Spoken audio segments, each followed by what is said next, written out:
FaZe Heretics trying to stay alive at Champs. Right into the fray on Skyline. So far, so good for FaZe, as they'll find basically every kill outside of Super and get into the hard point here early. We'll see what Zemp's going to be able to do from this position. Does his teammates try to fan out, lock it down, also play for the flip? He won't be able to soak up too much time, but he'll get 15 on the board to get us started. Now the gunfight's here, top middle. Minimap, still Heretics holding.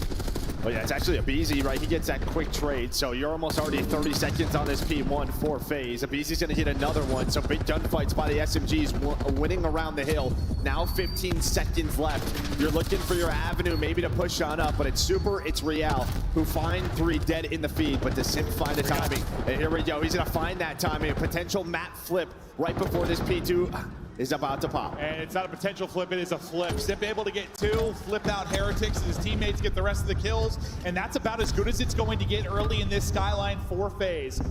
They needed perfection here early to just get rolling. They've started slow, especially when you look to Thursday. Look for that not to be the case here. You're gonna lose 2 players, so the pressure immediately gonna be to Simp and Cell. Cell though, ready for it, able to get 2. We'll see if Simp can get 2 as well to hold, but he's just gonna play from the point. Yeah, well, the Cell's 2 kills just massive. Hangs down a close spawn, so you have the reinforcements. Heretics are making this messy. You're gonna see the spawn out is coming in now. Now it's down to Cell. He's able to find one, just playing his life. So tough to track down, but keeps them off the hill. And maybe a chance now for aBeZy and Simp to fight for these final 20 seconds. Trying to pick up the cuts first and foremost. I thought the movement may be there for aBeZy, but just going to take down one. His duo and Simp trying to maybe clean this up, but they'll get the time. They'll get it to 50 points, get the final few seconds. And Celium MacArthur is shooting here early. 9 and 4 start from him. P3 ready to pop, and Heretics, you're averaging 7 points a hard point. It's got to get better. It's got to get better soon. Yeah, and listen, when you look at the sort of overall records for both of these teams on this map, it does favor Miami. It's just one they haven't played too often. And we're on the FaZe side, you don't play it very often, but I mean, you just beat LA Thieves in a grand final on it. So a map they are working on, but FaZe right now, trying to break this P3. Let's hear the comms from Atlanta FaZe.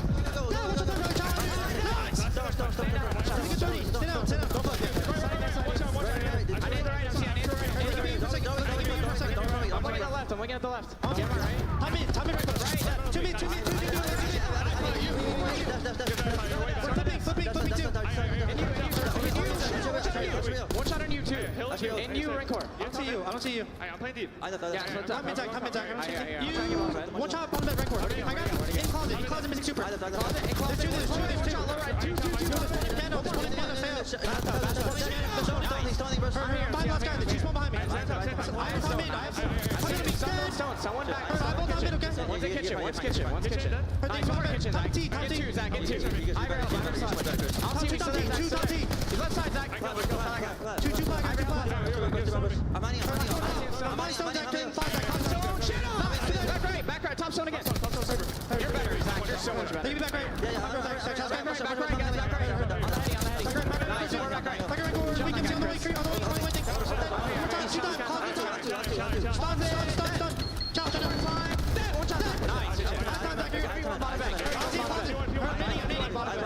Try and get out, guys. Try and get out. Yeah, trying to get out. I'm trying to help you on. I'm team bottom. I'm holding one. Zach, go here. Alright, they're not hitting this. Super bottom. Dead. Get new. Bottom bed, weak. Nice. 3 out. Top piano. 3 out. Dead. Nice. 3 out, guys. I don't team hold. I go 5 meter out. Zach, stay alive. I'm repitching top mid. Keep me calm. Nothing top wall. They're flying through. I can kill you. He's going for Bottom bed. Get time. He's weak. Get up. Get top wall. Zach, look left again. Top T.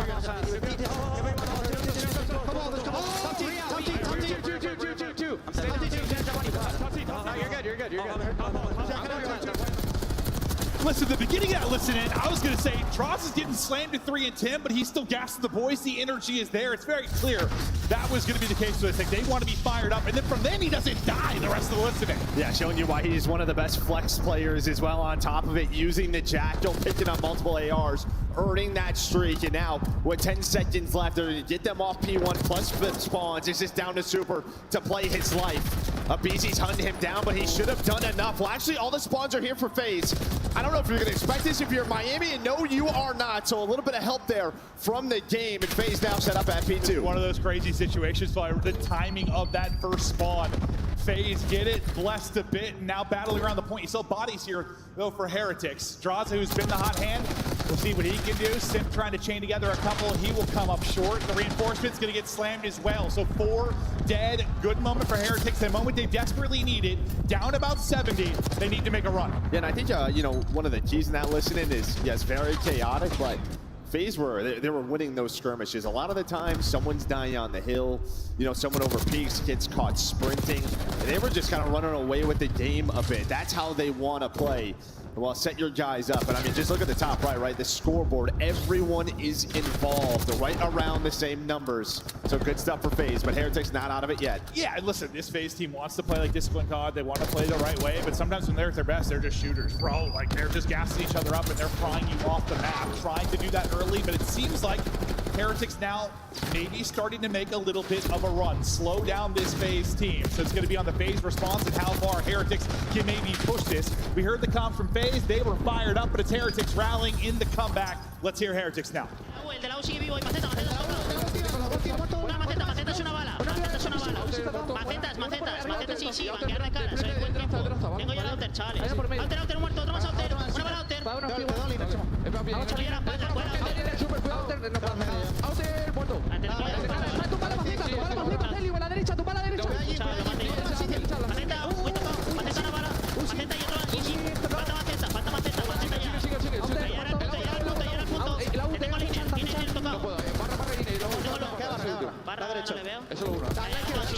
Ve por el under, ¿vale? Son dos. Ir por arriba. Ir por arriba, yo voy por el under. Cuidado el pin de Jim, No, sí, me toca. He pegado esto a las rocas. Cuidado el pin de Jim, Esto no es las rocas. Está tu Manel, sí. Se ha ido Y una de Jim. Absoluto Jim. Hay una pasarela. ¿vale? Hay uno P3 hacia Hay un P3. Bueno, hay otro más pasarela, chavales. Vete arriba, muerto, cámara, dale. Está a la izquierda, buena. Dale, roca arriba, no sé qué hace. Cuidado single también, chaval. Hay un fondo, van fondo, mirad el fondo. Ahí está, otro más en la abuela, un conmigo. Está en la que Ya, te he escuchado. Juan izquierdo, muerto. Te lo mato yo. Sí. Te escucha, tengo yo los palos. Están rocas, no están easy. Sí. Sigue arriba rocas, chavales. Jim y single, ¿vale? Jim, P1 y single estaba. Single era... Vale, single. Sí, te voy. Acá abajo está... No, single. Single.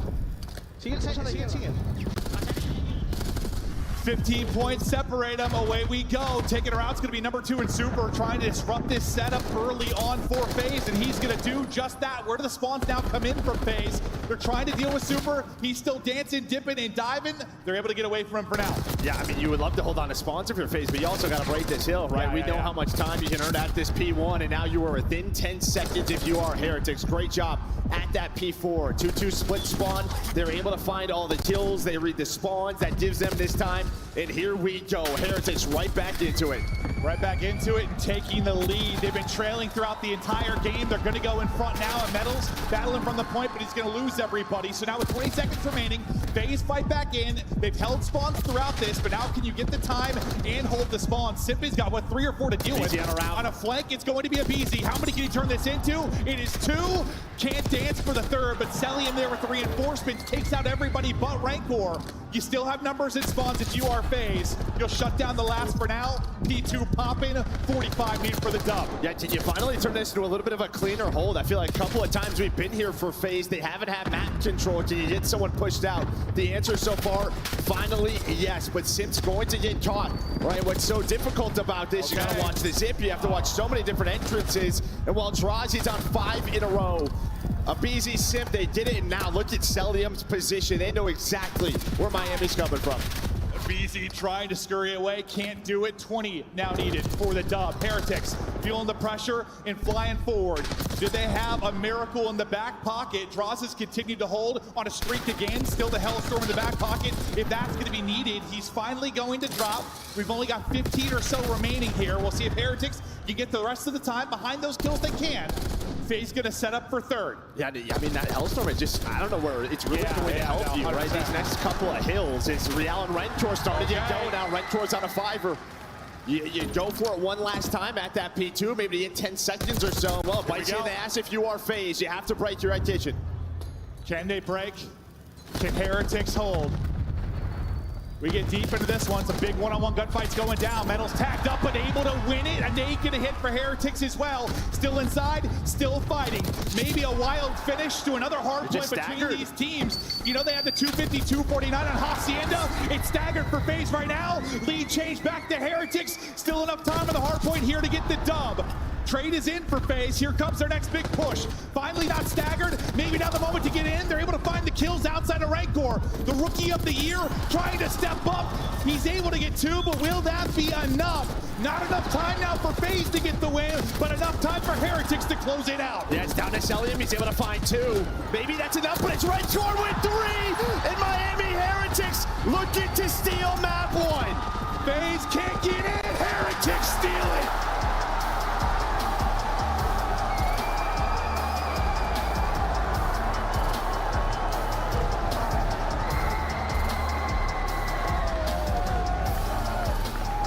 I'll tell you what, Rancor struggled through a lot of that, but he did not struggle late.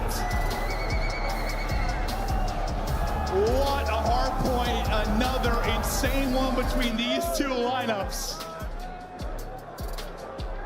I think the lead got to, I was like up 70 or so early in this, and then, I don't know, 30 to 40 between them, a couple of lead changes once we got deeper into it, but it's really just spawning them out of old P2, like at the beginning of that P3. I mean, it was brilliant there. Yeah, somebody hit Zip, right? But he was all by his lonesome for FaZe. The other 3 players were thinking about rotation. Then you lose numbers. And then you just saw it was like this 2x2 push. You never waited for each other if you're FaZe. Yeah. And Started to panic a bit. Gets to like 235 to 220, it just slows down, right? FaZe, no, we have to wait for each other. Let's use our nades. And that pressure builds up every single time. I mean, I thought they finally they finally took a breath and got the break. It just took, what, 30 seconds? Yeah, no, it really took did. so long. It really did. And then you get another multi-kill from Rancor towards the end. It feels like Rancor got like 8 kills here at this P3 at the end. I don't know what it was exactly, but it felt like he got so many, but let's watch it again. Yeah, so what, Celium, he's gonna drop. Metals is doing a great job just all over the map. You take another one-on-one, so Nice BZ and Simp are both dead. Now you're in the middle of the map if your draws in Cell. It's sort of like, all right, we gotta wait for them to spawn on up. But then Celium is gonna go, same with draws. And again, it's just 2 at a time. 2 at a time. You are never together as a 4. Finally, you're like, all right, somebody's gotta take a route. That's gonna be Simp, he's gonna wait for his teammates. All right, now you can finally go, but look how much time's off this clock already. Around 35 seconds. Now the pressure's very much there. But Rancor somehow is able to get this multi-kill. Everyone then looks at him, and it's all about the flood. Players still weak from Rancor. Metals put some shots in, and, well, they're just able to win it again. Well, he had 2 in that first multi, 3 here to seal it. I think he was -10 or so at one point. I mean, FaZe were all like positive 3 to 5. They led the slaying margin throughout everything outside like the last 2 hard points, it feels like. And then as we've seen Miami do so many times, they hit another gear, they get fired up, they make the run. I mean, this FaZe team, I think, no strangers to losing map 1 hard points, so they've been in this position more often than not. But look at the overall game flow. Yeah, he got up about 60 to 70. And then it is real tight down those final 5 hard points. And I think the key is really that second P4, right? You go from 128 to 168. FaZe also had the rotation. Oh, they had like the perfect setup. It felt like they pushed out almost too far. So far, yeah, and it just felt like then what happened is you had this sort of 2-2 split from FaZe where they're, 2 players are back P4. You're waiting for your teammates off spawn to get involved, and they just lost every gunfight. Yeah, well, and you're just sitting there backdoor waiting. It's like they were playing in a way where, yes, when they were winning the gunfights, it worked out great. Yeah. The second they started to lose some of those key gunfights, it just slipped away from them completely. I mean, I thought you called it right, like at the end there, like Sip was finally the person that was like, all right, put on the brakes, take a breath, but it was like 20, 30 seconds that had gone by. Yeah. Like, those hearts just starting to beat faster. The pressure is mounting more and more, and things slip away. Incredible clutch there from Heretics. Yeah, no stranger to wild hard points between these 2 squads. A lot of similarities, really, between these 2 teams.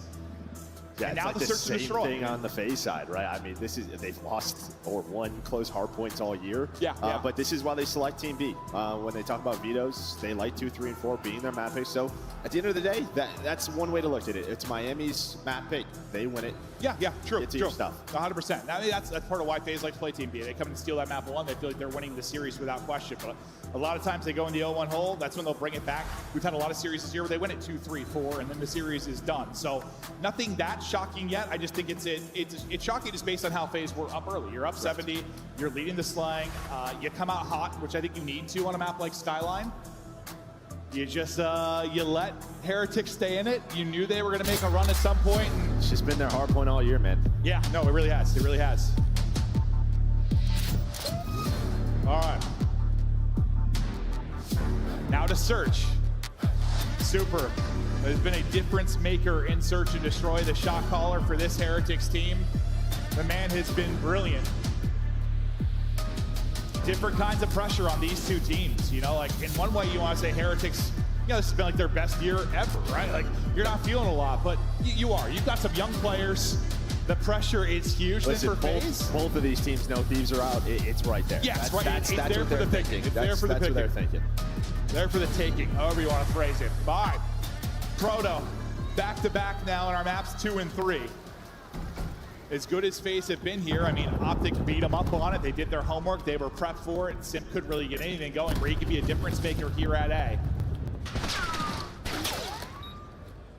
We'll see if Heretics are able to do some of the similar plays. Now, this is going to be, okay, well, utility not going to hit, but Abizi going to get caught. 3 versus 3. Remember, no trophies here in the round 1, so the utility can be huge. Just hopefully use it against your opposition, not against your teammates. Massive one-on-one win there from Super. Step now, last one up, 1 versus 1. 20 seconds to go. A huge one in Rancor! The Ice Master at the end of the hard point, taking it right into the search and destroy. At first, I'm thinking AR in hand, like Sip has probably got this, but that is not the case at all. No, he's able to find a Jackal, and you kind of said it. Right, all the nades are flying on in, and the one difference was that like Abizi tries to get active, instead he gets caught. But here you can see nades start to fly on through, team nade happens, and yeah, maybe that round's a little bit cleaner, but it doesn't matter, because Rentor, he clutches on up in the 1 versus 1. Great start here for Heretics. Calm the nerves. Maybe slow you down a little bit. You ride high off that crazy. You come from behind, winning map 1. But 2 kills in the opener for Rancor. God, he has been special. He'll look to get right back to it, but well, they tried to get across top mid, and they are met by FaZe. They're ready for that push, and it gets shut down. And you're going to need to see this from FaZe on their offense and on their defense, right? So many teams, they know how they like to play this. We know how they like to play this map, so you have to throw in some different looks here and there. I think that's why you saw Abizi try to go top spiral and catch them off guard instead of their standard setup. You're seeing it here on defense, just through the top middle. As Sim trying to close out this round, the 2 versus 4. He's just playing his life and hoping the ARs help him out. Just backing him up, all on Rancor now. Clutches in round 1, but best of luck in this one. 1v4, position known. See if he can take down a couple of players. They're not giving him anything for free. No, he's just hanging out at this time. This moment, he knows the hunt is on. 30 seconds. Has everybody to deal with from the FaZe side. He's like, guys, get a one-on-one, a clean one-on-one. No, you're not going to get that at all. So good answer back by FaZe. Yeah, they just meet him with that mid-map pressure. They don't want to, you know, they dealt with it, what, Thursday? Like, Shotzi getting across top mid, getting in behind enemy lines quickly. They're trying to make sure Real's not able to do that. We saw a matchup with Heretics versus Breach. Just if Purge or Snoopy can get across, if Real can get across. Like, that mid-map and the timings can be insane. You're trying to distract the window guy, try to get somebody through. Nobody got through. Nobody from the side of Miami. Now, do FaZe just go to the old-fashioned A-hit with the trophies? Do they throw a curveball in there? We will see. Nade's going to connect, and Abizi's going to have to slow down here. The trophy was just a second late. He's going to spot Real. Reposition. Now you need your teammates to get here. I was thinking at some point someone's getting an angle to help him out, but they're able to use the nades, just isolate Abizi. Yeah, he gets out to mid with 50 HP. I don't know if he ever gets back to full. Now Real's just sending it forward, finding kills. He tags up both players. Simp has to scurry away as he gets tagged up, so no trade going to be there. He's got pop camo or something. Nobody's going to look at him. I think he catches 2 players with nades in their hand, but yeah, 2 versus 4 now. And this is the problem when different plays like this don't work out. It is just an easy read. So now, FaZe, you're thinking they're just going to go back towards A on offense. And I don't know if Nade just hit before Trophy was out or if the timing. Yeah, the first one did. Yeah. That kind of threw everything out of whack. That one nade alone might have thrown everything they were trying to do out of whack. And I just kept thinking of BC like stayed alive long enough. Somebody was going to get a pick, but that was not the case at all. Great round there, out of Heretics. Well, Draza, I mean, despite the slow start in map 1, he had a map, I think, led the lobby in damage, like 4,500. How the fans bothering him too much. He's been hearing it, well, basically his whole career. Once again, Real trying to get across top middle. It's not going to happen. Cell has eyes, and that's going to be a big engagement or just cross we're going to talk about throughout this. Yeah, there's just been nothing really on offense so far. Sort of your playmakers have not been able to get positions to get in those, to get in those spots. The AR's locking it down. But still a winnable round here in a 3 versus 4. FaZe just going to group up, make sure you have somebody to trade with. Cell going to hear that door. And Ranker is trying to kind of keep him honest. This could just be down to Cell to get info, but he's got to play his life. Now info going to be given over towards Abizi, so he's got the help. Got the help, got the trade, and then some. Cell able to get 2, plays that perfectly. I mean, he gets the first blood. Yeah, it's a team game, but a lot of that's got to go to Cell in that round. And that's just adjustments, right? Because even, you look back at the Optus series, what happened a number of times, Shotzzy, he would take those mid routes, get behind Cell, or just throw off their timings. That time, Cell made sure none of that happens. We'll see how things go top middle this time through. Yeah, I think we're going to go down to A. Yeah, maybe we just get down to A and get to our standard, just kind of avoid that. Because it is just so, I don't know, I feel like they think if they can get up there, things are a little more predictable, whereas it's just so timing based. They're going for it again? Yep, they sure are. Trying to get him through. He's going to take damage again. Going to tuck away for now, but the info is there. BC just looking to be a threat, similar to what we kind of saw Rancor end up doing. And now what this opens up when you have top mid, you can drop big doors. So some different angles on the players down low. It looks like it's Metals and Super. There's the shoulder, the information for Abizi. And well, now Draza's looking over his teammate. So a lot of the map to work with, a lot of time to work with if you are FaZe, but they're going to try to flood on in, but they are so weak. Yeah. The trade's not effective until they are from the ARs. Yeah, I was about to say, Simps got to trade that, but he got ripped at 28 HP. Rancor now, can he clutch again? Not happening. Cell not missing. Taken over in back-to-back rounds. They needed to trade those, and Cell and Draza able to do it. I think 2 for both of them. Is the ARs stepping up in the search. Just got that, I don't know, man. Just knows every timing on the map. Looks so difficult to deal with. And Spidey senses tingling. Yeah. Yeah, I thought when Abizi and Simp both got mowed down crossing, I'm like, whoa, there goes the round after you got the blood. But they're able to control it, take the 3-2 edge now off the back-to-back rounds. So offense back to Heretics. And they're going to just get down low. I mean, the mid-map cross has not worked. Real's been blooded. Everybody from FaZe is here. Couple of pushes. They're here. Simpadraw's going to get slammed, though. There's going to be a team kill, but the team kill may not matter. All on Cell now. He's on 5 straight. He has been clutch. He has some wild clutches this year, but this one going to be tricky. Bomb is now planted. He is on 5 in a row, so it's one of those questions, do you just want to play your life, or do you want to try to find some picks? He's just going to go for it. And well, he's going to get cut down. Not worried about the Hellstorm. It was all defense to start now back-to-back rounds for both teams on offense. Yeah, and that's where FaZe can be so good, but you're just usually relying on Simp or Abizi to at least get one. They get nothing. I mean, the only thing they really get is the team kill that comes through. And that's kind of the key, right? I feel like both times we've seen them on this map, a lot of the times it's sort of Simp clutching on 1v1s or finding multi-kills. He just has not had that success. It feels like every time we've watched it, like he'll pick the top box or he'll pick the opposite corner. It's like whatever he has been standing at, that's the first check. It just has been. I don't know if that's a prep thing, if that's just a bad luck thing, but wherever his position has been on some of these, like that has been the first check and he's just been slammed. Everybody here is from Miami. All 4 players go outer towards big door. Well, I think maybe you get this information if you are FaZe, and maybe had to be. They don't like what they see. They'll wrap it out. Heretics getting aggressive. Sip gonna get shut down. No openings for him. Been silenced and search and destroy. A BC going to fall. Heretics looking to get back-to-back rounds in. It's gonna be Andraza and Cell now to clutch. All right, so it's 3 big door. Rentor, he was top mid. So the one guy watching that cross to be was able to find that first blood. So that is massive. And then he buys enough time for his teammates to get in a different position. Super can then help out with the AR to give them this 4-on-2 advantage.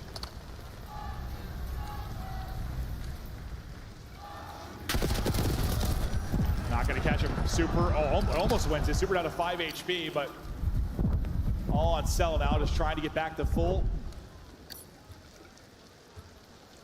Only 20 seconds to go. Doesn't have bomb. Some great tags in.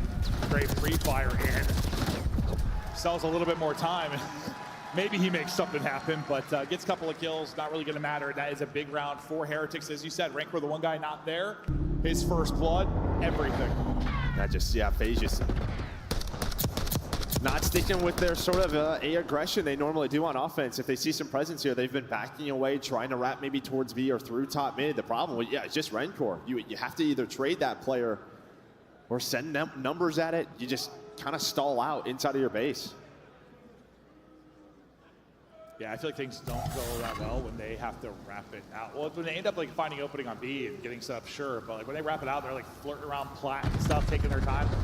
I don't know, it never seems to go that well for most teams. A huge round now, as Heretics have the 1-round edge, looking to find a little bit of a cushion. They have top mid control, but the plant is in for Heretics. Trophies are out, 4-on-4 retake. Bar is going to be in as well.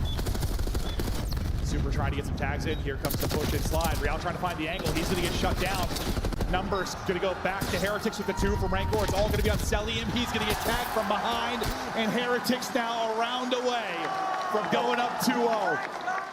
And yeah, I mean, you get the first blood, you get the player who's going on the flank, you have a 3 versus 2, and it's this man again who finds the double to give them the man advantage. Then he finds the 3rd in the round, and now that's 3 rounds in a row here for Heretics. Oh, Rancor has been unbelievable through these first 2 maps. And when's the last time we've seen like FaZe outplayed this often inside of the A bomb site? No, 100%. Like, Simp specifically is just not having a good weekend.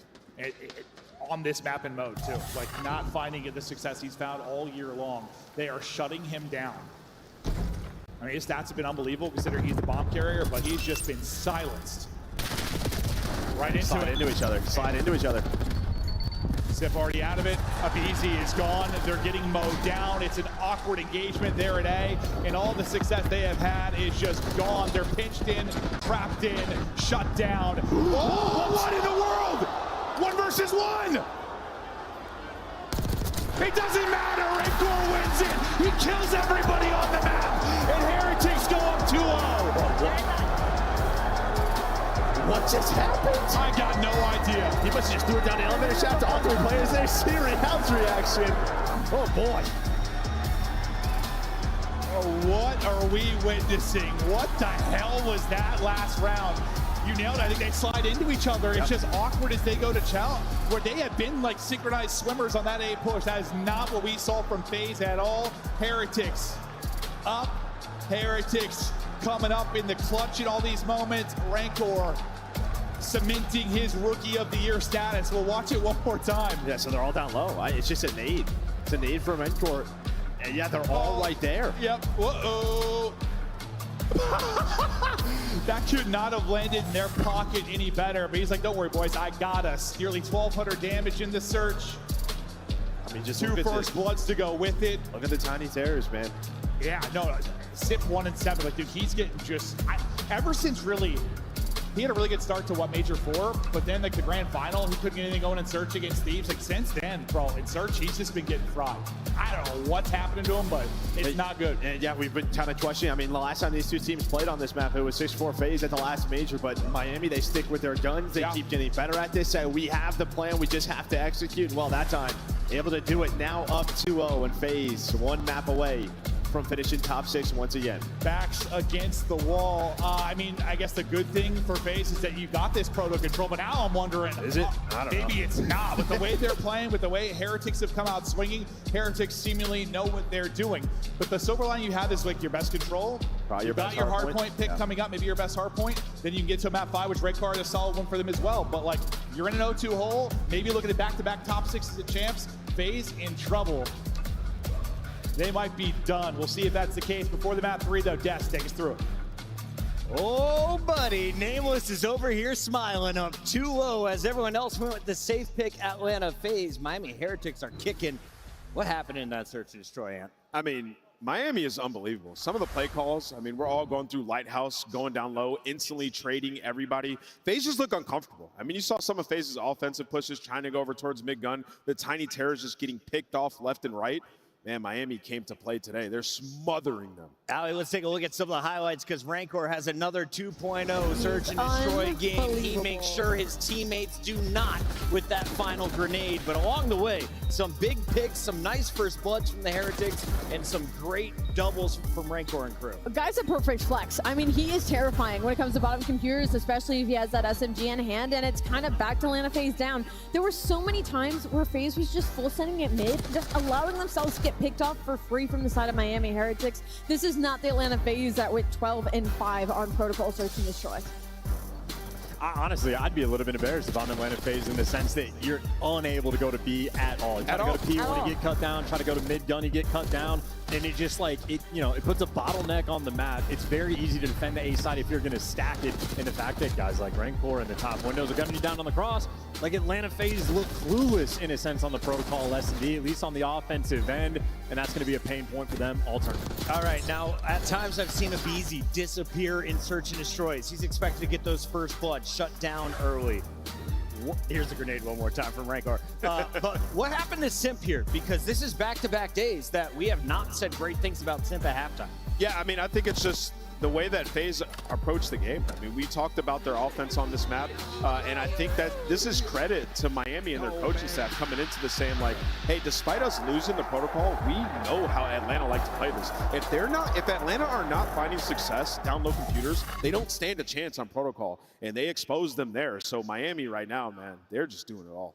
You heard Shotzzy say some teams, once they start to lose, they don't know what to do. They fall apart. Is this another scenario? Well, Rancor and crew believe it might be. So far, they have a winning record against their opponent. We talked to them before the match. Now you got FaZe next. You're 2-1 up on them in this season so far, but the last major unfortunately took a loss and took an L. How are you preparing for them today coming into Champs? Like you said, we played against them so many times, and we beat them so many times as well. We're ready to play that match. We are super confident coming to the match, and I think we can beat them. Not easy because it's FaZe and it's Champs, and it's a very difficult match, but we're ready for it. Thank you so much, Rancor. Best of luck today. Thank you.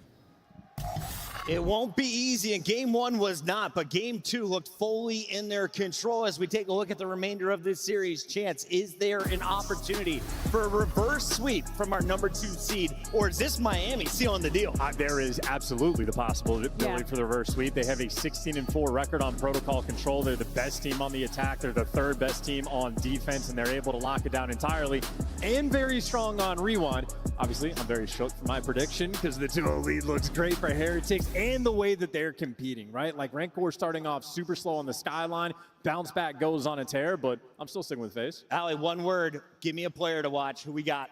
Player to watch, Rancor. Are you kidding me? He's been unbelievable. If Miami's going to do it in 3, look no further than the rookies. We send it back over to the legends of casting. It's Merc and Maven. This one would be shocking. I mean, not in the sense like... What did after this weekend? No, okay, maybe that's true. It'd be shocking in the sense like did I think Heretics would beat this FaZe team? Without question. Honestly, I thought this was a massively tough test for them. It was more I didn't think it'd be like a 3-0, especially once I saw the maps. Like, I'm kind of a chance. Once I saw the maps, I went from leaning Heretics to probably leaning FaZe. But it's just they've always had that bounce back surge after map 1. That's just not coming. Yeah, and I think that's going to be a big talking point, right? Just depending on how this match is at map number 1.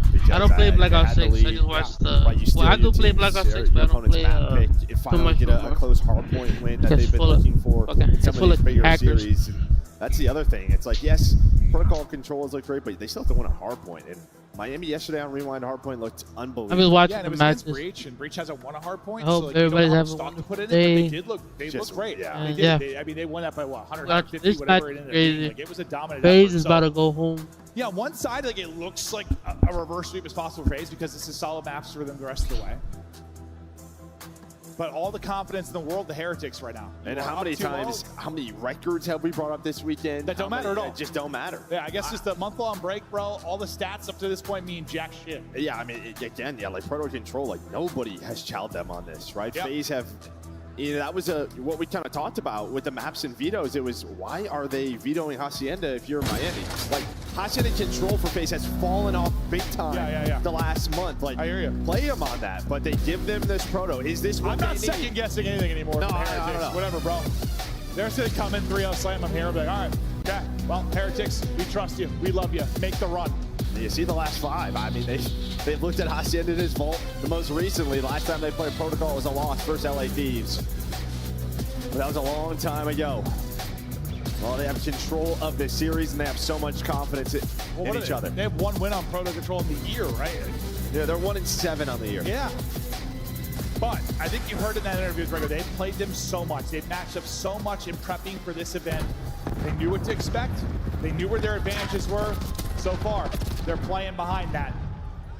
FaZe offense to kick us off. See if they can come out striking, but they've got to slow down Rancor. He is a shooter. Nice little shot there from Metals as well. Yeah, and on the other side of Tunnel, I feel like he is the one who just controls everything for this FaZe team. And normally he's watching that zip line. And while Real put a little extra love in, and now you have all 4 players of FaZe coming off his spawn. I love it, bro. Nah, FaZe is playing scared, bro. I'm sorry, but it looks like FaZe is just playing scared. Get out of spawn, maybe find I don't know why, but drop outside of super. some reason where's they're the playing progress so gonna go scared. first? It looks like Simp just kind of pushing up for cuts. Put 1 body onto A. All the time. Tip's timing is absurd, but well, it works out on one side. Yeah, great job by FaZe of getting out of that trap. One of the reasons why they are the best protocol control team. Just dealing with that, finding the players, and then controlling their spawn. But now it's about working the objective. But BZ was trying to work the A point. You need your ARs in position. I don't know why they. Ross is playing that so wide. Like he thought there was no chance he was getting They're shot from the window. really I don't know. It looks so good. Yeah, I don't know. I don't know why every time when they compete in champs, they always fall so hard. Like they win 2 majors, they're fine. But once they get to champs, they start falling off. I have no idea why. And FaZe are in hell to start this off. Cells only got 1 kill. Metals working towards I don't know if it's streaks. pressure. I don't know if It's just Simp right now, who's 5-5. They expect Desperation, I think, setting in here for all the FaZe. The time. pressure is starting to build up. There is a double. Can FaZe do anything with this? Trying to just run to this A point. 1 player still in spawn. That's going to be super. I mean, all it is just a kill and that's it off the point. Fights all over the place. Real hit down to 37. But then he draws off the point. They draws off the point. That's Gotta it. get on it. 1.5 to go. Yeah. Nobody gonna get there. Wow. Heretics. Too good on the defense. Bro, I'm Super is shocked, bro. talking trash, Like yelling this. across the stage. If anything, They know what they they should just switch did. it up. They Instead of kept trying to them win to 1 team. majors, they should just try to focus on winning champ. Because the majority of their, what's it called, efforts go to majors. It's okay to win majors. Sim but got 2 to get him out that not really first time, necessary. and they got onto a point. Unless- Yeah, Droza was like, Unless he you was like don't playing win safe champs. behind it. He was wide challenged, like was playing an the off point angle, for but he's got any picked from the window. Then BZ tries to slide across. It all looked like discombobulated. I don't know. And normally, what do we normally see from them, right? Someone getting up into grandma's playing their life, just very controlled. They just had no control of the map right there. It feels like this month of scrims, one thing's been happening, and they're not seeing that here, and they're all out of swords. It's weird. It's not the scrims. I know they gotta play out of sorts, 7. but they're already looking It's to find not more that. progress. I don't know what's. Well, Super's gonna be close to a streak here. Can't blame He's gonna the be very close. 1 month start here break. for Super, trying to find that health. Because in that 1 month break, everybody got to start perfect. Yeah. There's really no excuse for FaZe to keep losing at champs.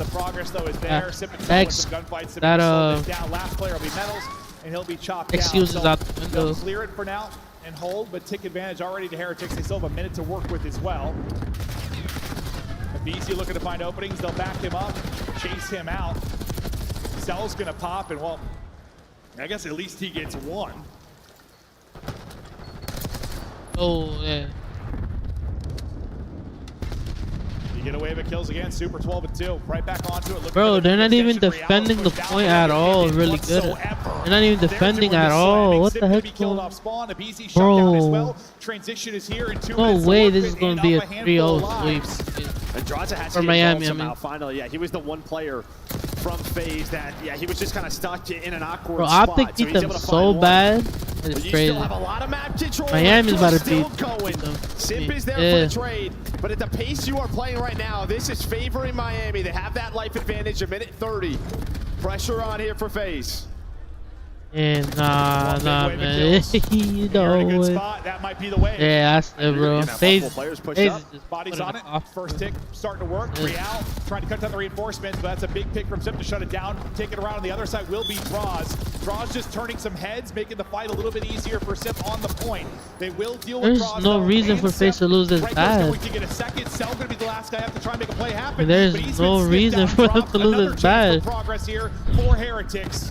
And every time it feels like FaZe is finally starting to do something, they just lose the next set of gunfights. So the Miami attack is still going. 3 dead, 4 lives remaining here for FaZe. No way. Not like this, FaZe. Not like this. Just doing it till a round is done. Heretics cruising, FaZe getting slammed. Wow. I know the Miami boys are feeling good, bro. They're feeling happy for what they're doing to FaZe. It's looking darn good. This reminds me of like FaZe last year. Yeah. I'm just like, what am I watching? Honestly. To be honest, I'm not surprised. This always happens every year, bro. Every COD title. The past, this is like 4 years. For the past 4 years, that's how FaZe, ever since, the CDL has been back from the, LAN events. They kept losing champs every single year, ever since CDL went back to LAN. That makes you question, is FaZe really onliners? For me, this is online. FaZe is showing that they're really good out. It's got to show up. Will it be too late? It starts though with this offense. Yeah, they tapped here. They won 2 majors, but they're not showing up at champs. That's the problem. I don't know why they're not showing up at champs. But Simp will trade it out.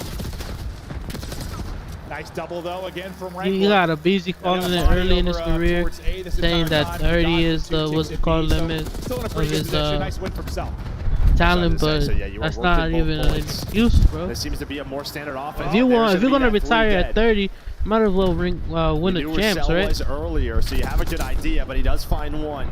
It makes no sense. Then just buying time. A great job from MC. Oh, great life out of him. Because we put that mentality that, oh, I'm gonna retire like this certain age, then that just makes your drive dwindle more and more.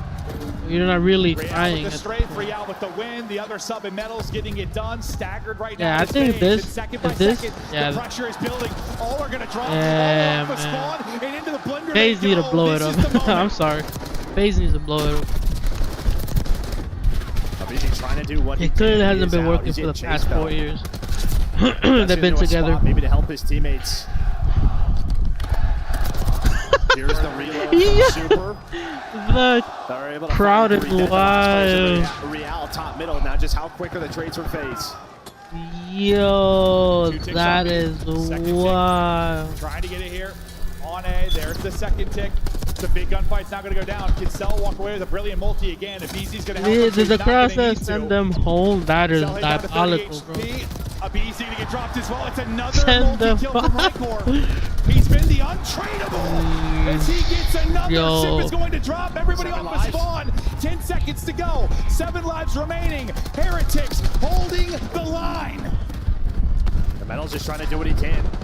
And they know only 6 lives. You can give this up if you have to. Just try to win the gunfights. Trade effectively.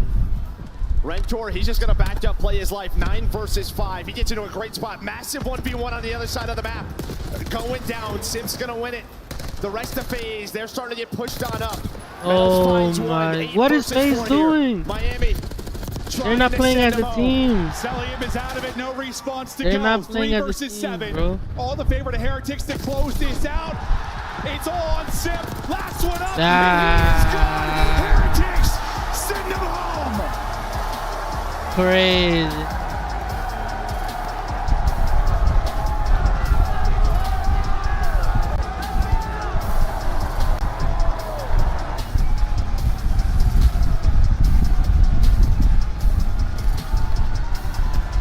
In a weekend that has made just about 0 logical sense from a result standpoint, the wild results continue. 3-0 for Heretics. They square up on control. Bro, how did FaZe lose so bad? They knew what they were doing. What? Unbelievable win.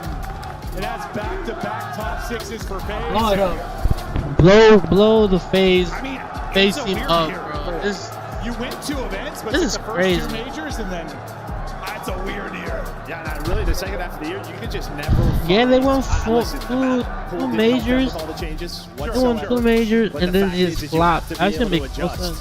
But those clutch hardpoint wins, they didn't happen the second half of the year. That's really it. Yeah. I mean, even in this map number 1, I think at least you would go to a rewind if you lose the next 2, but teams got better and better in search and destroy. You couldn't always lock up a map number 2. Happened here again, but let's just be honest. I mean, Miami Heretics destroyed them after map 1. Rancor had a series, 26-12 there. Led the way in the clutch in the hard point, had some clutches in the search and destroy. He was just multi-kill after multi-kill when it was desperately needed. Hell, when it was just the icing on top, the guy was always walking away with a big play. He is a true shooter, a guy that is going to have a long and incredible career. Just fried them. No, I mean, listen, like, this team changed with the addition of Super and Rancor, right? And I think you saw after they were talking trash, sort of Rancor just gives Super a hug, like, just realizes what he's done to this squad. Yeah. They have played with a discipline, fundamentals that are such a high level. Another top 4 here for Miami. Another top 4. I think what surprises me for FaZe is just the fashion that it all goes down. Like, this is a team that you talk over the last 6 years, like, they just don't really get 3-0'd very often because they have a good map pool. They're good across all modes. They rarely ever get 3-0'd. The fact that 2 of your 3 series, you just get 3-0'd out of this is just, that's unbelievable. What a result for Heretics. They move on. They continue to fight. Might be a long day in store for them. We've got Super on the main stage. Call of Duty fans, make some noise for the Miami Heretics as they move on in this tournament. I got Super with me on the main stage. And Super, you guys send Atlanta FaZe home in a 3-0 fashion, and it looked easy up here on the main stage. How does it feel getting that win? It feels amazing, especially after losing yesterday. It was a tough loss for us, but yeah, we managed to win today. We're gonna keep fighting today. Now, after the way you guys lost yesterday, it was a Game 5, a close series there against Boston. What did you guys want to work on coming to the series, knowing that you had to play up against this FaZe squad that you know so well? I think we focus on especially S&D strats and also playing control as we were playing this month in the practice, because we know how to play control, but we didn't play that good yesterday. Okay. Now, coming in here, you know, the atmosphere, okay, being in champs, okay, playing in front of this crowd, you was out here playing like you had a chip on your shoulder, like you wanted to prove something, okay? Did you? I have nothing to prove.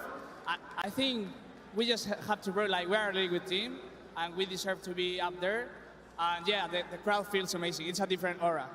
It is a different aura. Do you guys like them, Ontario? I think the crowd is in your hands. Super, anything you want to say to them before I let you go? Yeah, I want to say thank you everyone for the support. It feels amazing every single round of this D, every single kill. We feel you and we appreciate you. One more time, everybody, for the Miami Heretics. That does it for me and Super on the stage. Chris, take it away.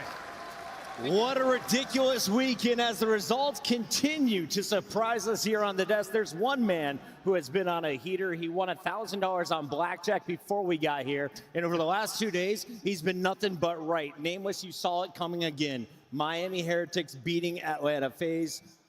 How'd you do it? Yeah, I mean, just looking at like their prior matchups, I mean, you think back to the Major 3 where they're able to knock them out of the tournament. Miami just plays the style of Call of Duty that's hard to deal with.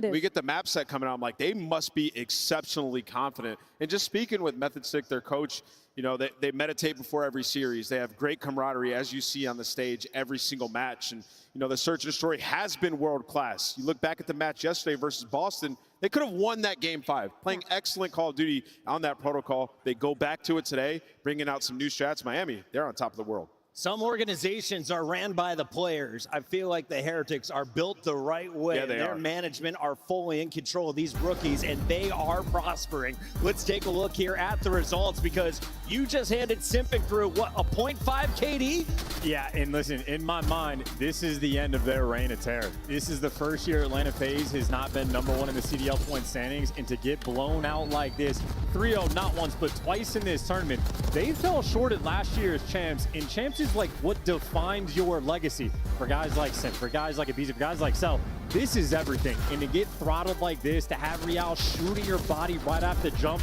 and you can't come back, they've lost their aura. They are no longer the top dogs, and it's not even close. And I mean, just to really give props to the side of Miami, like heading into this, well, not only 1-7 in protocol control, right? So like that's why all of us are like, what in the world are y'all thinking? Going up against Atlanta FaZe, who's 16-4 in it on the season, is their most picked control. Miami banned it 60% of the times in series. So in those 3 weeks, they must have really honed in on expanding their map pool, which is pivotal when it comes to champs, because should they get to that best of 9, you're gonna have to play essentially almost every map, and that control is going to be everything. Yeah, you know, I look at like last year's champs for Atlanta, and I'm like, kind of a fluke. You go into EWC, you win it. Now this happens, it really does hurt the legacy a little bit to what Chance is talking about. Now this is back-to-back champs where you bow out top 6, where you get favorable maps headed into the series. And you can see this Miami team, man, just confident. There wasn't a moment after that map 1 where it looked like they were going to lose this. Atlanta FaZe looking shook, as now we have our #1 and #2 seed, the only tournament champions of the regular season out of the event. #5, Miami Heretics are powering forward. They're officially into our top 4. Yeah, and they're looking incredible. Like, again, for the Atlanta FaZe, where we're used to those guys being the trendsetters, Miami apparently have that in the bag. Their control looks crazy. That protocol was clinically absurd, and you just had a guy like Rancor, 26-12. Like, that was feet up, easy coasting through Atlanta FaZe. Maybe they could be the front runners through the losers bracket. Why were they not playing protocol control? Crazy. Why were they not playing like rewind hardpoint? They saved it for this moment. They have a bag. Miami has a bag. It's going to be scary. It's time to take a look at the start of a ridiculous 3-0 that started our day. It goes to the hard point where FaZe was leading by 80 points in the middle of this game. Instead, at the very end, Heretics completing it, catching FaZe off guard, and setting the tone for the rest of the 3-game sweep. This is one of the best holds I've seen of this hill, and it all starts off again, Metals. He finds 3. We talked about it yesterday. When Metals is playing well, Miami Heretics is almost impossible to beat. He finds 5 members of Atlanta FaZe on their side, and he can keep pushing out because Super is so far back watching this flank, and then obviously playing his life in Hill Real. I mean, just such an impossible kill sometimes there. Yeah, and FaZe are in hell in this situation. You see #7 on your minimap, that's Simp. He didn't know what he wanted to do, right? The spawns are volleying. They were just spawning bottom bed. Now you're back at piano. He should have wide flanked right here to at least like divert a little bit of attention, but they end up getting in, but it's just not enough because you see how close Miami's spawning, and now FaZe are thinking like, oh, they win on this hill. We have to invest all of our resources towards Old, and Miami able to close it out with a thunderous map 1, which probably caused the momentum you saw in game 2 and 3. And it's so tough in these situations because you're used to Simp and Ibiza thriving in these last 20 seconds of hard points like this, and that's what's so scary about Miami Heretics is they love chaos. They love the high-octane engagements, and you give them situations like that, they're going to thrive. The all-Spanish squad, Miami Heretics, are moving into your top 4, and we still have a number of teams left in our bracket. Let's take a look at it right now, because in the win winners. It's just Boston, Breach, and Optic Texas. In the elimination bracket, there are now 3 teams. Nameless, we've got another eliminator coming up. How you feel about this bracket shaping up? I mean, when we were rehearsing earlier this morning, I said this could be the most memorable champs of all time. It's shaping up that way, honestly. Like, these have been some unforgettable upsets and swift, like 3-0s. Who knows what can happen, Chris? Vancouver versus Toronto, the Canadian clash coming up next. Chance, before we close out on this match, Miami Heretics, MVP honor so far. Who is in the discussion? The gut check is definitely going to be Rancor. I feel like the top dog. Rookie of the year, he's been incredible, but it is across the board, though. Every single one of these players has turned up, so I don't even know if this is a team that cares about the MVP title. They want the trophy. I'm going to go with the coach, bro. I think that bracket is ready for us now. Let's take a look at it when it is, because we have just one more match to go before moving to that Optic versus Boston battle. It will be the fight between Vancouver Surge and Toronto Ultra. The Canadian clash kicks off when we return live from Ontario.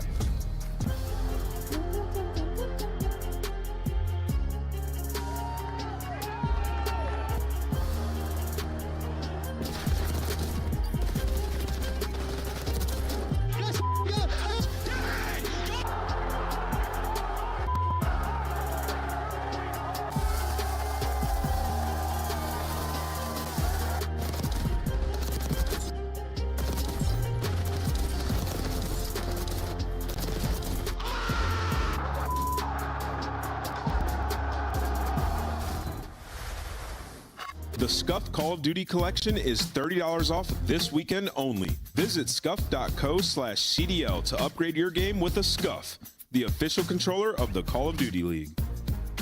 The Call of Duty League is brought to you by Monster Energy, the official energy drink of the CDL. The Esports World Cup is an official partner of the Call of Duty League.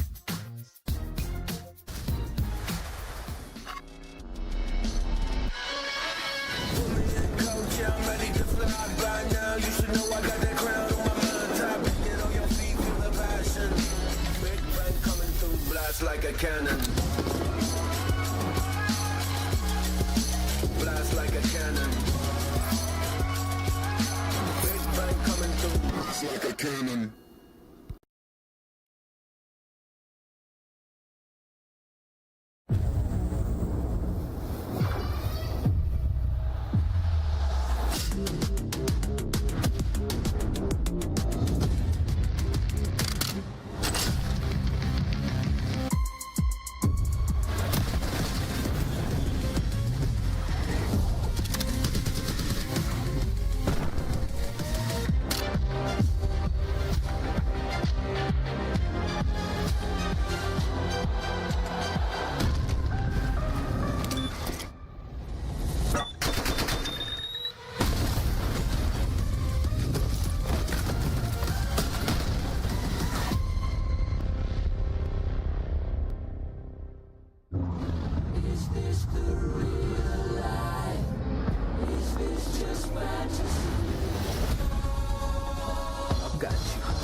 f***ing go! You are f***ing dog shit!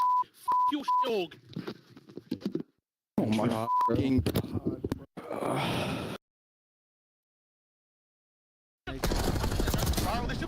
Nice. Around me. Let's get ready, he's low.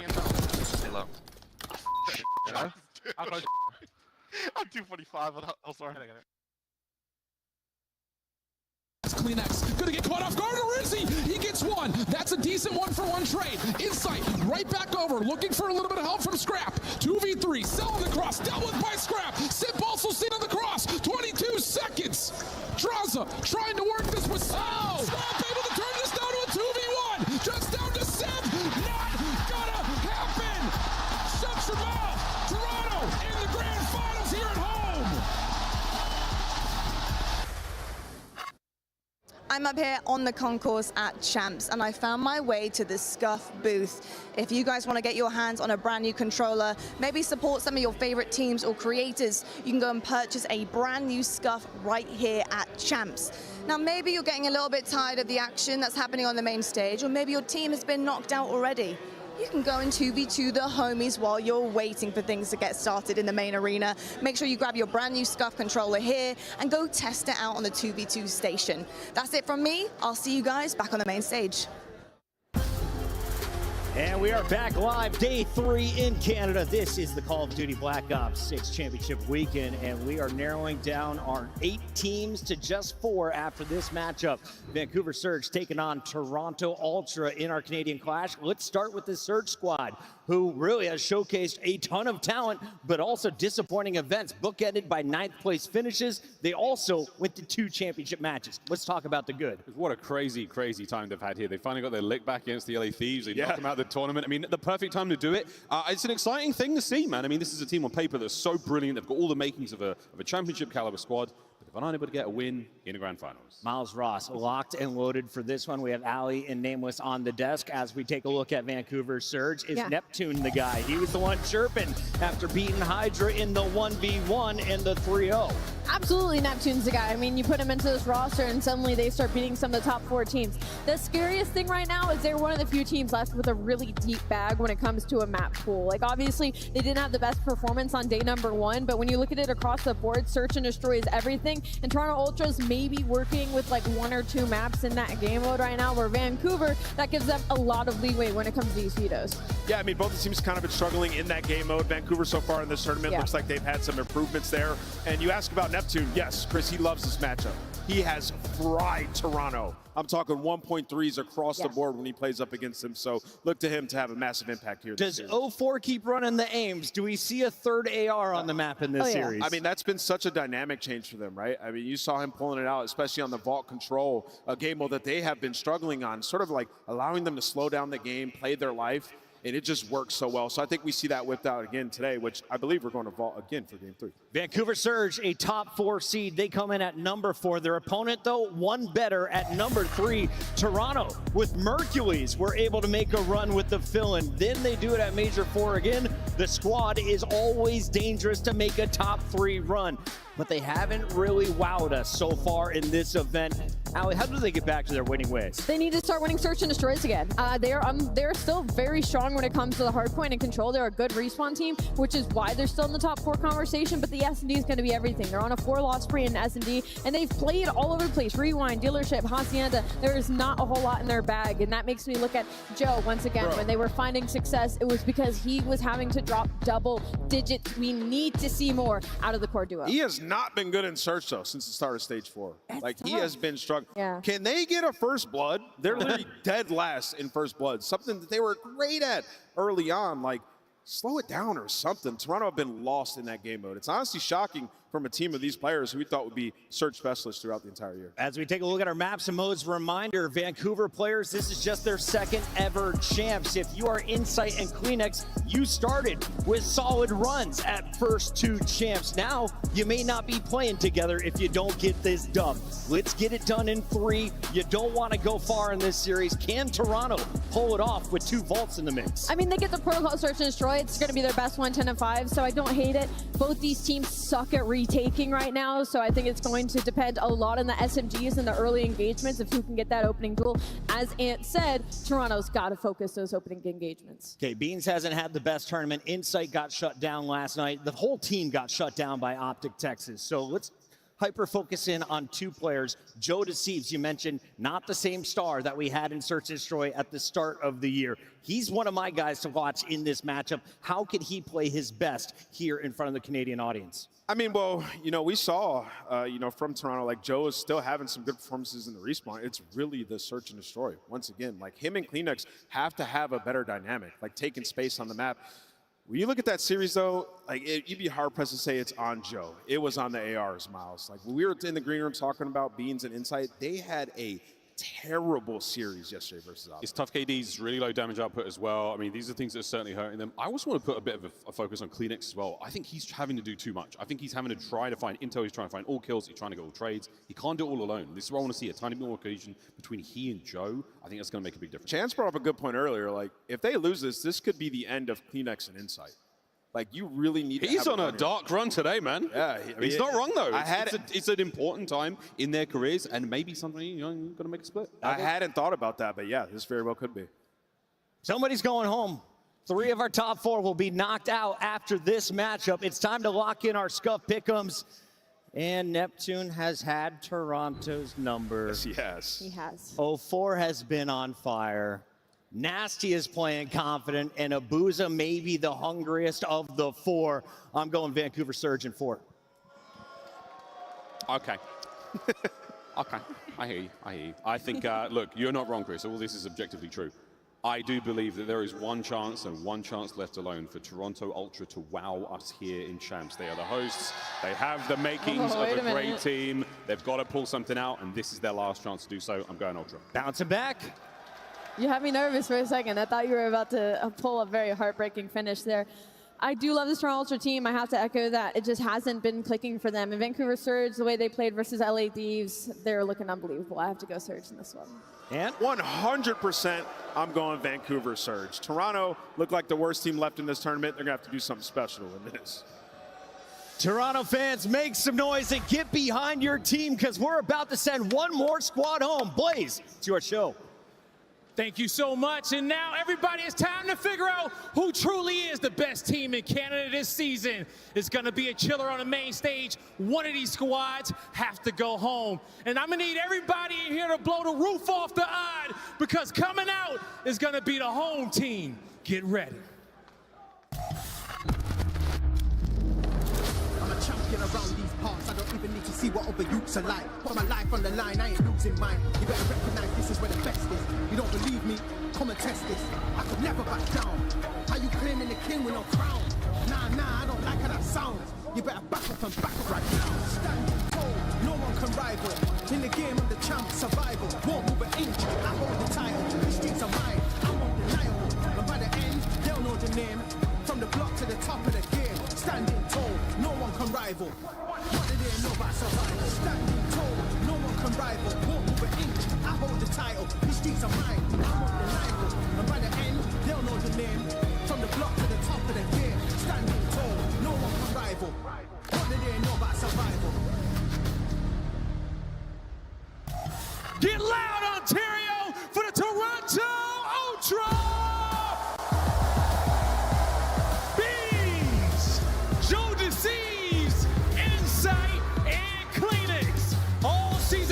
Prepare for this moment to play at home, to play in front of these fans, to blow the roof off this stadium and bring the trophy to Canada.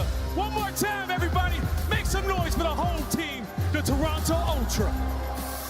I have been harsh on this team, but it's because I have high expectations. They have proved me wrong so many times before. This is a star-studded lineup, and they have an opportunity here in front of a home crowd to continue at COD Champs. They do, but it's another team in Canada who wants the hearts of these fans as well. Get ready, everybody, because here comes the team from the Canadian West Coast.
are ready to go.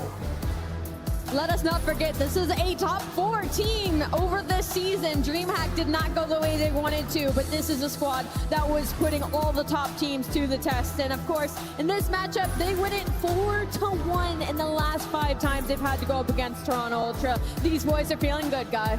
They are feeling good, Allie, and I am ready to get this one going. But help me out, you guys have been awesome today. You ready to get this series popping off? Shift study, stay warm is going to be a chiller. Oh, wouldn't you know it there, bud? All you Canucks up here in Ontario, we got ourselves another Canadian Classic in the Great White North. A little kerfuffle for you here, stud. You got it, bro. I can't give you that, man. I'm just excited for the damn matchup. The Canadian Classic, Vancouver on one end feeling so damn good with the way that they were able to take down LAT yesterday. Yeah. On the opposite side for Ultra, you don't want to remember yesterday with what you did versus Optic. So hopefully today's just a clean sweep. Gotta have to have, I think, just another level of that extra bit of definitive action to let us know that you guys can hang with what we're seeing so far. Because what we just saw to Miami, whoa, wouldn't want to play those guys. They're looking ice cold. On the other side of things, though, Optic playing some of their best COD. Boston in a position to really surprise the Call of Duty world, period. So for these two squads, I think Nameless is right talking about how Toronto is just not looking as polished as we had seen them in the past, whereas Vancouver is coming in looking really hot after they initially fell. It's because when Toronto were looking polished, they were good at search and destroy. They were also great at their hard point, which in the beginning of the year was their struggle for them. But as of recent, everything has just been hurting them. They used to be the best S&D team in the game. Last 12 attempts, they're 3-9. You're not going to win versus the best teams when you're having that kind of performance. It's supposed to be your best game mode, and in hard points around 50-50, you're going up against this Vancouver squad who have always banked on this one. And both of the hard points that are in this pool have been flawless for Vancouver in this head-to-head matchup. They have not dropped a single map versus them at any point. So it does feel like Toronto has to come out really red hot. Put us all on notice, get this crowd warmed up a touch, because otherwise this Vancouver team, which has not really faltered at all since they have added Neptune to the roster in this tilt. Yeah, you got to be feeling like they're on a path to continue through this lower bracket. But here we go. It's the Canadian Clash. It's going to be what you expect. So, Jesus Murphy, we got ourselves a full tilt here. Grab yourself a Timmy's or a Mickey, a Hoser. It's Vancouver versus Toronto in the Canadian Clash. Let's get it on. Let's get it on, ladies and gentlemen. If you are Surge, you are so happy to be spawning in on the vault for the map number 1. We know how dominant they have been ever since the addition of Neptune, but already in the kill feed, Kleenex and Joe Disease, the SMGs for Ultra coming out swinging. Yeah, big start. You have that Beans on another SMG just to kind of get that tempo forward, push Vancouver out, and they will split the spawns just a touch here on the side of Surge. Other fight on the backside, Neptune shut down. 0-4 looking for an opportunity to break his way on in. Nice step, not going to get 2 though, and that's enough for Ultra to continue to win over the top of the hard point. And I love that initial play call right there from Ultra. We win a majority of the gunfights. Let's soak up some time, but let's not try to overextend. Let's play for that next wave, then try to flip these spawns. But Surge this time respond with a couple kills on their side. You're going to go for a 3v2 on the split. You have Nasty trying to hold it down, but now he's the only one here. Big elimination from Beans. Abuza will fall. That also has Kleenex spawning close. Just on to Nasty to try to hold the backside of P2. Not going to happen. Ultra looking good around the back of the hard point, but can they win the gunfights up front? And so far, yes, they can. Both Surge members will drop, and only a single point has been tallied so far for Vancouver. Oh, Joe Deceives is already getting loose. A 5-2 start. Almost finds that second onto Nasty. But he was just being a nuisance, creating an extra layer for his teammates to be uncontested at this P2. Now if you're Vancouver, how are you going to set up the break? You take the long route, you find the opening kill, you're going to spawn at least 2 players closer to the hard point, but you still got to get in. Not able to finish off on the Joe Deceives. A couple of members will still spawn backside P2. Bean's going to be working alongside Inside, at least momentarily, but both members fall. It's been a very cold start for Vancouver, but they're going to get the best of the scrap time of 20 seconds. Yeah, it's a good 20 seconds to walk away with, and now going over towards the P3, P4 connection. This is where Surge usually dominate the game. You're keeping yourself in the mix. You're trying to battle off the rotation, but Insight holding down the long distance lane already lines up a double. So you're going to be uncontested. If you are Ultra at the new HP, just got to hold. And they're getting early time from Joe Deceives already in the hard point. Good win, though, for Vancouver. Put some pressure down through mid in the old P1. Abuza, Neptune, first 2 kills going to be tallied their direction as Beans just has to hold over towards Art. Toronto still spawning favorably. Vancouver now in the time, looking to get this next wave of kills their way. And you don't want to allow Vancouver to soak up a lot of time here, because one thing that they are so good at on this hard point is in the final 10 to 15 seconds, they get the kills or hit the routes to put these spawns out. And already Neptune right here making a big time play, is only able to take down one, but that's good enough for his teammates to still be uncontested for the time. That's the big news right there. It's mitigation of the route for Toronto, but extra time for Vancouver digging into what was about a 50-point deficit to start. 0-4, AR in hand, trying to get the work done from inside the hard point, but tagged up down to a single bullet worth of health, trying to get the regen. Shots towards Kleenex decent, but Beans once again through the mid cut, able to follow up, and that's going to be enough for Toronto Ultra to win the rotation to new. Oh, that is perfection. Insight does not drop from top bar. He is holding down the long distance lanes. You got the P4 side, and you can potentially grow the lead even more. Let's step aside and go to listening with Ultra.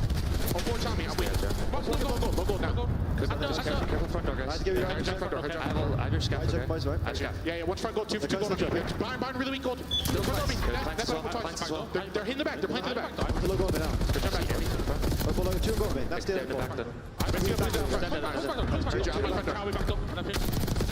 Absolute Joe, okay? Just get up. See back door. Come on. Get up. Yeah, smoke close, coming. Yeah, what's absolute back? You see what's got the weak? Backside, wizard, really good. See backside. Back hookah, back statue. Back hookah, back statue. Nice, still statue. I don't see it. Still statue, right side. Hey, jump time. Yeah, one's on time, right now. Statue. Yeah, One default top. Top as well, okay? March again. 0-4 not weak. He's pushed off statue. Right side. Default, one shot of ult, no worries. They still still scout. Nice shot. Nice one now. 40 got through. 40 got through. It's money scout now. I plan. Well, Loretta. Could be in there. Definitely stops. Yeah, fine. Yo, one's out key. Only two on top. One more time. Let's get time and then one can be left. Okay, absolutely open. They're open. Slip in time. Nice. We close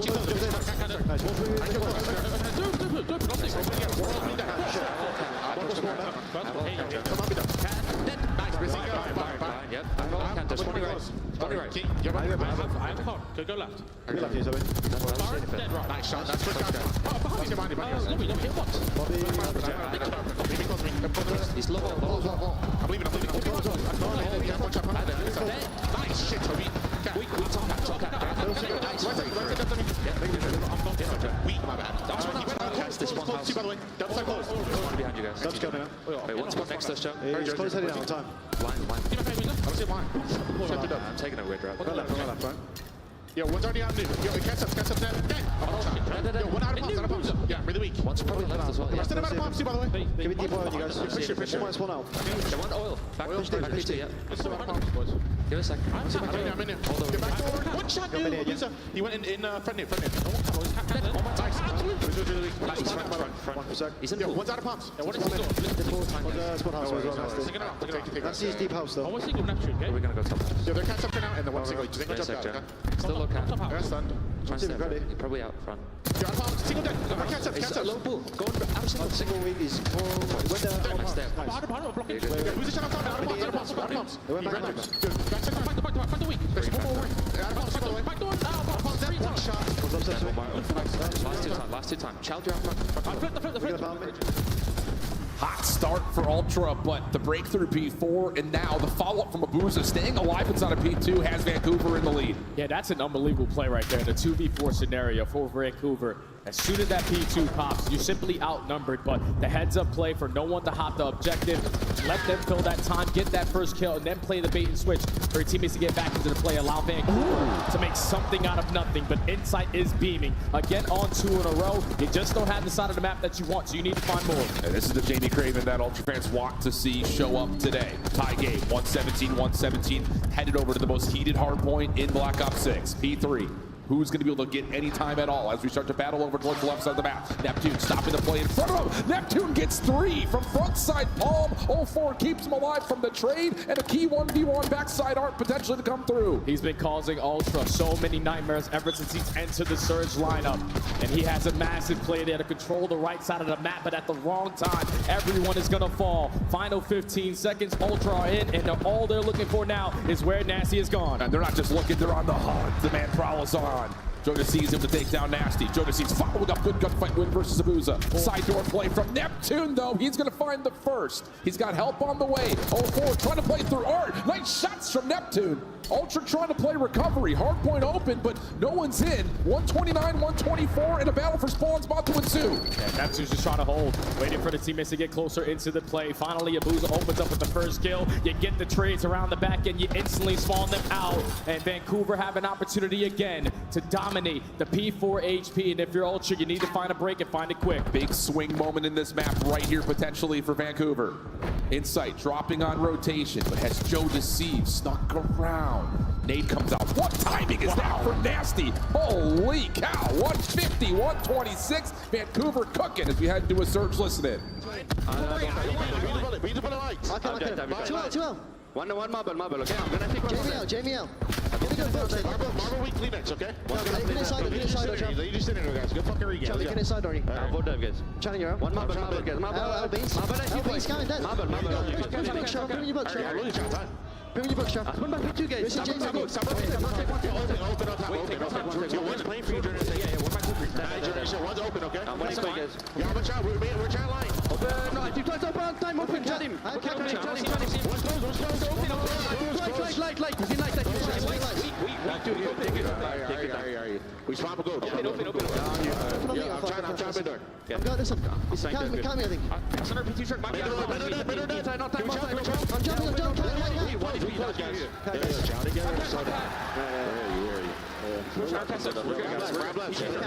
Middle, one shot, Joe. One might be a new. I think he's a new, Jordan. Mini snaked it. Lights dead. Nice. All the way, go left, guys, please. Beans is left. Watch out. P2 truck, you're not okay. One P2 truck. Nice, one P2 truck, still. Blocking out, he's coming out. He's mini then. Pulling out. One time. Yo, cast up. One time. Try to get it. The one needs to be nice. Watch out. I need you push. Don't play kills, fuck me time. Out of beans. Nice. Beans out. He's taking it. And one time, okay? Play kills, please. We need to get lights if we can. Watch out. 3 to one side. I did twice on time. I'm on his guys. And then it's up. They left. He's left. Chow many, guys. We fucked the hill. Chow many. Don't stay on time. Listen, chow many, please.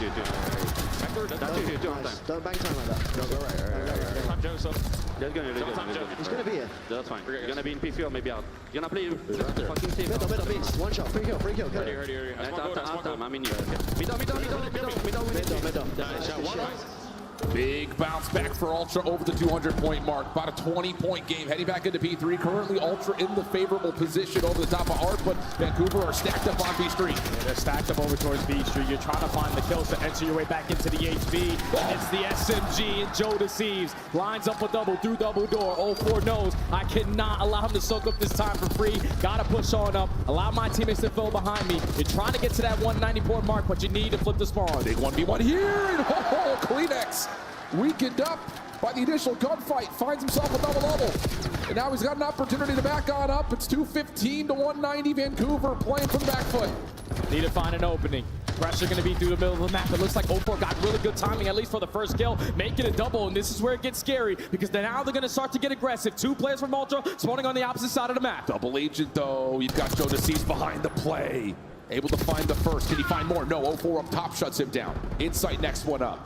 Hard point, not open yet. Insight clears out the front. Vancouver trying to play around the back. What happens with the spawns here? It is Toronto inside the hard point. That means that Abuza will not spawn close. It's just down to who wins the gunfights here in the back door. Oh, and Vancouver are going to have the numbers. The pressure from the side door is going to force all of Ultra to look in so many different angles. But free hole from the top side of the window almost lines up a double. Stalls out the time. You only need 15 more seconds if you're Ultra. Here comes the Cadesto. Nasty for the opener. Kleenex, good shots for first, but pinstripe kill feed. Vancouver in control for now, and they will clear out the front doors. 30 seconds to fight. What decision does Ultra want to make? Do you want to play for exits? Do you want to just try to rotate to one? Or can you set up some sort of a break to get more time here on hold? You're going to do it one more time. It's just Neptune on the pinch is going to equalize it. Finds a double. Now you know there's still going to be pressure towards the back, but again, Neptune Neptune lines up 3. The game is basically going to be tied as we head back over to P1. 0-4 though gets shut down on the pinch. There will be no quick transition here for Vancouver. Abusa provides some sort of an opportunity though from the front. And hold on a second, Ultra aren't actually in the hard point right now. 0-4 off the top rope. Nice shots on the beats. Can't quite find the kill. And that's Fournette. 236, 234. Ultra need to go quickly. They're going to call the Hellstorm. They're going to use the Hellstorm. You got to try to find the kill, at least force it into different position. But Neptune knows I got to be aggressive towards Cat. He at least finds 1. Final push here for Ultra. Insight for 2. Nasty trying to cut this off. 245, 234. Ultra cannot get back into the hard point. One more player with Jonas Eves for the 1v1. He's able to clear the hard point, but can they get back to touch? Kleenex. Oh, can they get into contest? No! Vancouver strike first in an absolute slobber knocker, laying the lumber on them. I do not know what it is, but every single time Surge and Ultra play an opening bowl HP, it is absolute cinema. Last time it was a 1-point game, a chase or a race over towards the P2 spawn. But this time Surge always bank on what's been working for them the entire season. That P4 HP is just so dominant. They time their kills super. We are the aggressors. We can spawn 2 out and give us the advantage with the gunfights off towards New. And even though that game was tremendously hectic from start to finish, that was a beautiful closing moment there from Surge to take map 1. And just go figure. You got that moment from Joe DeCeves jumping in, finding 2. Nearly opens up the hard point once again. Troops are on the way. They just could not quite get back in. Yeah, you better believe we're going to go back and rewatch that one again, friends. Holy. Let's take a look back at it, because initially you're looking at this fight for P4.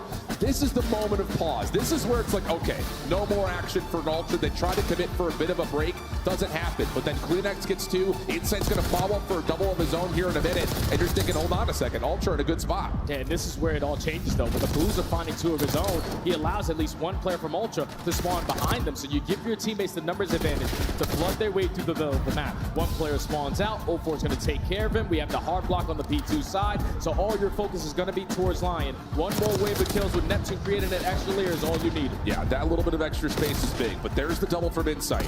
And at this moment, you're starting to think, oh, Ultra have the numbers. They've got an off spawn for a pinch. But it's that little push up from Nasty. Clears the front door. He finds himself a second. You get the 1v1 between 2 of the electric SMGs. Both of our players to watch before the series start. And Ultra can get back to the front door, but cannot touch to continue on. And now Neptune is fired up.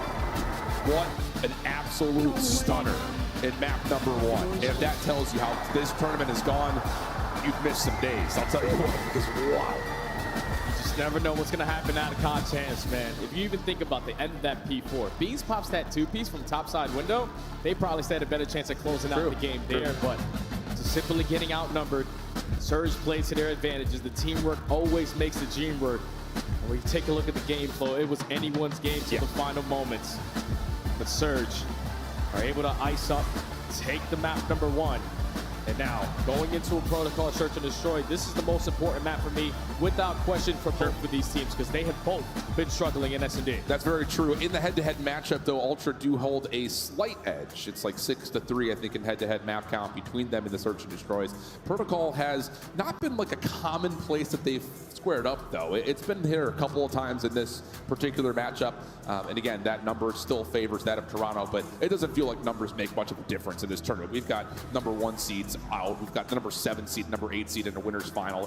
You know, ignore all that. Let's just see kind of what the recency bias is, because both teams have had, I think, some major vulnerabilities, as you point to, in the search and destroy. Oh yeah, you got 2-8 in the last 10 for Surge, 3-9 in the last 12 for Toronto. This was the game mode that was the backbone for them, for their success early on into the year. But like the Des touched on it, they just can't find first bloods. Yeah. And if you're not going to be able to do that versus Surge, who love to play protocol, because you know what 0-4 is capable of. He consistently loves to run through top mid. They majority of the time also like to play for that B site. So if you are Ultra thinking, all right, we're going to shut down the bottom aggressive play in towards A, but then are not in full rotation, or at least fully set up off the rotation to contest that B site, that is when Vancouver are going to give you your most problems. But that first flood is going to be the biggest thing on this map too. Deep breaths there, friends. We have a long series potentially in front of us here. And yes, You want to talk about one of the guys that has been a staple up here in Toronto. It's been Insight. Problem is, he has not shown up in Search and Destroy yet. No first blood wins. To be fair, he's not the one taking a lot of them, but still, when he's had the chance to, he's not converted, and the KD has not been great. So you want to talk about somebody who could show up and really turn the tides here. How about no other than Insight? Here we go. Toronto on the opening offense. Let's get the protocol search underway. See how they're going to try to set the tone early on. Not going to be the aggressors to work it towards A. Vancouver already gained early information. They're just going to take their time and look at 04. Not wasting any time. He's going to almost strike for the first blood, but Kleenex makes him pay for it. That provides a little bit of space to work with over towards field side, with Insight watching over the top. Get Neptune taking a bit of a peek over to see if there was any action for Ultra down towards field. Doesn't really come to fruition. And it's going to be looking like an A hit here, unless Kleenex can find good timing to get up the rope. Hey, how are you? That'll work. Follow up on the Neptune is good, and it all rests with Nasty. Nasty in a 1v3. Does have the information that the bomb is going to be down right by his feet, but the stun is going to connect. He wins the one-on-one, and realistically, if you're Ultra, no one in a position to trade, so Nasty can still clutch this one. Off the reset, the regen, and the reload. The bomb has been collected. Nasty's timing on that frag will come up empty. Does get him back down in towards elevator. But tagged. Oh boy, so now he's got to back up again, and his approach of surprise has been eliminated. Quickly back up and around. Still got 30 seconds to work with. Insight committed on the zip pinch. It's an individual 1v1. Opening shots. This is on the Insight. There's the Semtex. Nasty pushing forward. The sub finds it first. Does he have the opportunity to get the reset back in? Just down to 22 health. There's the regen. Shots over to Insight are decent. Now playing with the clock. Oh! A 1v3 for Nasty. Talk about a start here for Protocol. And if you were trying to get some early momentum on the side of Ultra, it's instantly going to get stripped away from you. Nasty with an unbelievable 1v3 to start off the S&D. Wins the one-on-one to start it off by being stunned on the drop down. Information gained from Ultra when that nade connects, but Insight fully committing on that zip pinch. Doesn't allow the trade to fully come in. And Nasty just finesses his life so wonderfully to allow Vancouver to continue to have the momentum and secure the first round. What a statement. Just when you start to think Toronto are going to come out of that fiery finish to vault and just cool the Jets. Not the case. Nasty for the 1v3. Now Vancouver's turn for offense. Quick hit here for the defense of Toronto. Back down over towards that main double door, but this is what you point towards, Jay. 04 once again getting aggressive early, and he's got an opportunity to possibly find himself a 1v1. Beats reads it. 04's out of there. 04 just going to draw the attention. B's trying to commit on the gunfight, but you're going to basically give the comp to Ultra. They're potentially going to work this bomb over towards B. Neptune edging his way on up. Trying to clear out the backside, but is now going to commit on the bomb plant. Made over the top from Beans, destroyed by the trophy system. And here come Toronto trying to contest the exit. Not quite able to find the follow-up, and there's Vancouver in the perfect post plant, including Nasty again on 4 in a row. Neptune over the top of his previous plant. No, surely not. Beans, good for one, tags onto another, but help is on the way, in Vancouver quickly swarm to find their second round. Yeah, you cannot allow Vancouver to take all that mid-map control away from you as fast as they did, because that's when they are truly comfortable. They don't really like to take any risks working towards bottom comps. They preferred the B site the entire season so far. And that is the reason why. You find the first blood, you instantly get the objective down. And the post plant setup just way too strong there from Surge. Ultra need to stop the bleeding and stop it quick. I don't know what else you could have possibly wanted right there from Toronto. You get to read on 04's initial play, you get to read the bombs being planted. It's just the setup too strong for Vancouver. You don't win those opening gunfights. And now Nasty's got 5 in a row through 2 rounds. Getting likely very close to an early missile. Stun for Joe, will tag. A little bit of information there for Ultra's offense. Semtex comes through, Neptune pushed off just in the nick of time. He actually does get away. He was probably very close to falling there if one shot hit him. He's able to get out of dodge, and the Boozer finds that first love from top window onto Kleenex. So the man advantage again for Surge. No need to do anything extra. Make sure all your bases are covered. I love the rotation play out of Nasty because you're not going to be ready for that. Yeah, Toronto just cannot get anything going. Nasty going to hold for a moment. Neptune working on a long pinch over through Grandma's. Bomb to be planted at B. But Nasty's position is everything, as Insight is the one trusted to lock down this post plant. Here comes Nasty and doesn't miss a bullet. Follow-up is good. 7-0 start for Nasty. Post plant dismantled. Flawless round for Vancouver. That's just a beautiful play right there out of Nasty. You're not going to be able to read that if you're Insight. No one shows face on that B side. You instantly get the objective down. The first 10 seconds go away. And you're thinking, all right, we're going to stand a pretty good chance here, even in the man down. Nasty making, again, another Nasty play on the map. Sounded like an elephant climbing up that ladder. I'll say. Insight was not able to hear him. Finds the first. Joe Deceives is stuck between nothing. And that's quickly 3-0 for Surge with him on 7 in a row. And for all of, I think, this, like, the super nerds that are out there, like the fact that Neptune is the one pushing through, Nasty holds his ground, that's critical. Because at one point, it looked like he was going to go maybe earlier than expected up that ladder. But into round 4 we go. Need a response from Ultra, you need it quickly. Keep your eye on number 1. It's 0-4 once again. Beans was responsible for this last time. Here in round 4, Insight's seen it. But a track backwards, and 0-4 says, we don't need to commit on this long wrap through sidewalk. Let's just hit A late. And this is why they are too much to handle on a map like Protocol, because you just got punched in the face when they go over towards B in a clean 4v4. But this time you're stacking everybody on the site, and Surge just cut their way back through the middle of the map and drop down in towards A with trophy system. 4v4 retake on the cars. They found the first. Yeah, that's big. Abuza was the one responsible for mid doors. Now everyone else in the backside of the site just has to play their crosses. Kleenex dismantles one. Beatons follows up. Now it's just down to find it the last. And 0-4 will be pistol whipped by Kleenex. Flawless response from Ultra. Yeah, that was extremely clean right there from Ultra. It always helps when you find that first blood. Surge, more specifically Abuza, just gets too aggressive at that big door. At that point, you're forcing your teammates now to watch multiple things. Just get some bad timing and a clean retake right there from Ultra. Just made that one look easy to finally put one on the board. It all starts with Abuza falling, though. I mean, just that post plan for Vancouver is not in a position to deal with big door if Abuza falls. So great first team shots coming out of Ultra. Perfect follow-up. An important round on the board for them. Can they go back-to-back? Really, they need to find something around the objective, because so far they've been allowed to plant in both their offenses. They just cannot get a post plant set up. Might have to go for a pace change too, because 0-4 consistently through both sides, showing a lot of presence over towards tower. So we're going to be the aggressors over towards B. Kleenex already behind enemy lines, going to catch good timing, but I love how that player does not commit on the gunfight. You value your life, you're still in the 4v4. The bomb makes its way up to B. There is no defender here to stop this, at least not initially, but Vancouver look, they want to try to test this. Yep, 0-4 clears off the bomb plant. Follow up from Neptune. Kleenex has him weak. Backs down Travis, and there's an opportunity now for maybe 0-4 to pick up this pinch on the overextension. Oh, and Insight. Thought he was spotted there, so he does not commit fully on the pinch, and now you're right in the crosshairs of 0-4. Stuck into the corner, instantly going to get taken down, but Kleenex instantly with the response. Still a 2v2. Yeah, it's a really good bailout to at least get the trade. The problem is Vancouver know the bomb is down. So Beans and Kleenex have to try to work this one together. Not a lot of time to work with either.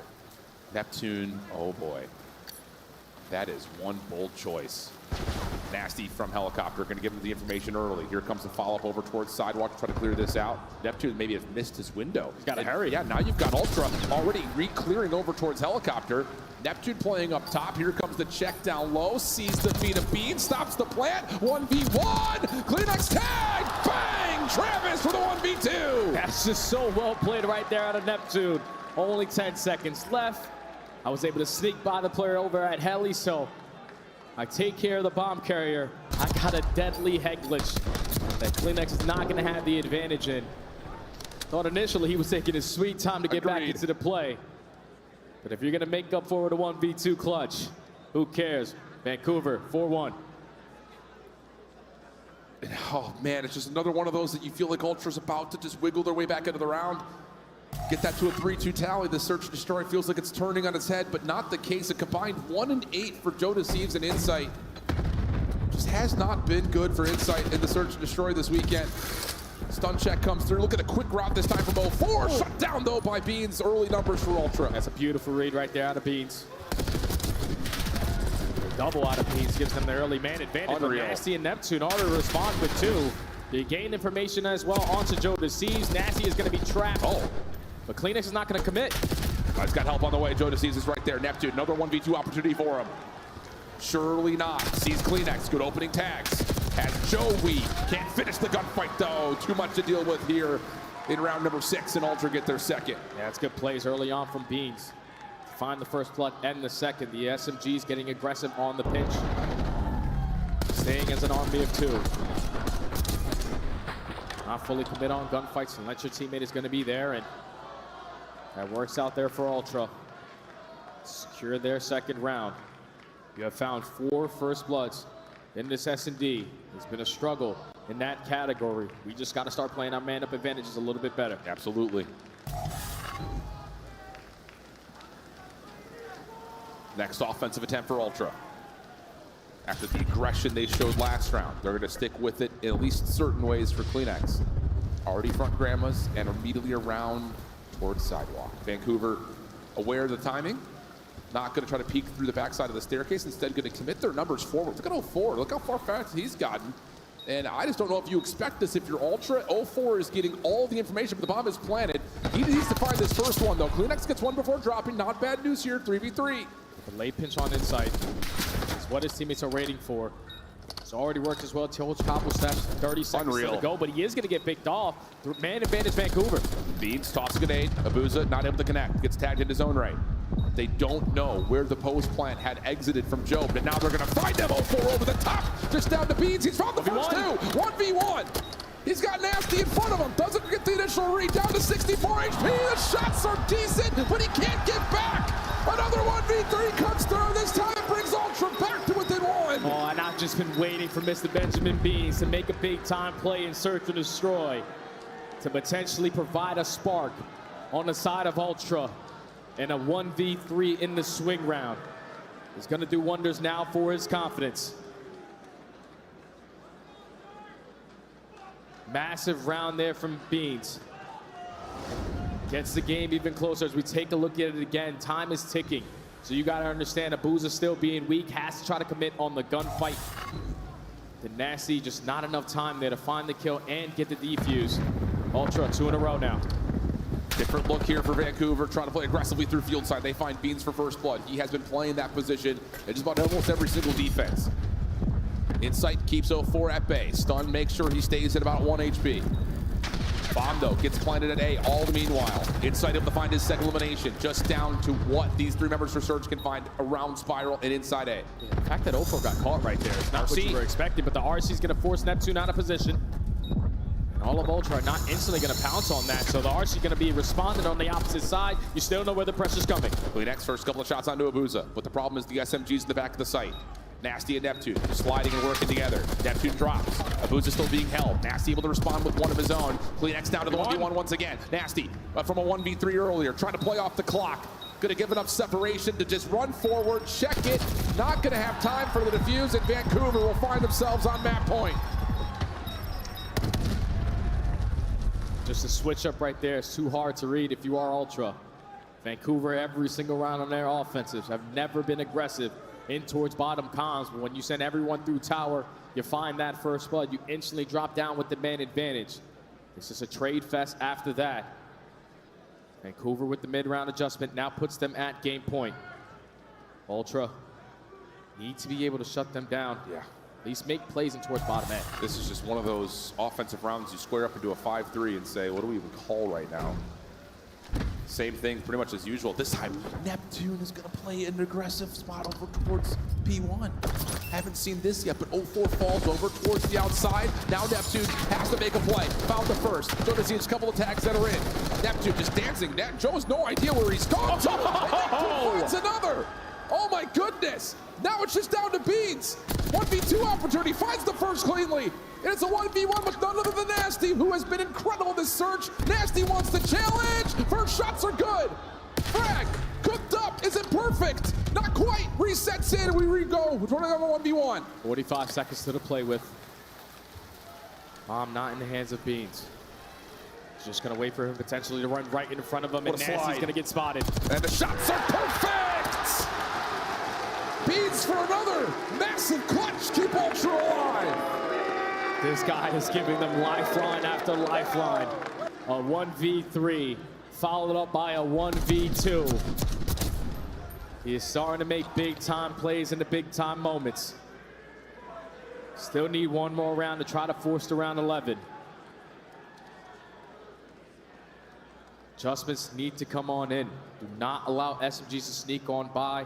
Have your ARs hold down all of the middle map and ARs and the SMGs to shut down bottom A. Well, think about the mind games that have happened. Vancouver have shown 0-4 through the bottom side of 10 or front through sidewalk so many times, and now you've got something at A if they start to build. Consider stun check from Neptune. Hits a couple of members from Ultra, and here comes 0-4 once again, front side 10. The adjustment, at least from Ultra, to have someone at Heli, but now Beans is going to be trapped. He has a trophy that's going to keep him alive a little bit longer, but back off the rotation. Sir said, nuh-uh, not going to deal with that. Potentially going towards A. Yeah, Beans a couple of 1v2s and a trophy. Let's just let him stay there. Let's play the 4v3 and the rest of the map.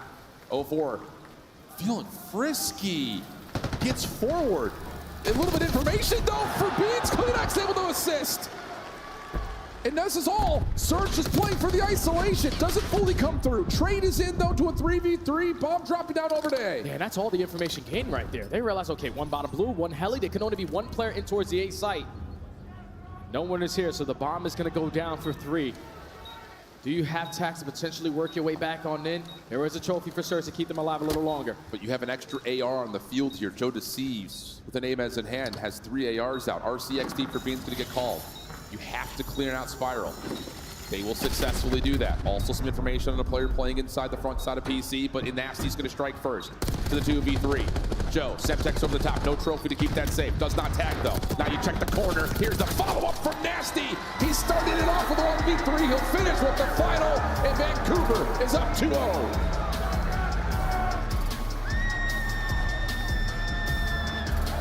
Just too much to handle in those early rounds, man. You start off the S&D with allowing Nasty to get a 1v3 because we're not being patient on a team shoot. That's just tough, man, because even with Benjamin Beans, finding a 1v3, finding a 1v2, you were simply getting outclassed in the strategy. As Vancouver just kept you on your toes at all times. You were consistently stacking towards bottom A. The first 2 offenses go towards B. Yep. Now you're making the adjustments to shut down the B push, and then cutting through the mid-map, dropping down big door, and instantly getting the bomb planted. That's a very strong map there for Surge. I know it used to be a good one there for Ultra, but S&D has been a struggle as of recent, and it continues to show. No, it also helps when I think about what, of our 10 rounds, 4 of them were 1v2s or 1v3s. So it's one of those that you look at the first blood count, doesn't even give you really any insinuation towards how the map had played out, outside of the fact that, like we've seen from Ultra in the past, first blood conversion percentages, not great. 5 first bloods from Kleenex, and you still lose 6-4. A 1v3, a 1v2 goes against you. Those rounds are everything. That's the difference of a 6-4 the other direction, without question. Just got to think as well, like there was a round on their offense where they found the 2 initial kills, and Neptune, just being a nuisance, sneaks up towards Gun. Yep. The fact that he's able to walk away with the first kill, finesse his life long enough for Nasty to find the second and destroy that 3rd player, those are rounds that simply cannot happen at this level, at this point of the year. Well, you got a Vault Control and a Hacienda hard point to try to get this thing back into the mix. But so far, it's been all Vancouver and a couple of tight maps in the Canadian Clash. The final iteration here on Black Ops 6. We'll be back to the break with Vault Control.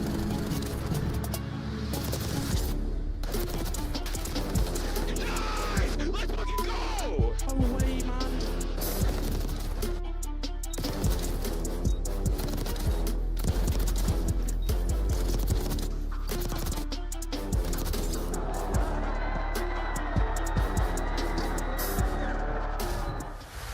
The Scuffed Call of Duty collection is $30 off this weekend only. Visit scuff.co/CDL to upgrade your game with a Scuff, the official controller of the Call of Duty League. The Call of Duty League is brought to you by Monster Energy, the official energy drink of the CDL. The Esports World Cup is an official partner of the Call of Duty League.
Coach Rambo, Ultra coming up next, and you guys are 4-3 over them this season. You're 5-2 in map 1s, and you're also 9-3 in hardpoint against them. Fantastic stats coming out of it.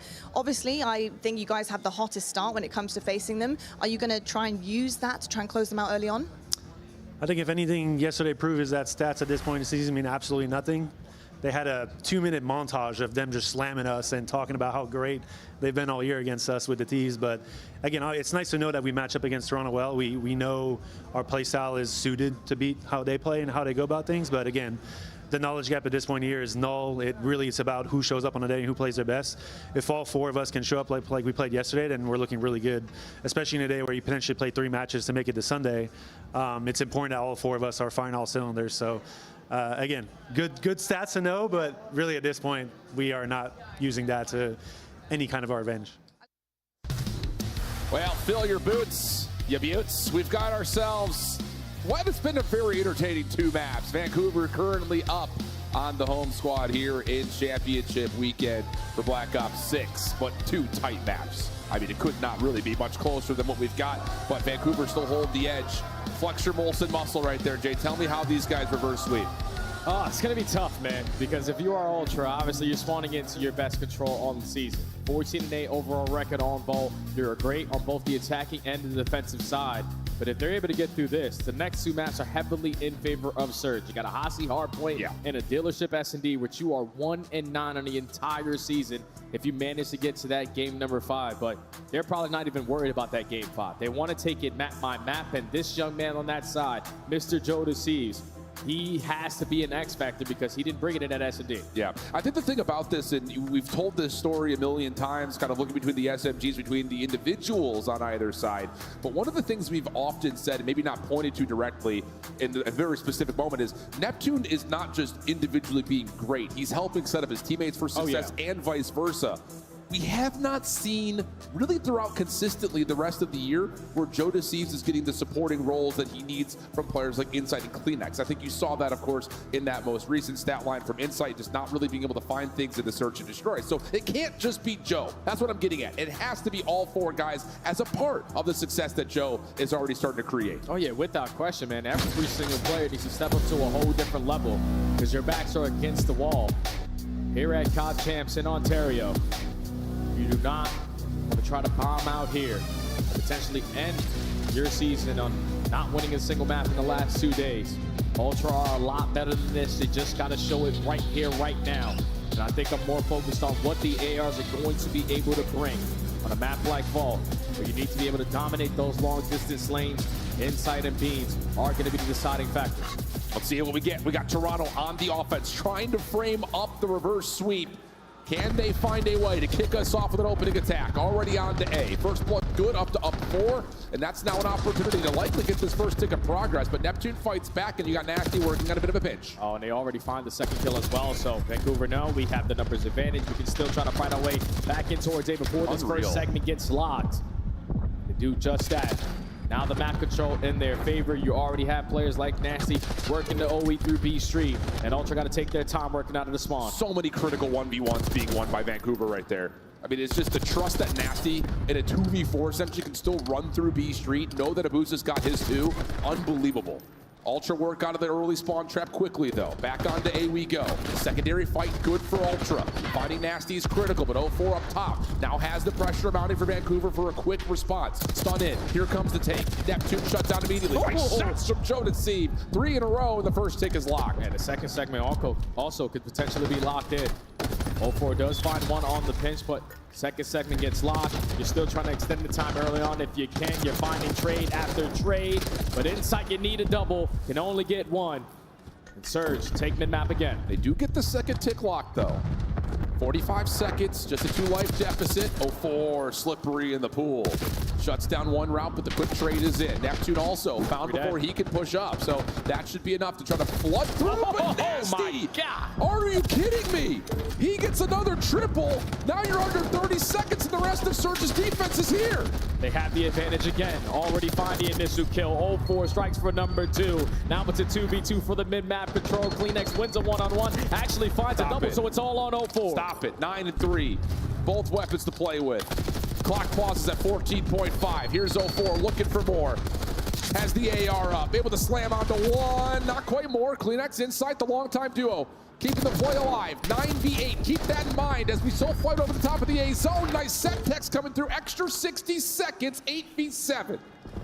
Surge now just going to put themselves in a position to play for the exits, but Insight, being the fundamental guy, wraps back over towards backside ammo, gets the flare farthest pushed on up, also finds a second, but it's a 6v6. Spawn is close to try to get the fourth member for Ultra on towards the zone. Still plenty of time. 6v5 numbers for the first time for Ultra, favoring in the life department. No trophy system down to keep Kleenex safe, but a lot of the opening utility has already been avoided. Here comes the follow-up. First tick of progress looking decent. You got a pinch being worked on by 04. Does he get around the backside of Vault Stairs? No one's watching for it. 04 is going to find two. Neptune gets the third, and numbers go back the way of Surge to the 4v3. Now, if you are Insight, just value your life. Currently have some vault control. It's basically a TDM round now. We've already gotten 4 segments. You're trying to look for the opening kill. Kleenex gonna spot out 04. He's not gonna commit, just gonna play his life still. Clock now, starting to be an extra enemy for the Ultra. Insight does get the isolated kill though onto 04. 3 versus 3. Final 18.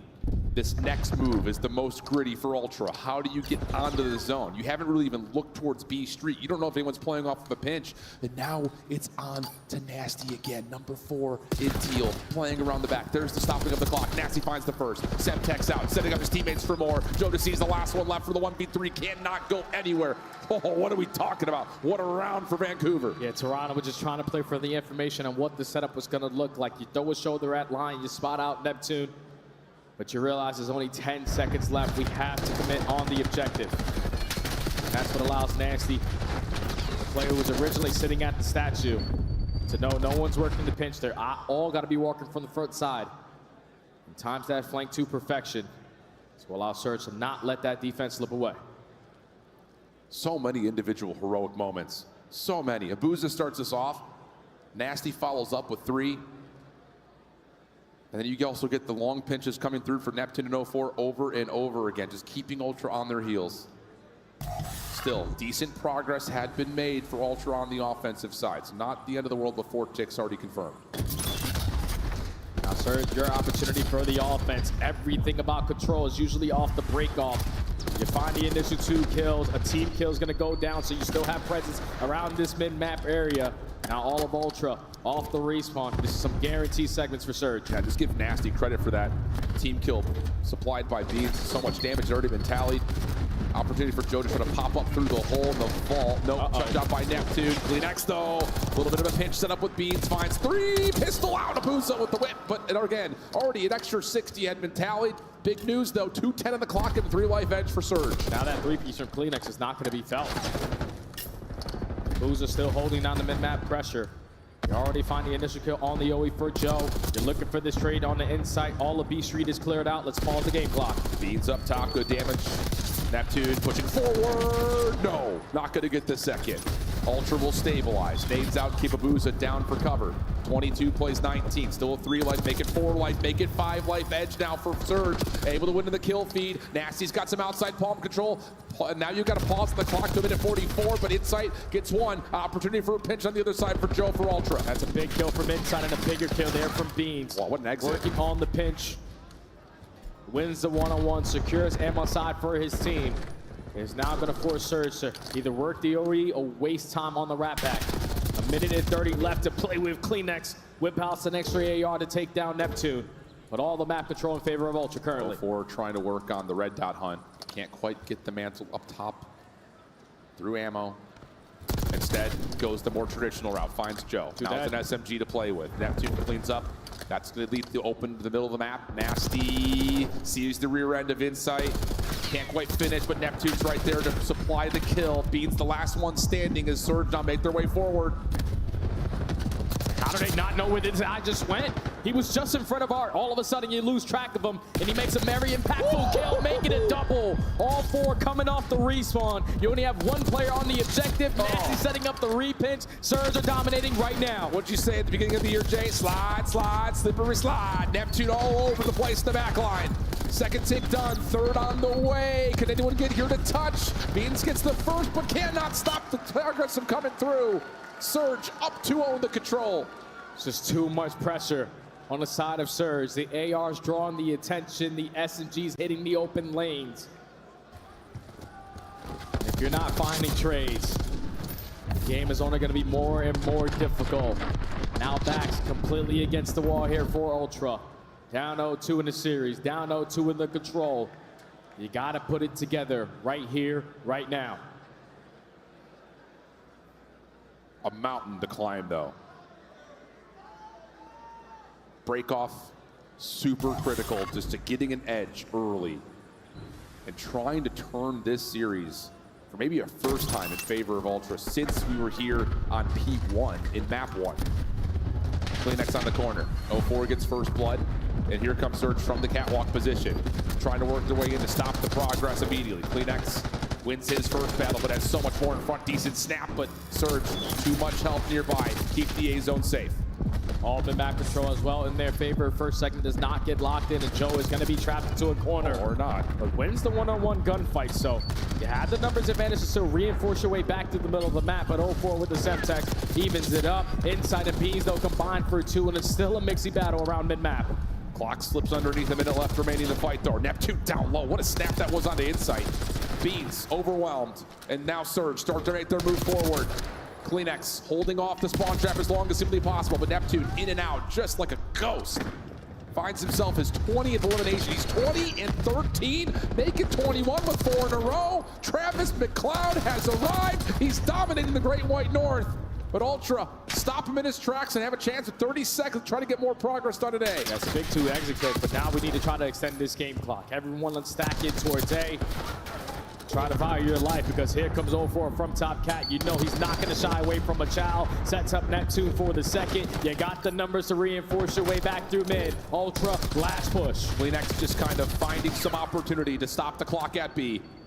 But the rest of Ultra off the spawn. Working through Nasty, trying to get the extra 60 seconds. Nasty finds his opening. Vancouver a little bit slow to get back over to recontest, but here comes Neptune on the cross in, denied by Insight. Follow up from Kleenex, good. 12.6 on the clock. Lives are going to be tied. That's going to be a second tick, and Kleenex is going to try to play through vault stairs, struck down by Nasty, but the extra 60 should be earned. Yeah, they tried to make quick transition over towards B, but at least you have been able to extend the game clock. You're just still down by 1 life, and we still cannot find trades. On to Mr. Travis McCloud. 24 and 16. He's been the deciding factor all season long between these two squads. There's only 55 seconds left to work with. Ultra gotta find an opening. Yeah, Neptune is still finessing. You have to deal with him. Finally, Beans is able to put him down. But boy, that dog can hunt. Insight now over towards B. Nasty still playing on the outside of Palms. Vancouver a little bit weary that someone had slipped through. You can see a couple of members are looking backside Art. They get the clearance. Now you've got the clock. Stop, but Nasty pops up, finds himself 1. Insight in some trouble. Nade's coming through, but denied by the trophy, but he cannot slip away. 9v5, final 30 seconds. Last life for Ultra. Ultra got to make this one perfect. You only got 30 seconds to make something. Gonna have Kleenex trying to work the OE, but Neptune wins the one-on-one versus Beans. No more respawns. What a story it's been for Neptune. 9 and 2 to the life count. 0-4 puts it down to 1, and no one will survive.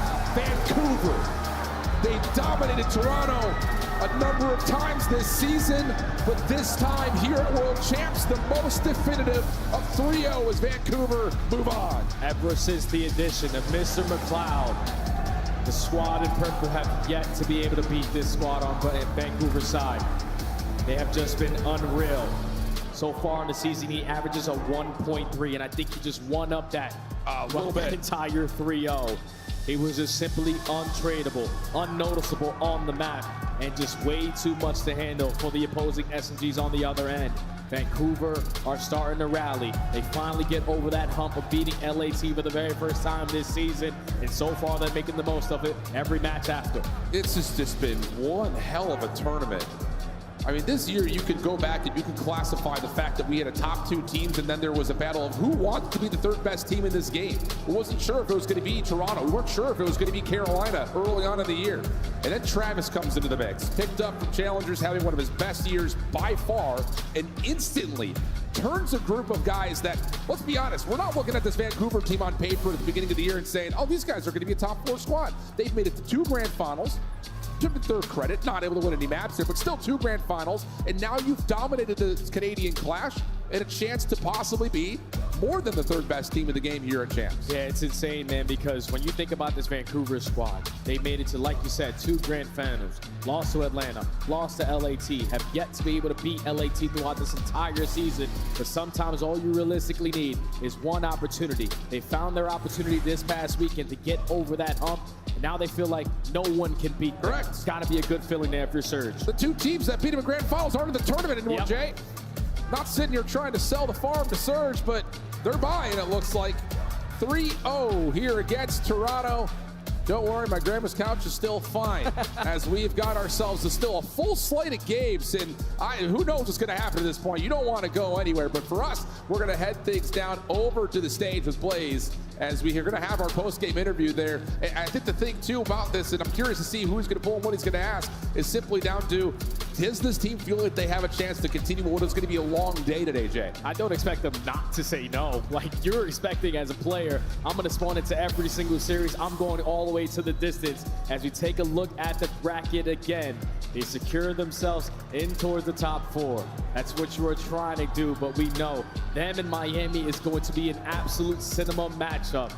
This tournament is still jaw-dropping. That's unbelievable. I mean, legitimately, and that's going to be, interestingly enough, a rematch from when we were in winners round 1. That was a 3-1 to Miami, but it did feel like Vancouver came out flat in the search and in the control in that particular series. So who knows what happens as we get back through that rematch. Of course, we also have Boston and Optic ready, but it is Travis McLeod ready with Blaze for our post-game reaction.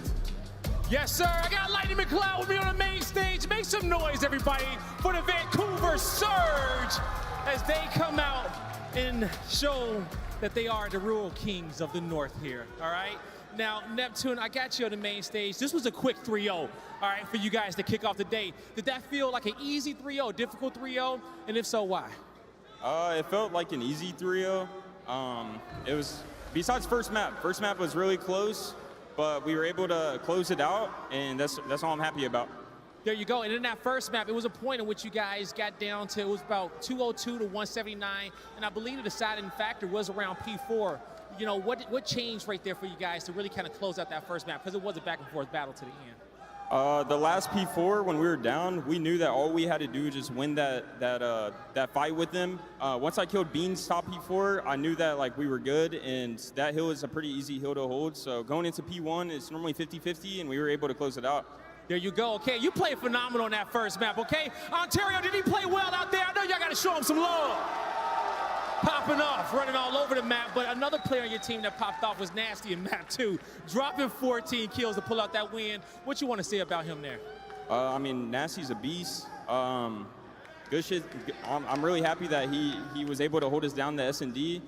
It's been a while since we played that map, so shout out Byron. There you go, all right?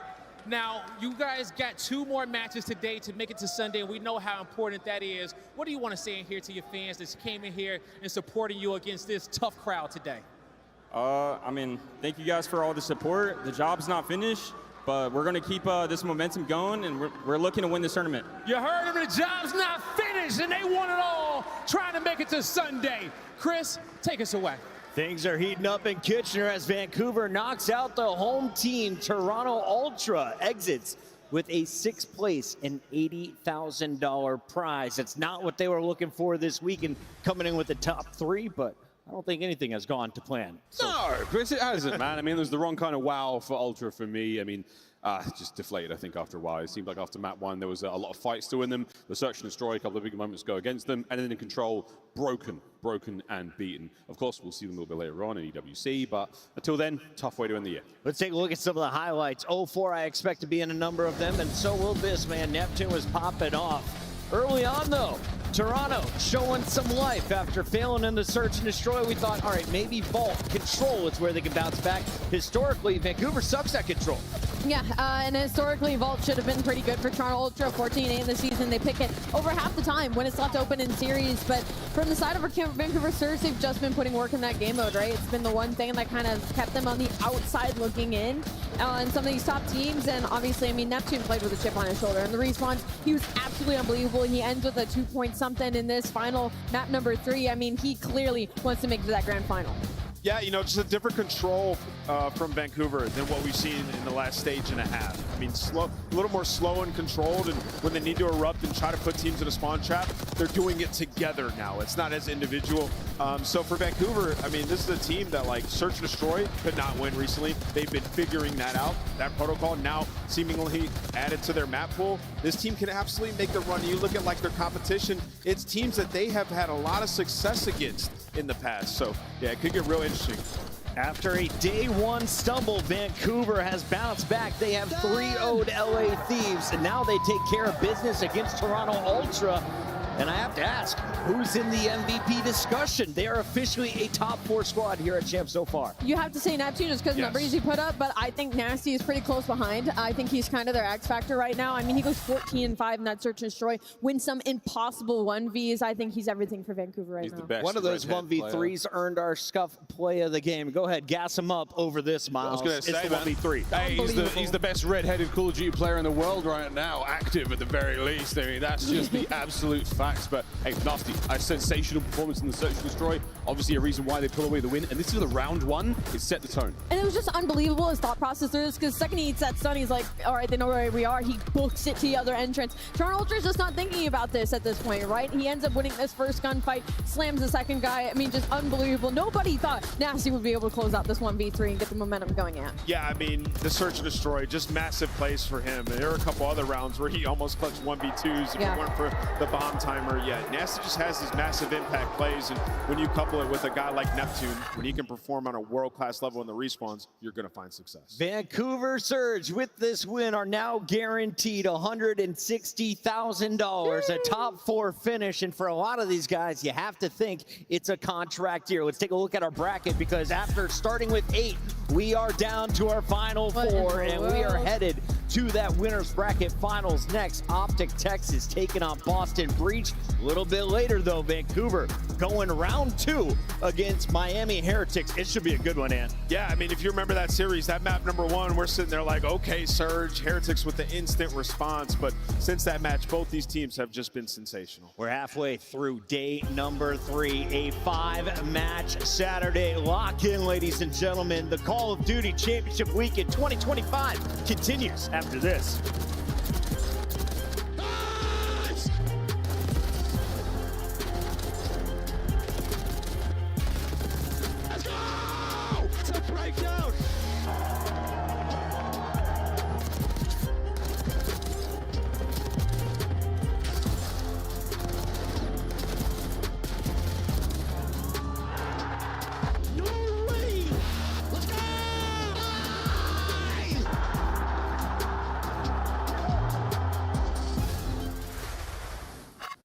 The Scuff Call of Duty collection is $30 off this weekend only. Visit scuff.co/CDL to upgrade your game with a Scuff, the official controller of the Call of Duty League. The Call of Duty League is brought to you by Monster Energy, the official energy drink of the CDL. The Esports World Cup is an official partner of the Call of Duty League.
On match day, everything matters.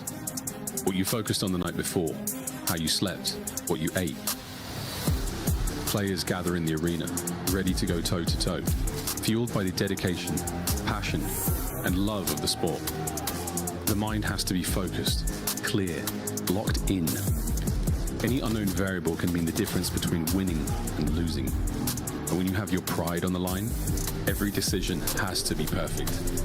Every movement calculated, and every shot on target.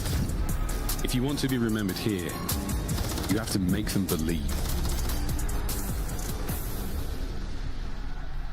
Scuff has been a proud and passionate supporter of Call of Duty esports for 14 years and enables you to play like a pro.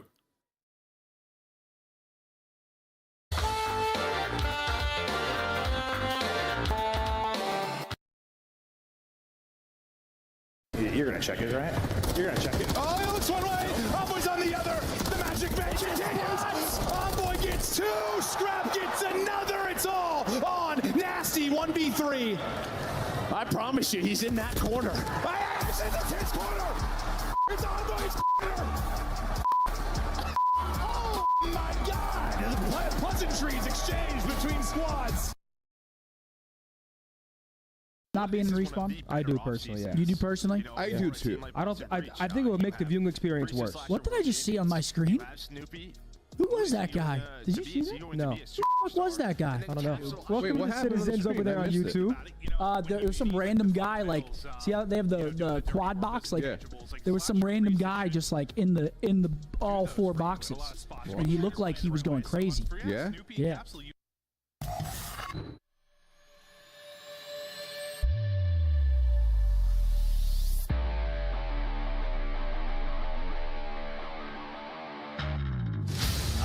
Listen, that's just too easy, right? He just slid out and his boys are eating on point. This is Cammy! Gonna be down to Cammy in versus the world. 1v1. Holy Cammy! No, it's Demon Joe. And there he is. Well, Awakening sets you up. Purge knocks him down. There's the final three. Purge is playing campaign. Like what? Purge, the heretic.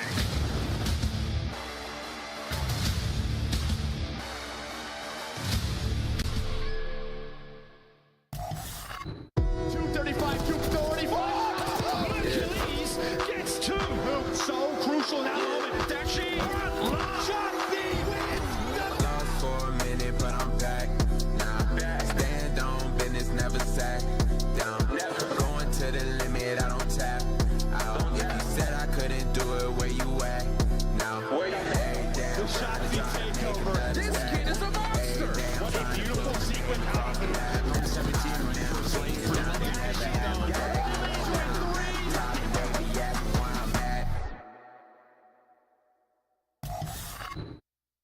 Dashi, I have to ask you about the team.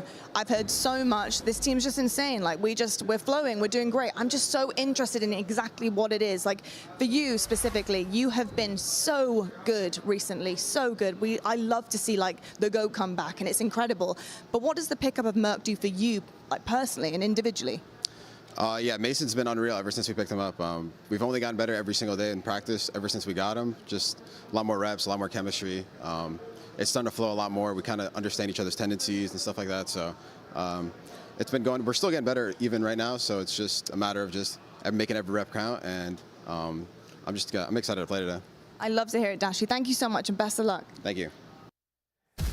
At this point at Major 4, we weren't sure if Optic Texas was going to make it to Champs. Here they squeak in with the number 7 seed and are actually the favorites going up against Boston Breach, the A seed in our winners bracket finals. This is history in the making here at the 2025 Call of Duty Championship for Black Ops 6. I'm your host, Chris Puckett, alongside I Hold Shift. We've got Rosalie and Nameless, and I want to start with you, Shift. Yes. What was your confidence in Optic? After bringing in Mercules, we knew the potential. Sure. But what were their odds when you saw them matching up against FaZe in the opening round? Did you think they could make it this far? No. Just flat out no. I think the thing about it is, like, we know what Mercules brings to the table. We saw it immediately in Boca Raton. We're also seeing what Optic was able to do throughout the qualifiers at 4 and at DreamHack. But with that came a lot of really bad results. And I think there's a level of is this actually going to make this team a world championship contender again? I think the thing about it is some of those losses that are sticking in our minds, like a loss to Gorillas, mate, all the maps they've played have been tremendously close since adding Merc to the mix. So I think looking at what his addition has meant, this team's finally clicking. They're playing their best COD of the year, and they're rightfully where they need to be. Nameless, you said something incredible in the green room. You said this is not just Optic's best games of the year. This could be Call of Duty's best games of the year being displayed by Optic Texas. They are 6-0 on their run after taking down number 2 seed Atlanta FaZe and number 3 seed Toronto Ultra in the winter semi. Yeah, 100%. I think it's the best Black Ops 6 gameplay we've seen from any team. Chris, they are destroying teams. You talk about the Atlanta-Toronto series, 3-0, 3-0. They're destroying their will to play the game. They sent them down to loser's bracket. Both those teams got 3-0 bopped out of the tournament. They are compromising everybody in their way. Everybody on this team, it's just seamless. They're in flow state, Allie. Every play that they make seems perfect. I mean, when you look at the numbers, they were bottom 4 in almost every single category across all game modes heading into this event. You know, like they were at rock bottom. The only way you can go is up. And in the past 3 weeks, they are now #1 across almost every category in the venue this weekend. So if there's any path to victory right now for Optic Texas, is to keep doing what they're doing. Allie, the bad news is the teams you beat kind of didn't accomplish anything here in Texas, right? No, they did not. That's kind of like the only hot take is like Atlanta FaZe had to drop 1.3s just to win by 40 points versus Carolina with a player that had a 0.5. You know what I mean? So not the best showing out of Atlanta, not the best showing out of Toronto. However, it doesn't completely take away from the fact that Optic Texas made so many improvements. My view on that is that Optic compromised those teams, though. Like Facts. they ran Yes. through them. You go down to losers bracket after that, you're questioning like your practice headed into the tournament. Like that match that they had against Toronto was ridiculous. They beat them so bad they mentally boomed them for future matches is the take. On the other side of this showdown, you have a squad that only 0.1% of the universe had faith in winning champs. They are now 2 matches away from accomplishing that goal. Nameless may have been that one voter who put in Boston Breach coming into champs. Yeah, maybe on the sly, you know, me and you know, their moms and their dads. But listen, when you talk about this Boston team, you know who they had like their most success against? Can you tell me, Alan? It is Optic Texas. They have matched up 4 times. Boston has won this matchup 3 times back-to-back in their last 2. And they played them in the last stage, and they were able to beat Optic Texas with Mercules in the lineup. They love this matchup. Outslayed, by the way. Have they done it on land?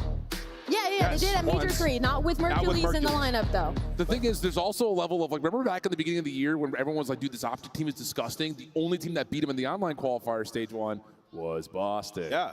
I mean, it's just Boston play unconventional at times, right? The map vetoes can get a little bit weird. We're going to see maps that Boston love get through here in this series. So this could be an electric winners final. How did Boston get here? Let's take a look at the bracket because the 8th seed in theory had the hardest road of them all. They took out LA Thieves in a 2-3-5 and then went on to be a red hot Miami Heretics who just went on a 3-map spree against the Surge. And that's what's unbelievable, right? Is Boston Breach, again, a team that you would look at this lineup and be like, all right, Giga, Wake, you're looking at Coldward, Cammy, like you're thinking respawn across the board. They haven't won a hard point so far this event. They've come incredibly close. However, mind you the rewinds. I never want to see them spawn in on that again. But versus Optic Texas, that's where they find the most success as well, is going to be in those respawns. So this could get weird. We could be looking at another game 5. If there's a game mode you want to be working at champs, it's search and destroy. I mean, you get here and like the stats don't matter as much as you heard Rambo talking about. You just got to come out and steal a hard point. If you come out, you win this map #1, all of a sudden, this becomes terrifying for the Green Wall. We're going to keep digging into this matchup. The pick'ems are on their way. Stay locked. This is Champs. We'll be right back.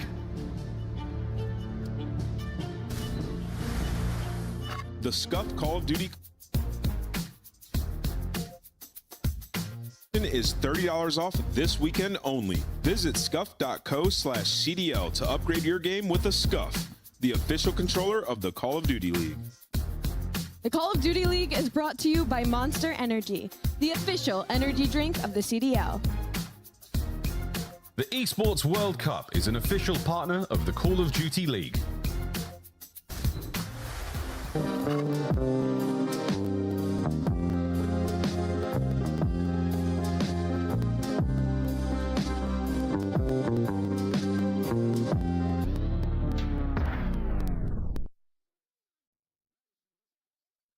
Bro, what the hell? What the hell is that? Wait, that guy's bowling. Wait, he's watching bowling. Look, look. You see, he's watching bowling. Yeah, what the fuck? I gotta troll, bro. Wait, is he trolling? Wait, is he trolling? Wait, he has to be trolling. Wait, is he trolling? He's gotta be trolling, right? Wait, he's gotta be trolling, right? That's not right. That's an Easter egg from the CDL. They got the stack. Second tick is done. FaZe trying to go. It's moving so quickly. Can they get in and contest? They're soaring through. It's just about done. The contest is in. Shotzzy kills everybody in front of him, but FaZe are able to get in. Getting a point, man. Here we go. Gotta hold with no respawns. They're holding for now. They win one. Nobody left. FaZe hold with no respawns remaining.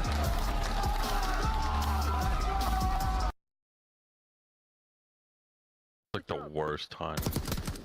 Time short. Wall bang him. Put your head down and secure the target.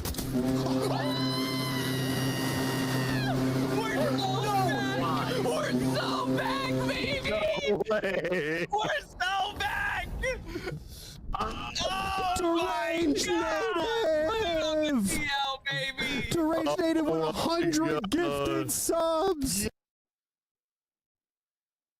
Oh my god, they're shit! I got it so bad.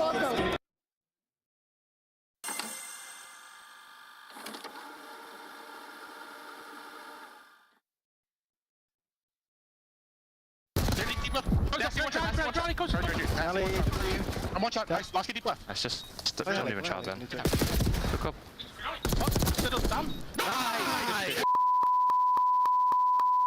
Yo, Byron, Llama 2X was right. You're awful. Just grab him, just grab him.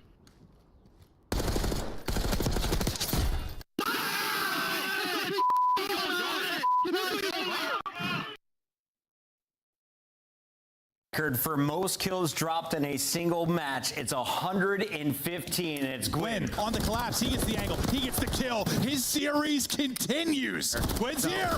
Yeah, this is his place. A double headshot, 7 in a row. He is taken over. Maybe he's just trying to end the Rookie of the Year conversation. Just put himself back in front with just a dominant performance here. Time to go. TJ gonna drop. One has fallen. Second will drop as well. They collapse. Oh, on Gwyn! Of course it's on Gwyn! One player left. Hudson finds it! Gwyn seals the deal with a record-setting series for Gwyn. Gwyn is different. 4-3 in game 5. Oh, no! 4v2. Line up with ARs. Nice little deep shoulder coming through. Oh! Wow! No way! He gets the one through the drop, and then all.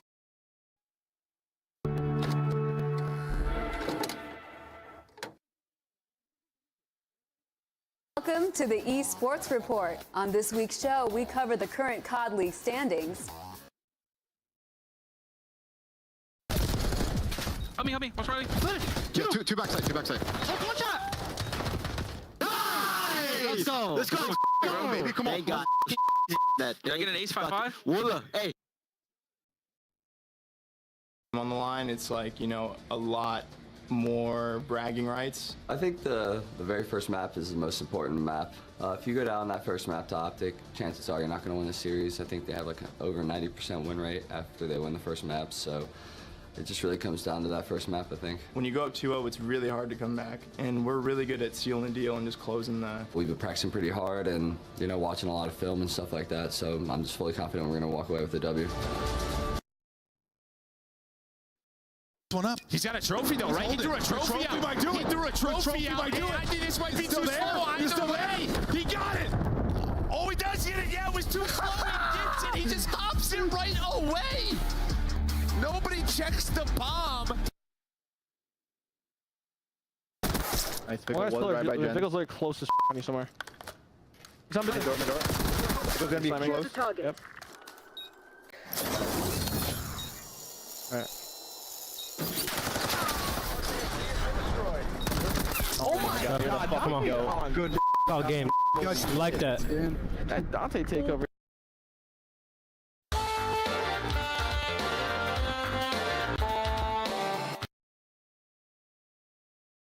Get here. Come on the stairs, Nice. I'm looking you. Could be outer.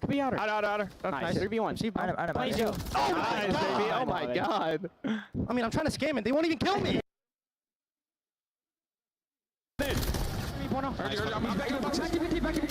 Last one. Missing Zach. P3. Zach. Got you. He told me. Is that what he did? Get the last guy.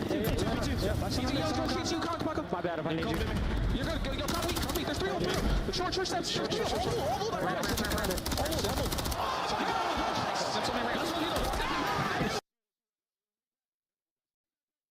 That is all she wrote. Heretics 3-0 on Control. Unbelievable stuff. Again, these guys on this map were lost for so long. The improvements they made, never mind, the map is going on 0.0. Vehicle didn't know either. Heretics started celebrating, and there's still game to be played. There's 2 segments gone. Wow, what's happening? It's not over yet.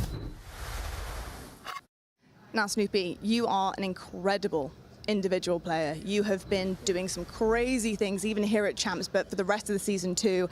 I want to know what it is about teammates or just situations that allow you to play the very best that you can in high-pressure situations. Yeah, well, thank you. Yeah, I feel like each individual in this team has its moments. We all support each other pretty well.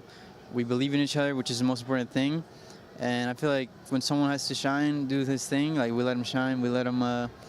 Everyone just helps each other out and understands when it's their time to, try to pop off or something. But yeah, it's just really good team to be a part of. Love that. You shine very bright, Snoopy. Very bright indeed. Thank you so much and best of luck. Thank you. Appreciate it so much.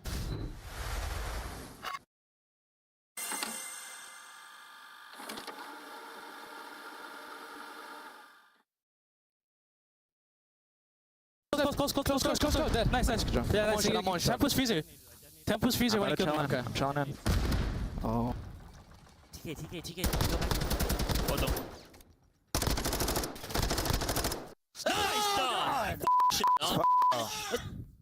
Nice. I was side door and it killed me. I was right inside the side door. In the front row, they make it to nearly every single event. That poor guy that hit the deck today outside the venue, is he here? Saw that. That was tough. Hey! Guys, that poor guy ate concrete for breakfast. Tough one. Find out which team will take the largest portion of that $1 million prize pool and etch their names into Call of Duty history forever. Ladies and gentlemen, live from Las Vegas, the World Series of Warzone Global Final.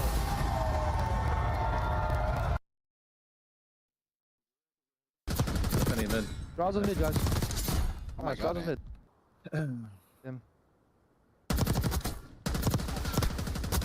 It's your boy Shotzi, man, with the ace. Little ace, man. Eliminating Vegas Legion from Champs. Yes and no, but yes. They're seeing him ugh. I don't know, actually. You are lying. I'm lying? Them guys. Yeah. My bad, Clay. Keep that shit together.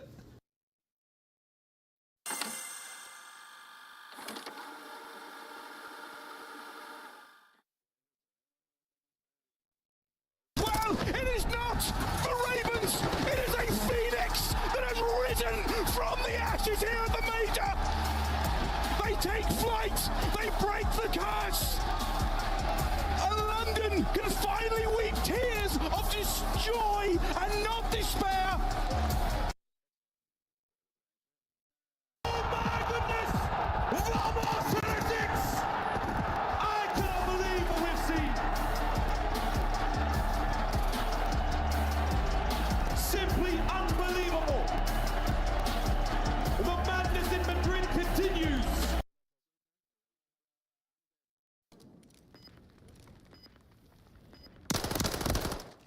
Nice, bro. I would have killed him. I just ammo. This is ugly, bro. What are they doing on the map?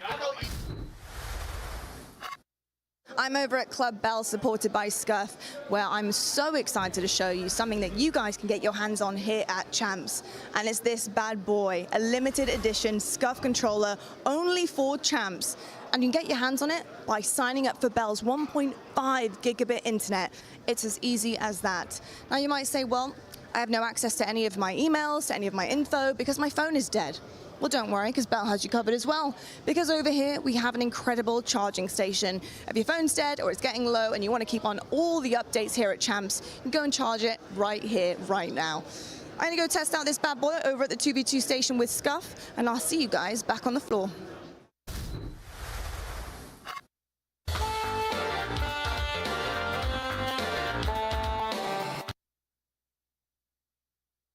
All about him all tournament long. It can come down to a 1v1. Oh, he's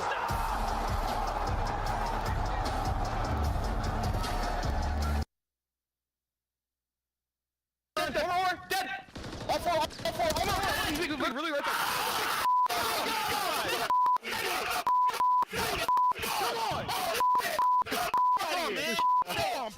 Yeah, got me. Don't even worry about it, guys. These guys on.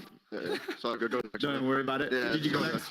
Just go next. Just go next. Yeah, we're good. Oh, we gotta laugh that one off, boys. Oh, Yeah, we got that one off. I'm bad. We gotta laugh that one off. Correct. No, I'm dead. I'm dead. No way. Did myself revive? Nope. Honestly, it works out. I'm starving.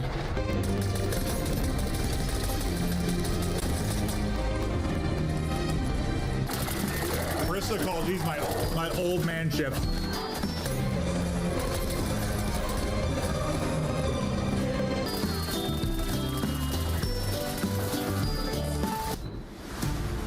We're back live in the AUDA, and our players are ready to go. Nameless, as we take a look at the bracket, I know you've been around the block.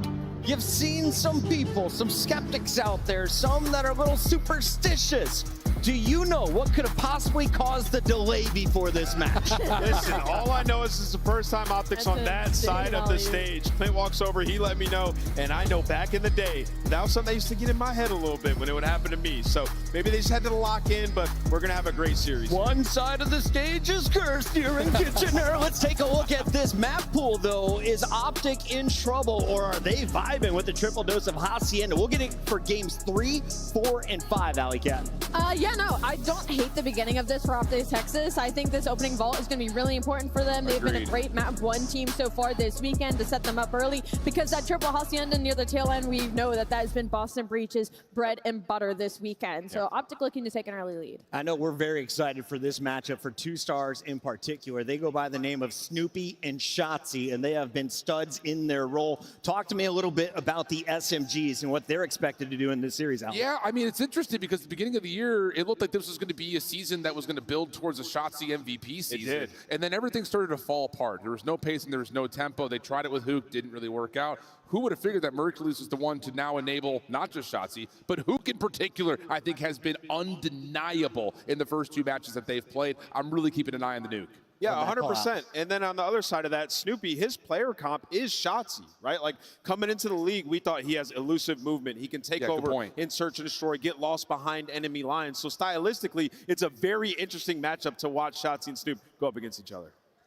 It's Ant's favorite team versus the planet's favorite team. It's time for our Scuff Pick'ems, and Nameless, I want to put you last. I'm going to open things up here. I think Optic Texas somehow makes people forget about Major 1, 2, and 3. They are going all the way to a championship spot with a win tonight. I was a hater on Boston's success when they came out of Major 2. I was a big critic of their major success at Major 3, thinking I didn't believe what Boston could do. They have been denied, they have been doubted, and I'm going to keep doing that. I got Optic Texas. Hater. And I'm going to keep doing that. Is insane. Listen, my Twitter mentions have been full of people begging me yesterday to not pick Optic today. I'm going to go Boston Breach in this series. Listen, first of all, I don't have a favorite team. Don't pick our team was the request, Allie? Yeah, no, I swear to God, y'all can check me right now. My favorite team is who just plays good Call of Duty. And Optic has been playing phenomenal Call of Duty. It has literally been flawless on the map. So, I mean, looking at it, I think that ends today. I'm going with Boston Breach. I think Boston get this done. I think Gigawake's coming out to fry. Purge has been unreal. And Snoop and them search and destroys. I think they win. Canada, are you ready to start this party? Make some noise. It's your winner's bracket final.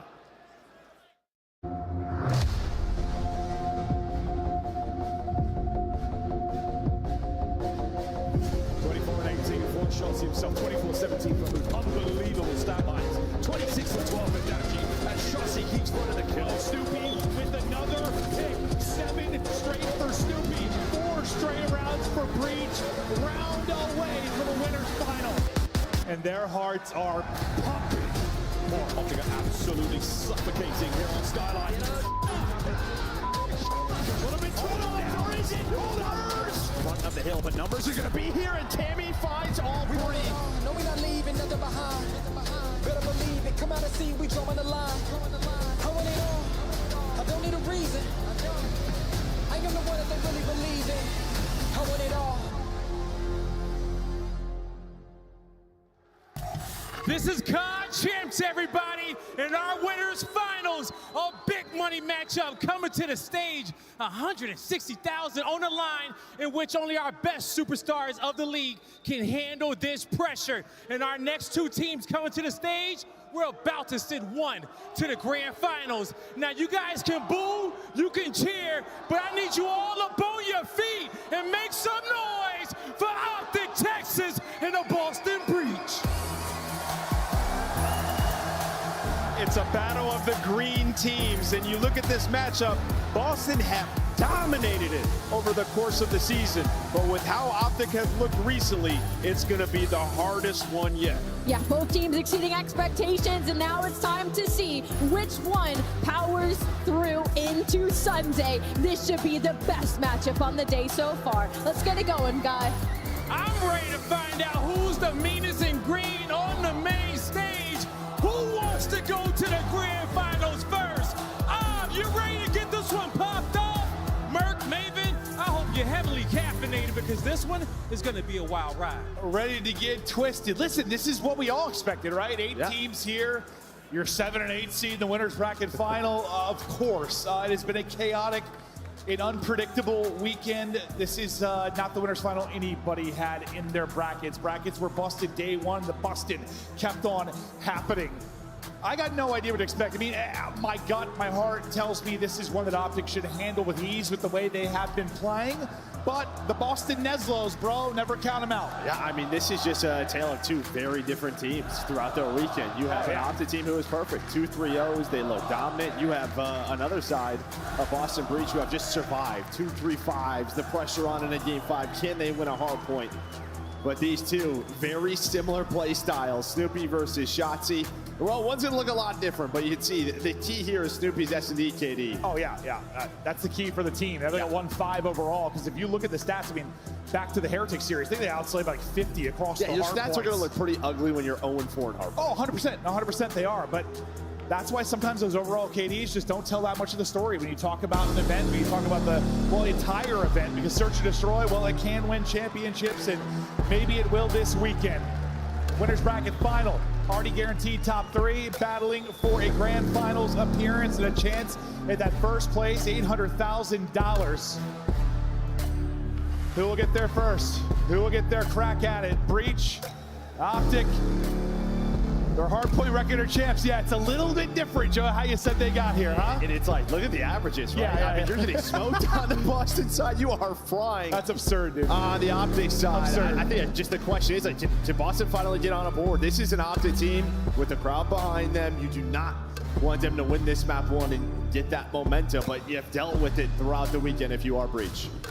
And Optic on the opposite side have been so good when they win the map 1. They've been incredible. We'll see if they can do it here. Let's get into the battle in the winner's bracket final. Hook has been the literal nuke. And he'll look to get started, and well, he'll get started strong. That's gonna be 4 dead for Breach, and that is not the break you want if you are Boston. I mean, the guy's literally just on the floor. Melee, and Dashy's got his back. This is what we talked about, the Optic teamwork. just being exceptional. Just everybody frying, and well, that continues. That continues. You don't have a kill if you're Breach. Yeah, they're gonna get one eventually. I mean, no, the KD hasn't been good, but you need to find some kind of kill. Mercules is, I'm not going down first. Finally, Purge gets him a kill. Purge gets him 2.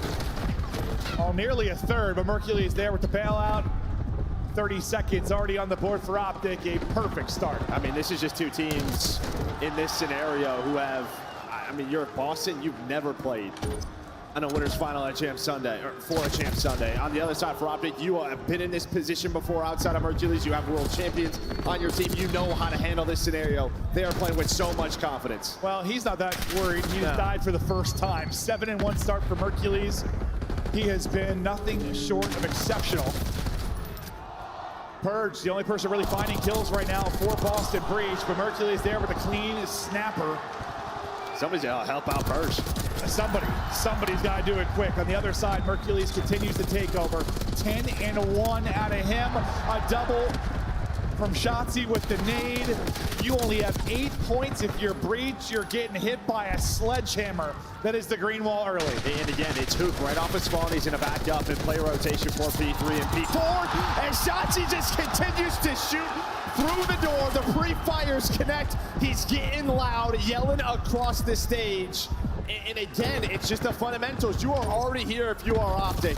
And if you are Boston, you just got to slow this game down. You need to somehow win this P4.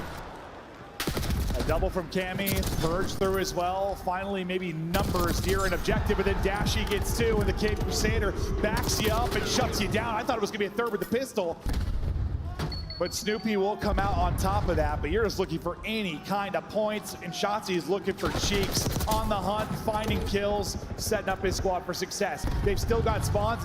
Dashy's just chilling our side. I mean, you have nothing. Again, just perfect gameplay here for Optic. Number 4 and Snoopy, maybe gonna try to go on a route, but as you said, Dashy's here. Free for him from top art. Dude, and the fact you're getting P3 time, like, yeah, so much time. You're already at 100 seconds. Who's finding a double? And this is what we talked about. It's not just one. Everybody is having their moments as Hook finally gets cut down. The pistol almost connects. We're about to be talking about map 2. If it continues like this, pretty soon. There needs to be a break here early for Breach. Awakening is able to slip across. Might be able to make something happen. He got a presence through the front, but Shotzi able to shut down 2. Mercules gets the other 2, and the bloodbath continues. I don't know how much blood Boston Breach have got left. They are just getting slammed. The green wall, too tall, too thick. Breach just can't fit. They are getting slammed. Optic Texas by 120. Let's hear the comms. They're taking over. He's through on me. I'm dead. At the tree wake. At the tree wake. Low square. Okay. We are missing Square dead. Nice, good shot. Let's move over now. We'll just wrap their cat steps. I need him. Wrap their cat steps. Yeah, there's one pull, by the way. I'm gonna pitch you guys right. I'm gonna pitch right. You in a corner. What guys got him? Yo, he's awakening spawn hold. One's off hold. Nice. Three. Block. Okay, they spawn there. Hold him. Play away. I have con. I have all of left. One's left weak. Hook, help him. What's your cut? What's your cut? On my left, Cammy's a bullet con. Three small. Okay. I'm gonna go left. Another one close. Purge. He's like our close. What stun are you? Yeah, we should try. I'm pushing the left. I ran to the left. Really, Brandon. I'm pitching. Nice, good. Speed, Brandon. We're pitching. NRU, Cammy. Another one. Cammy was weak. He's close. There's two. Close gap. They got a P2 spawn on you. Whoever's out, stay out. I spawned here. They're gonna need money. Yeah, we spawn here. What's over top? Okay, one is close. Really good casters. I'm behind these guys. You guys will. It's gonna be you. I have our money hit. He's top down on you. Can't stay down. Dead. Nice. Outer on me. Awakening. Shit. Back him up. On the one. Give me. He's going back. Still back. He's on time. I can't. On time on me. He's outer. Stupid so weak. He's going front. Okay, they're top cat. One more top cat. Wait. I'll get to the back. Hold on. I have your cross. T3 dead. I have your cross. Really cool. Okay. I still have cross for money. I saw the cross. Cat steps, front short. He's one shot. Yo, Cammy's crossing T4. Cat steps. Outer left cam. Outer left cam. Outer left, Cam steps. Snoopy, two cats up. I don't see him. Cat steps, purge it. Another one short in time. He's outer trip. Okay, short in T3. Wait, actually, which one are we? I'm banging mid though. I'm trying to. I'm gonna place it. Go in the back, weak. Right, he's on the... Yeah, I think it's like down Cammy dead. T3, T2. There's two outer. Just hard block. Yeah, they spawn on time. They're spawning on time. Trying to get now. I think we're spawning on time. Yeah, they spawn on time. Trying to get to them. T1 one shot. Two on me. Make sure you guys rep hard. Top cat dead. Another one is still right on me. Yo, I'm Playing for the guys right. I'm pretty sure one guy's probably on you, Art, by the way I spawned. One was right on me. Snoopy, one was cat. Well, Joe, I think this map one is going the way we feared it might. I mean, Optic Texas in dominant form. The comms were clean, concise, fantastic to listen to. Mercules is brilliant, just hearing him calling out spawns, calling out setups, what he's holding, telling teammates what to do. This has been terrific. And for Boston Breachers, hoping for some kind of lifeline. As we always say, if the guns get a little hot, you start to win some engagements. Well, I mean, if you focus in on this map, right, it's kind of, this is like the last chance. Can you find a good chunk of this P3 time and get a full 60 at P4? That's it. That's how you get back into the map. But you have to start slaying. Well, they're going to go 3 down again. Awakening, you're going to be the last player up, and you see the green arrows. You are going to spawn out if you are Breach. Who's going to spawn up at Statue, and he knows right away. It's a 1 versus 1, 4P4 rotation. He has been fantastic in these scenarios throughout the weekend, has the AR out, and well, he's going to find the freebie. If they win this rotation, game done. I love it, just the patience, the ratty plays he's been making. It's been so good, and when he needs to beam, he is dialed in. 50 more needed for the W. This has not been close. It's hard to like hype it up. This has just been a murder. It reminds me of last year, right? Their third sort of, or their second sub in Fred, pulling out an AR more. It's the same thing here with Hoot. Just slow him down, allow him to get his kills. You pull out the AR, the guy is hitting, and fundamentally, just so darn good right now for Optic. Streak is in, connects with 1, connects with 2, connects with 3. Shotzi gets all 4, wiping them off the board. 20 needed for the win. The annihilation of the Boston Breach continues. Optic Texas have been perfect. They've been dialed. They seem untouchable in moment by moment, second by second, closer to a grand final, closer to going back to back. It starts in the map 1 and it is dominant for Optic.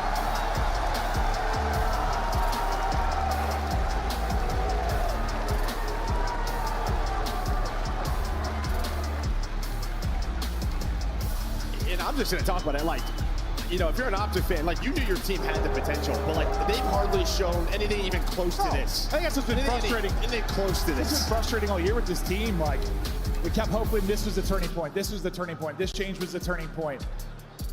And it's going to be a weird year. Like, even if they win the event, it's going to be weird to look back at. Like, you're basically top 8 all year. You're good for 3-4 days. You win it, and, like, okay, I guess it's a great year. It's just, it's weird, right? Like, I don't even know what to compare this to when you talk about the history of Call of Duty. Like, the champs that like, comes to mind, I guess you have to, like, probably Call of Duty World War II, one of the weirder ones, I guess. But, like, it has just been insanity. And with Thieves out, with FaZe out, it just, like, who is in their way, bro? Who is in their way? And it certainly doesn't seem to be Boston Breach, but yeah, not that weird for Breach. They go down to 1. Okay, yeah, it's search and destroy time. We'll get back to like, it. we don't even need to play hardpoint. We haven't done it all week, right? They get outplayed by, what, 45 or something like that? It is ugly, ugly, ugly from the get-go for Breach. Optic, just so good. And, man, we can't gas this Mercules guy enough. Like, listen, I know there's been moments for everybody. I heard the devs talking about, like, oops, the important thing for this. We can, I scrap all that. Mercules changed this team, changed this culture, got this team hungry again. Whether at the beginning of the year it was pride getting in the way, egos clashing, where the hell went on with that, like, original 4? Mercules comes in with, like, maybe a renewed passion, like, of a young player, re-energizes this team, and this is nothing short of marvelous. No, it is, yeah, especially in the hard point, but yeah, for Boston Breach, I mean, I don't know, I was on a team, right? You know, in Ghost, we won a ton of game 5s, just we were losing a ton of respawns. Like, that can happen. It's just sooner or later that it's probably gonna run out. That search and destroy magic. It's so difficult to always win your search and destroys. A couple of bad rounds don't go your way, some clutches not going your way. But we'll see if Boston Breach have life here in map 2. Can they get to the Haciendas? Well, yeah, it's a 1 at least, but, like, can they extend the series so we have 3 of them? That's it. Yeah, they've been so good at Hacienda all year long. But yeah, gotta get there first. And it's also tough, like you're talking about relying on the search and destroy. Like, yes, it's been great, but like also the control is like the weird thing too, considering their year. Like they were bad for the most part in control outside that one stretch where they really turned to a different gear. At least he's laughing. I don't know, what else can you do? Oh yeah, no, you can be like that. That's all you can do. Laugh like, all right guys, remember 2-3-5, we're a 2-3-5 team. Let's get there.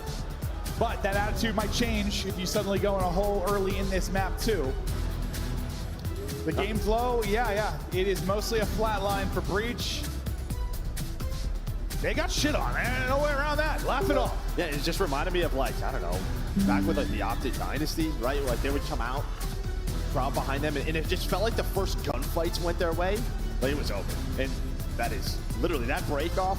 They had 6-7 kills in a row and adios. It's a little different. Like I think I like last year, the final like versus New York. Like, remember New York went up like 50 to 100, a couple of those hard points, but like yes, once a couple gunfights went their way, once that crowd, Dallas, and well, crowd here, crowd everywhere for Optic, once they really get rolling, yes, I mean, they become different, dude. They go Super Saiyan and they take over. S&D KD leaders, yes, you're going to see a lot of Boston Breach here because that has been where they're 4-0 and what's got them to this point, but it's been a bit of everything for Optic Texas. They've won it through all modes. They've been perfect in Mercules. I mean, he's special, dude. I don't know what else to say. Yeah, no, he's playing exceptional in every single game mode. And yeah, as you said, both of these teams undefeated in search and destroy. Going to that protocol search. I mean, for Boston, you were down, what, 4-1 yesterday in that map 5 versus Miami, able to bring it back. Snoopy goes on that spree, has the Hellstorm for the round 11. Optic, another map where, yeah, they were able to take down FaZe. We saw it in the winners round 1. Yeah, just shut them down. And I thought, well, as much as I thought that was like an Optic thing, and it was, don't get me wrong, like, I mean, we just saw FaZe in the Heretic Series too, just look out of sorts here. Like, I don't know what the hell the team was this weekend, but Optic beat the pants off them in that first series. Neither team has lost the search and destroy. It's just been much more the conversation for Boston Breach because that has been the winning condition to move them on. Map 2 now. Can Boston Breach answer back or to Optic Texas dig this grave a little bit deeper? Because it feels like half of Breach's body is in off that opener. Soupy gonna challenge. Shotzi's shooting bodies and then gets traded out, I think, as a result. Well, maybe, you know. He's like, hello, hermano. Maybe don't want to do that in round 1, but, you know, just saying hello, because now it's a 3 versus 3. And, well, Purge is going to go on an angle. He's going to find one. He slid by another. Yeah, Dashi was right next to him. So it's a 2 versus 2. Purge going to put that round away. But, again, he's not really the only one shooting. I was, like, confused as he slid by. I was like, huh? Where's the second? Where's the trade? 1 versus 1 early. Bruce. Giga. And what a big round this could be. Gets in, catches him, Awakening doesn't have the read, and the ice god in Dashi takes the opening round. Yeah, I mean, Shotzi gives them a freebie, pretty much. Yeah. Gives him a freebie. Man, I'm not faded. He was definitely shooting bodies, right? Oh, no, he was literally like, here you go. But I just want these guys to know. Yeah. Want him to know I am gunning you every single round. Does it in round number 1, 3-on-3. Yeah, Purge, yeah, just with how quick that animation is on the slide, doesn't see the second. And then Awakening just never even expects this. Doesn't even look at it. Nope. Playing a 50-50 or whatever you want to call it. Wasn't thinking that was the play. Dashi gonna get 3 in the round. Purge. He's trying to fight. He is. I mean, that's what we were talking about at the beginning of the hard point. Really the one person fighting. Coming out strong here. And yeah, he could have, I mean, that whole thing happens because Purge slides by Dashi. Could have been a whole lot different, but Snoopy going to be blooded on the Breach side back-to-back rounds. You just never saw him cross the plat, and now you're just playing this bomb. Look at your other teammates. Hook's just going for it, trying to set up Mercules and Dashi. You don't even expect this if you are Boston. He is all by his lonesome. Well, now Mercules is in position to help on out. On the other side of the map, it's going to be Purge, potentially versus Dashi, but here comes a retake, and Mercules lines him up. Unbelievable out of the kid. Dashi keeps it going as well. And Optic not slowing down. Dude, he's so good. He's so good. I mean, both of them right now, but I mean, Dashi's been doing this for a minute. To see Mercules doing it on this stage, this early in his career, yeah, we've had some players do it over the years. Normally, like, Awakening is watching this, right, from that top window. That's just a freebie. They don't think anyone is there, but Mercules, yeah, just reads it perfectly, ready for the slides. Dashy buys time on the other side of the map. Well, you get a first blood, but you don't turn it into anything if you are Breach. Well, they got to turn it into something here quickly. They've survived the 0-1 hole all weekend, 0-2. It'll be new for them. Snoopy, first to drop for Breach in a couple of rounds, see if he can change this. This time they want a double chow. Chow to Shotzi. Snoopy put the dirt. He's able to get another nearly 3. Shotzi, the A-Site Reaper. I mean, if that chow's gonna happen, he's gonna get 2 each time. You're not winning any rounds, that's for sure. Yeah, Awakening with an ice kill on the hook. So 2 versus 2, a lot of time to work with. You can maneuver around the map, and well, you can see they are duo of Optic. They are down low. Similar to last round, you're just gonna plant the bomb over towards B. Awakening, he's across the map. You'll plant a couple of islands right now if you are Boston. Awakening just trying to reposition. Yeah, the more time they spend looking for him. It's like he shoot to turn some heads here. And there's wondering, where did he go? Look how much time is gonna be off this clock before you can engage. Yeah, but Boston has like no idea. Still winnable for Optic. Hercules on 3 straight, and here we go. Now to another 1 versus 1. Ooh! You lose some aim assist there. It looked like it. Oh, kinda. Yeah, I thought he snapped well. He snapped. Just feels like he lost it on the stairs there. This series might be over. He does that. But nice win here from Awakening. Well, he's the guy. They're down a man. He's able to turn this into 2 versus 2. Yeah, Jamie Awakening play the round well. Yeah, his aim didn't look a lot sticky either. That was maybe a messy one.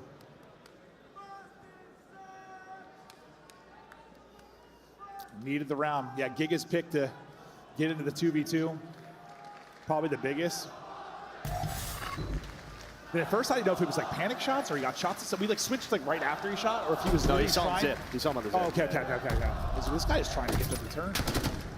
Right into it. Shots. He's been dominant down here from the other side. Purge will shut him down this time. Dashy though gets 2 with a sub in hand. Showing he can do it with everything. He's 6 in 1. Well, there were just no nades or stuns to stop the entrance there for Optic, but 2 versus 2. Jamie with some great shots, but Mercules, he just goes right back to the spot. Such a power heady. Double chow is in. A multi-kill round there for Mercules.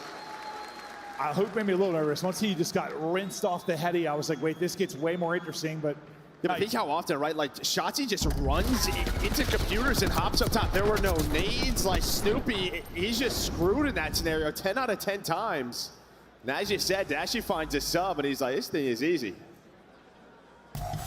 Now, I think Snoopy started in the map 5. He was like 1 in 5 or 1 in 6 or something, and then went on that 7 or 8 spree to earn a streak. Like, he turned it on. His timings, his gunfights, they started to go his way. They need to.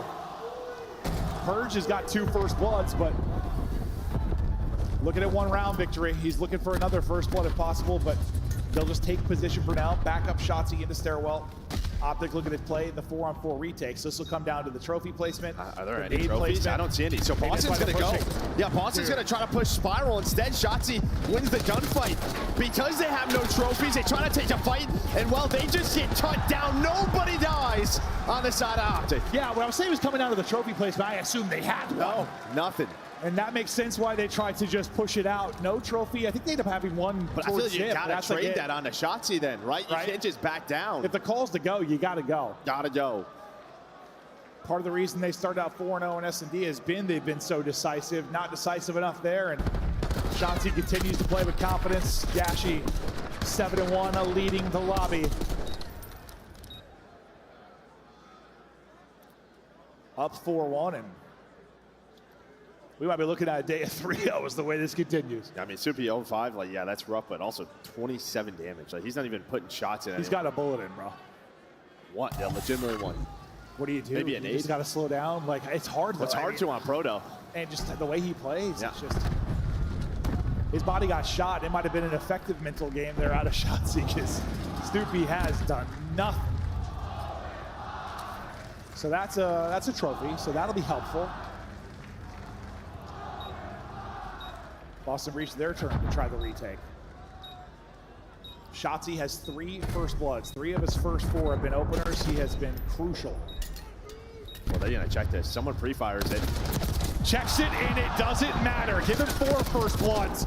Everybody else into the blender. Last guy up is going to be Snoopy. He is dropped. 0-6 now for Snoopy. And it seems for this Breach team, whether you have the read or don't, it doesn't matter. Optics simply too good. Just not winning the gunfights. I mean, that would give you the first blood. You would then have a man advantage to retake the bomb site, but yeah, Wasting just loses it up close.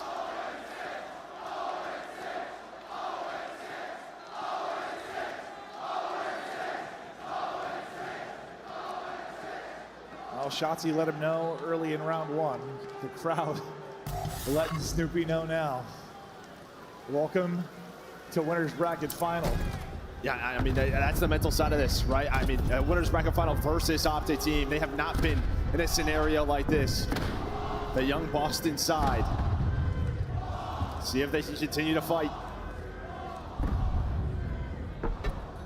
Round by round. They'll try to bring it back. No plant yet. Maybe looking to catch somebody, get a little over aggressive from the Optic Texas side. Maybe waiting to get a trophy loaded in. The time continues to bleed. Optic continue to wait. Now plant is in. Mercules trying to finesse. On 5 straight. Getting away with his life for now. Position known for 1. Gunfights, here we go. Shotzzy continues to dominate. Crossfires in. Cammy left alone. 80 HP. Can't win it. Optic take it 6-1 as they are in cruise control in the winners final.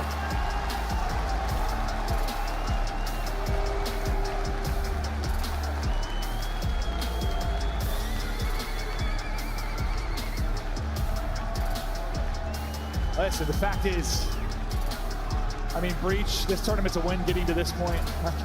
Based on how these years have gone for this organization. And I don't know if that's the way they're viewing it. It can't be, but they're simply outclassed here. No signs of life, just getting pinned to the wall. And I really don't have much to say. Yeah. I should probably cut that off before. I don't know. Yeah, I don't know where I was going with that. Yeah, pinned to the wall. Listen, Desk, I don't know where I was going. Yeah, hold on. I was thinking like pin the tail of Nagi or whatever or something. I don't know, bro. Guys, settle down, man. Let's take a look at the stats. They aren't great on one side. On the other, they are fantastic. Yeah, I mean, I said that for map 1. I'll say it again. Breach are getting shit on. There's no different way to look at it. Outclassed, outgunned, outsmarted, out everything. You know, maybe you worry a little bit. Shotzzy shooting bodies round 1. Will it come back and bite us? You know, his mouth has come back to bite him at times this year. They won the round. Not biting him now. Not biting him now. Now, the only good thing, the only bright spot for Boston. Okay, what's your bright spot, please? Hacienda. That's about it. Okay. We're going to 3 Haciendas in a row. That's all I have for it. I really don't know what else to say. Come on, dude. Sell me on how Breach are going to win, Joe. 3 Haciendas. That's how they would win. Desk. Man, I was going upstairs trying to get my nephew a scuff controller. Had to run back to the desk. 6-1.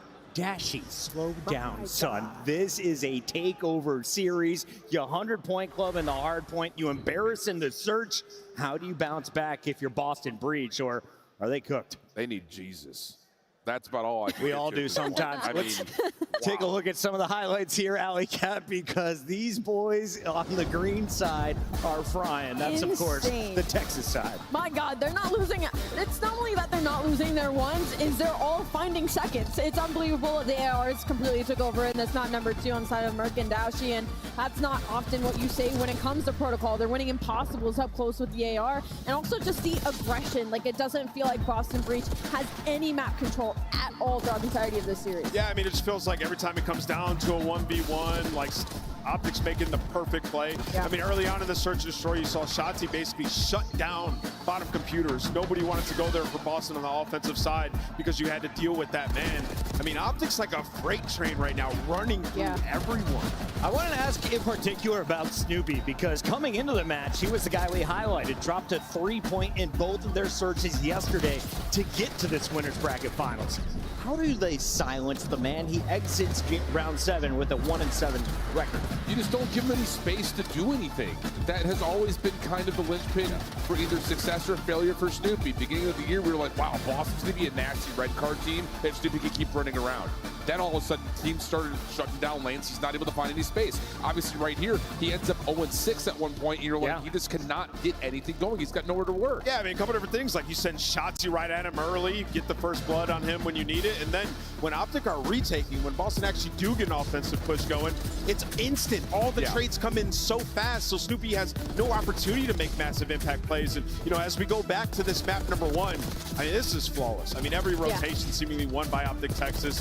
P4's locked down Shotzzy. When he has the AR in his hand here, I mean, good night. I mean, yeah, it's their best hardpoint for a reason. They pick it over 40% of the time if it's left into a series, and we saw why. The fundamentals were obscene from the side of Optic Texas. They had every rotation. They were early over on the side of P4, and even when they had to do the breaks, it was typically Dashy or Mercury's finding those opening two to give them the lane. So for Optic Texas, if hardpoint keeps looking like this, if Search and Destroy keeps it close, like, they look unbelievable. I need like a documentary on what happened in the 3 weeks before this event, because this is unbelievable. And you gotta think that the stage side doesn't matter. Any thoughts of curses are out the window. You are on cruise control if you're Optic. Is there any way they fumbled this bag? I mean, they're going to win this series. I mean, you look at it, and it's like the control has been better for Boston, but the man on your screen right here, Mercules, he has been the #1 control player since he's joined this Optic team. They have been the best control team since he's joined. So, I mean, it's going to be a tall task for Boston, and as we pull up their numbers, these two young men have been on top of the world. Mason Ramsey may have the best comms on the team. It has been a game changer for this squad that has now found flow state. Is it still the honeymoon? Does it matter? Optic 1 map away from advancing to our grand finals of champs once again. Can they go back-to-back? Stay tuned, friends. It could happen soon. Ladies and gentlemen, as the players are getting ready, going over it with JP, let's take a look at some of the numbers for this one. Alley Cat, we've got some odds here, and a lot of them are in favor of Mercules against Purge, but both these players have explosive ceilings. A 41 bomb was dropped by Purge in his opening round. Yeah, also slightly different roles, but yeah, these have been our best control players so far this weekend, and I mean, Mercules has been doing it across every single game mode, but Purge has been keeping Boston Breach in a lot of these series, drops the record of 41, ties that with Joe this weekend as well, so easily these two are going to be your players to watch. Give me a player to watch in your eyes. If it's not one of these two guys, and who is the X factor for Boston to get back in this series? It's going to be Awakening. I feel like he had a slow start to this series. He's going to have to wake up. Yeah, it's definitely Awakening in my mind for Boston. He's looking more like mini Wake than Mega Wake right now. Joe, it's time to awaken. We send it back to Maven and Merc. Yeah, I'm hoping they wake up a bit, because this series is about to put me to sleep. This has been as lopsided as it gets, as dominant as it gets. Breacher's getting put down, and I guess I want some kind of fight out of him, make it interesting. Yeah, sometimes this is what happens when upsets happen, right? In the bracket, right? Just days at 3-0s. That's what I was worried about day one when the upset started happening. I'm like, this is going to be a lot of 3-0s. Well, it might still have that, but yeah, as that's what talking about, right? It's been the control. It's been the search and destroy for Boston, but down 0-2. They just need something. Something, yeah, anything. You pick one player. They need all four players. All four players to wake up. They might need some thumb injuries on the Optic side. I don't I don't know, man. Holy hell. They get to Hacienda. It's been some magic for them. But in the 0-2 hole, I don't know if a 3 stretch of Hacienda is going to be enough to bail them out of this. We'll see, though. Can they turn it around, or is Optic simply too good? I think we know the answer right now, but stranger things I feel like have happened this weekend. It's been a weekend of freaky results. Let the freak continue. Boston Breach look to bring it back with a monumental reverse sweep if they somehow do it, but they got to get a map on the board first. It needs to start here. Break off is crucial, and so far, Optic have the advantage. Yeah, you go 2 for 2 now, but well, Tammy's gonna get traded out, and you're gonna find Snoopy going on that secret route. So you have your ARs in power positions on the objective, and you get shots in office. They'll get pushed out and start to ramp it up at A. First tick through. Dashy continues to look for victims. Unfortunately, a double child there. He'll get shut down. Hook Doesn't get the angle on both to clean it up, but at least trades out one. Then just goes soaring out into the eyes of Purge. And well, Shotzi's been here for a while now, right? And we've seen this throughout the weekend, right, where that one player's pushed up office, and really what our defensive teams are doing is they ignore it and then trying to find a timing off spawn just like that. So this is the first time I said it this series. Nicely done by Boston. Yeah. It hasn't been a whole lot of that, but still a lot of Call of Duty to be played. After going down 2, they get 2 straight, so Boston Breach stay in the fight. Pushing up will be Cammy, wrapping back off spawn will be Awakening and Purge. They still look to take the fights. They chow together, they take it. Cammy's gonna get one out towards lobby, so he's gonna look to pinch this, I think, from well side. Try to get him behind the POV of Hook, but not gonna get there in time to shut it down. Hook down is gonna play his life as long as he can. Yeah, now he's going to be that solo player, but he's got to pause the clock. Only 17 seconds. He has to distract Boston, and well, he's going to do that. All 3 green arrows going to fly at Hook. When they down to take him down, he's able to find one. Can't find the second, but he gets his teammates over towards A, and now this is where it gets messy here for Boston. Some clutch kills for Optic. They I thought Dashy had that one. He looked frustrated in the camera, thought he had one as well. Under 7 seconds to go, but the multi from Hercules keeps the green wall here and fighting. Hoop chains in another one. Everyone backed up and basically coming off the spawn. The extension is on both. Yeah, they're on both. The extension is there. The progress at B as well. Everything you could want more for Optic Texas. And the sledgehammer that is Hercules continues to find kills. Continues. The kid is different on 5 straight. And now just going to play his life. Wait for his teammates to come off a spawn. He knows they have to worry about him. 50 seconds left. His teammates are able to get out towards well. So have a 3-man Optic push over towards fences. Well, he's just got no ammo in his gun, I'm going to assume. So it's all about the pistol right now from Hercules. Timing, I don't think going to go his way. Almost able to connect onto Awakening. Boston trying to do what they can. With the start that they had, you would love to win this round and just slow down this Optic assault. 8v8. Will Hook's route. I mean, it's a wide open. He gets through the back line, and it's just an awkward engagement. You thought maybe Hook had everything and more, but he'll get shut down. Still 2 people here on the point. It's contested for a second. Purge will lock up 1. Nice double chow there from Boston Breach. 25 seconds to go. 5 versus 5. Dashy is shooting. Nade is in. Trophy, though, there for coverage. Yeah, no, Awakening, he would love to double chow that, but he's got to wait for his teammates. 5 versus 5. Dashy's just holding the line. Spawn Shotzi, he's going to get taken down by Purge. Big win on that side of the map. Now it's up to Hook on the pinch. 3 versus 3, 10 seconds. And well, you can see Shotzi's all spawn, so it's pretty much a 2 versus 2. Hook maybe a little bit too quick, but he gets the trade with Hercules. Awakening for Shotzi and Hercules wins the round. A nail biter round 1, but it's Optic out in front. Finally, maybe some sign of life for Breach, but the fact is you lost the round. And I think they just had to get that kill onto Dashy, right? When you had that final double chow from Awakening and Cammy, I feel like you have to find that kill because that gives you some more map control. Did you push up fences? Did you push up towards well? Instead, they back down. That allows everyone off spawn for Optic to just get to Dashy. And listen, Optic just won an offense where Shotzi went 1 and 8 at 300 damage. So it's like, they're feeling good. They're feeling good because you know how important he can be with his routes. None of his routes were working. They're getting picked up, like you saw it snipped out at the end of that. But the fact you're still able to win it, I mean, it's got to feel good if you're Shotzi, yeah? No doubt about it. Yeah, I mean, thanks, boys. Okay, they hold on defense. Take an even bigger edge. Right out bottom, secret and into the point goes Purge. Snoopy's got an AR out. Awakening taking some fights. Snoopy with the AR still there for coverage. You still have Purge on it throughout this, and that'll be that tick. So nice little opening sequence here from Boston Breach. Snoopy continues to shoot straight with the AR out. Purge getting it done on the objective, getting done in the sliding as well. You've had some of these good little stretches here for Boston. Just can they take advantage of it? Maybe a little bit easier on offense than defense. A couple of players going to go on some long routes. Hoots going to get picked up, and it looks like Optic, they're just going to give this up. You already see number 6 in Shotzi. He's just pushing up well side.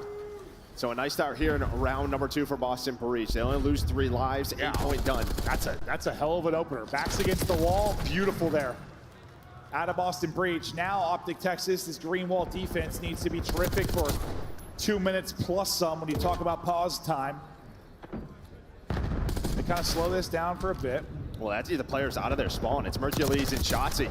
They're going to find one. Purge, he's able to get his timing, but the other two players going to find kills on the Optic side. You will pause the clock. Maybe back Shotzzy up if you are Purge.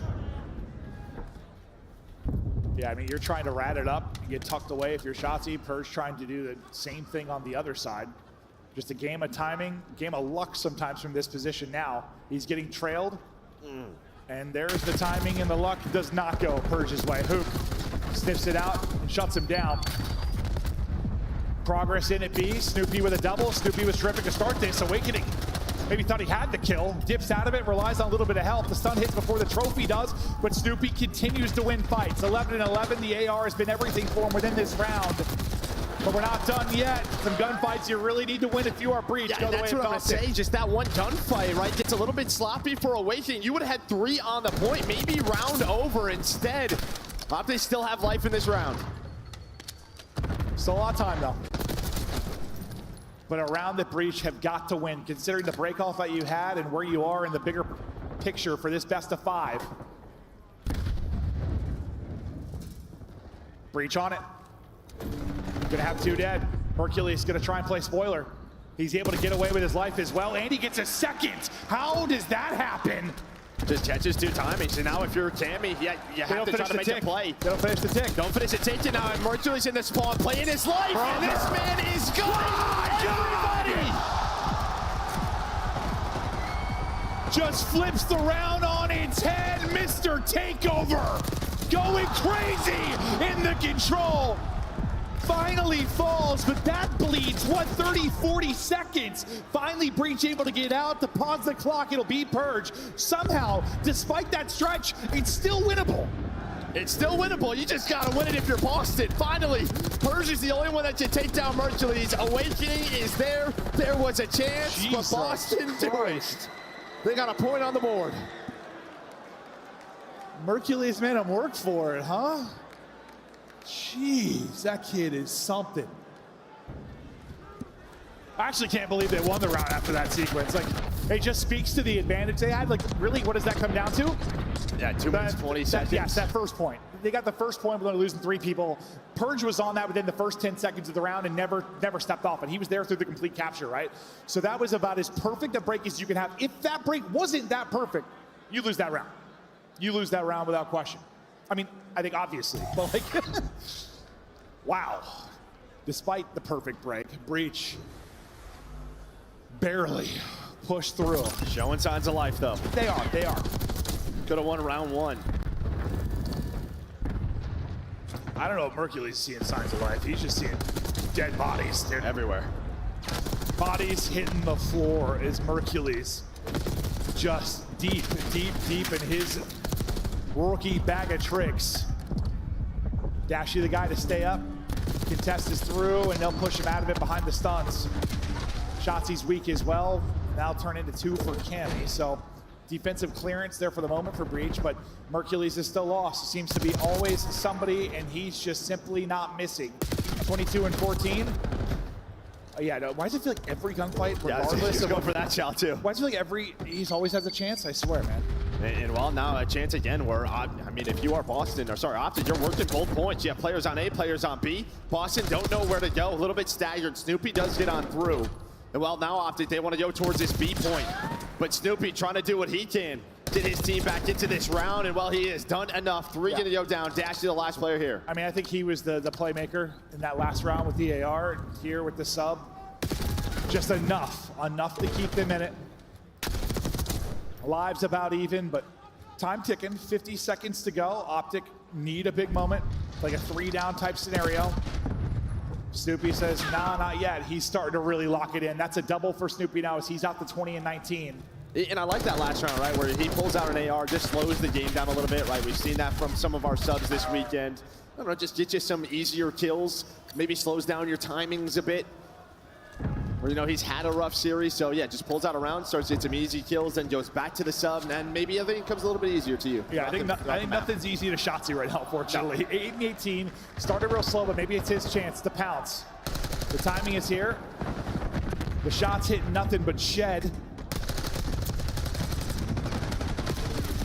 And, yeah, just not really the map for him right he's now. thinking his teammate's going to help him there. So I don't know how Purge gets away from who.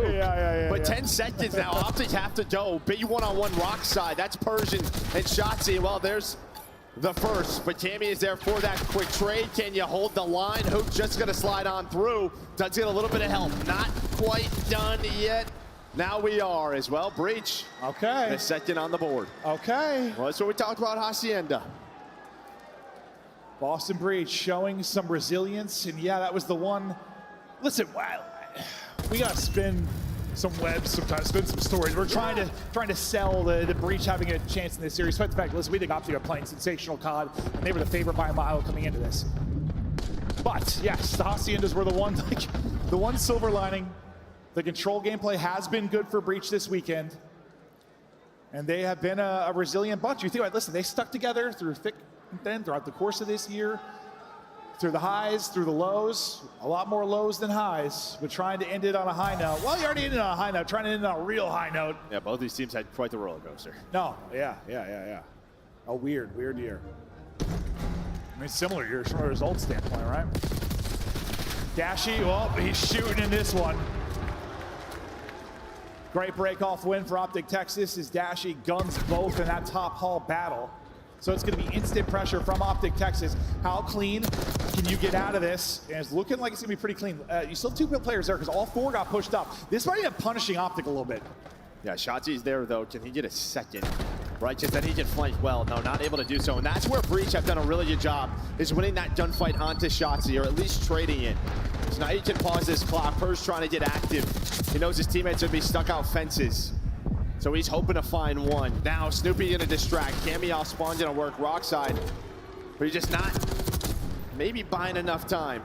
That one for Shotzi goes his way. Cammy's turn to be the guy lost behind enemy lines. He knows he's got a timing in his head when the players are coming off a spawn, and he's got to worry about multiple angles.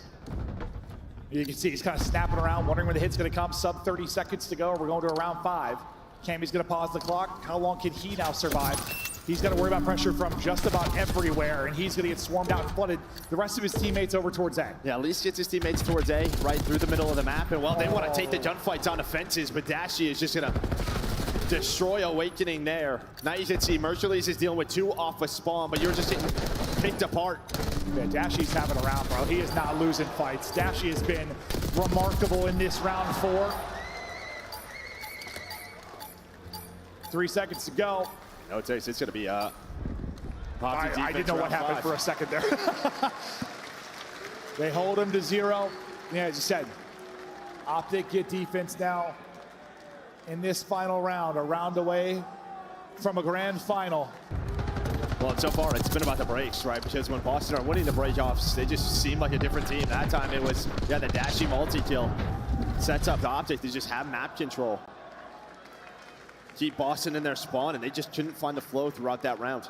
Yeah, no flow at all. And you know how important that can be in control. Never get comfortable, never get to your spots. Feel like you're just in a constant game of running. It's like a running simulator. Can the break-off be better this time, or does Dashy once again take over? A little bit of a different break-off. This time Dashy will get silenced. Looking a little better. That's a big win there for Snoopy as well. It's 1 HP though. He knows where those shots will be coming in from. That's Mercules top flat. And while you would love to do a little bit more with that multi-kill from Snoopy, I just don't know if you are. Nope. I thought for sure that was going to turn into something more, but Mercules gets all the other kills as he's on 3 straight off the break. Slide chow doesn't work. Mercules continues to be godlike in this final round. 5 spree to start, and now you're layering the map and pushing it out. I think Purge tried to wrap back to help. He's going to be calling to his teammates. There's one through, but no one's looking at this, and the spree's going to continue for Mercules. Yeah, he's in, he's out. Up that dodge push, so his teammates don't look at it. Now you're about to be potentially 4 dead here. Snoopy again, the only player really to win some gunfights. There's another double. That's a huge, and you're going to have 2 on the B point. Well, never mind, I lied. Yeah, he's real weak. You've got Cammy there, that's about it. They've just done such a good job cutting off the reinforcements. Just under 40 seconds to go.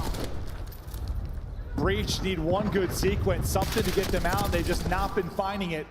At least pausing the clock there for a moment. Get a few kills. They still can't shut down this man. 37. 37 right now for Mercules. 20 seconds to go. Winning fight after fight. Maybe your MVP favorite so far. Everybody dead and coming off spawn outside of Awakening. He's gonna get shut down. This map is looking to be toast.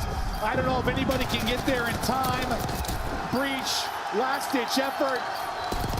Gonna get on it, gonna get dropped. Optic move on to back-to-back grand finals.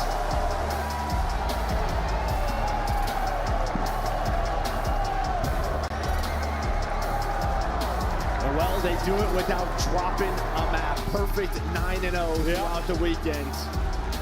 But we're gonna see still a couple of matches left to see who is gonna meet them tomorrow for a best of 9. We're not done yet today. As he said, still action to go. We'll see who will be facing them. Breach, you gotta brush that one off and get ready to battle soon. But Optic just too good in this moment. We've been waiting for it all year. Finally, it's clicking, and it's beautiful to watch. It is. They're slamming. They're just playing as a unit. Just feels like they have a great idea of what they want to do on the map. They're doing it together. You know, when they're in these sort of messy scenarios, they were a team that just feels like they would, you know, get lost a bit, sort of lose those clutch plays instead. They're doing it all. I want to say, like, props to Breach in a way. After the first 2 maps win, you start to fight. That map 3, it's just too late. But they looked like a team that made it to a winner's final, at least that map 3. The first 2, they just got slaughtered. I mean, it doesn't matter. The end result's a 3L, but maybe some positives in that final map to talk about. Look forward to another series tonight. It's just a tough one. Yeah, no, you are wrong. And I mean, now if you're Breach, like, you're going to have to play either a Surge or a Miami. We're going to be winning multiple series in a day. And that is just not an easy thing to do. It is not. Mercules, 39 and 25. Dashy's almost got 5K damage. Yeah, Dashy was shooting. But not round 4, like those two have been disgusting. No, they really have. They are an AR duo. And it is awesome to see. You feel like that round 4 is like, well, the round 3 is where maybe Breach started to get a little bit of confidence, start to bring it. Like Dashy from the get-go. Yeah. Just slam them. He had so many kills throughout that round 4, just winning gunfight after gunfight. He was massive for him. The sprees and stretches he got from Mercules, terrific as well. We've been waiting. We've been watching Optic here to battle this weekend. And yeah, maybe it is just one weekend on the year, but it's the weekend that matters most, brother. I mean, trying to go back-to-back rings, dude, that is insane. Insane. Insane. They're close to doing it. And who knows? I mean, maybe you round it out. You still got EWC to go too, which is a ton of cash. I mean, you somehow win those 2, bro. Like, what a freaky year that was. It'd be unbelievable. But that's going to do it here for this matchup. Still more action to come, but let's kick into plays on the main stage. Yes, sir. Everybody make some noise for Optic Texas. They make it back to the grand finals to defend the world championship and keep it in Texas. Shotzi, all weekend long, you guys have been playing to damn near perfection. 3-0s after 3-0s. How does it feel to make it back to Sunday to defend that trophy you earned last year? I mean, it feels amazing, man, especially what we've gone through as a year with me and Brandon. I'm so happy right now. That, you know, at any point, did you ever think that you probably wouldn't make it here? It's been a tough road, and you guys have been through so much to get to this point. Definitely been down to, you know, obviously with us being, you know, in a race between Boston, we're making champs. But hey, ever since we got Mercules, we've been them. So, yeah, shout out Merc. Shout out Merc indeed. And how serendipitous is this matchup? As you said, chasing Boston down to possibly even making it to champs. That was a conversation for a very long time. But on to Merc, okay? You've had a fantastic rookie season before. This is technically his rookie season, and he won't qualify for Rookie of the Year. But give him some words of how well he's played this season. How proud are you to have him on your team? The guy is literally him. Honestly, I don't think I have anything else to say. The guy's gameplay shows itself, so shout out Mercules. He saved the roster, and he's him. There you go. He is him, okay? And this crowd loves them some Mercules. And they also love seeing you and your duo Hoop back on the stage again. The last time we saw you guys together at a COD championship, it was online. But how awesome would it be to be able to win that here with Hoop on land in front of this crowd? it'd mean everything. Me and him have been a duo since, you know, when he first picked me up, he took a salary cut from me. So to win champs for him, it'd be amazing, seriously. There you go. And lastly, I know this crowd here in this audience, okay, they want to see you guys win. Just give them a few words, and I'm going to let you go get ready for that championship Sunday.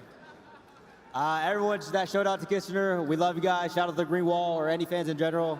We deadass love you guys. You guys keep the COT scene alive, and you know we wouldn't be here without you guys. So thank you guys. One more time for Optic Texas, everybody. We'll see them on Championship Sunday.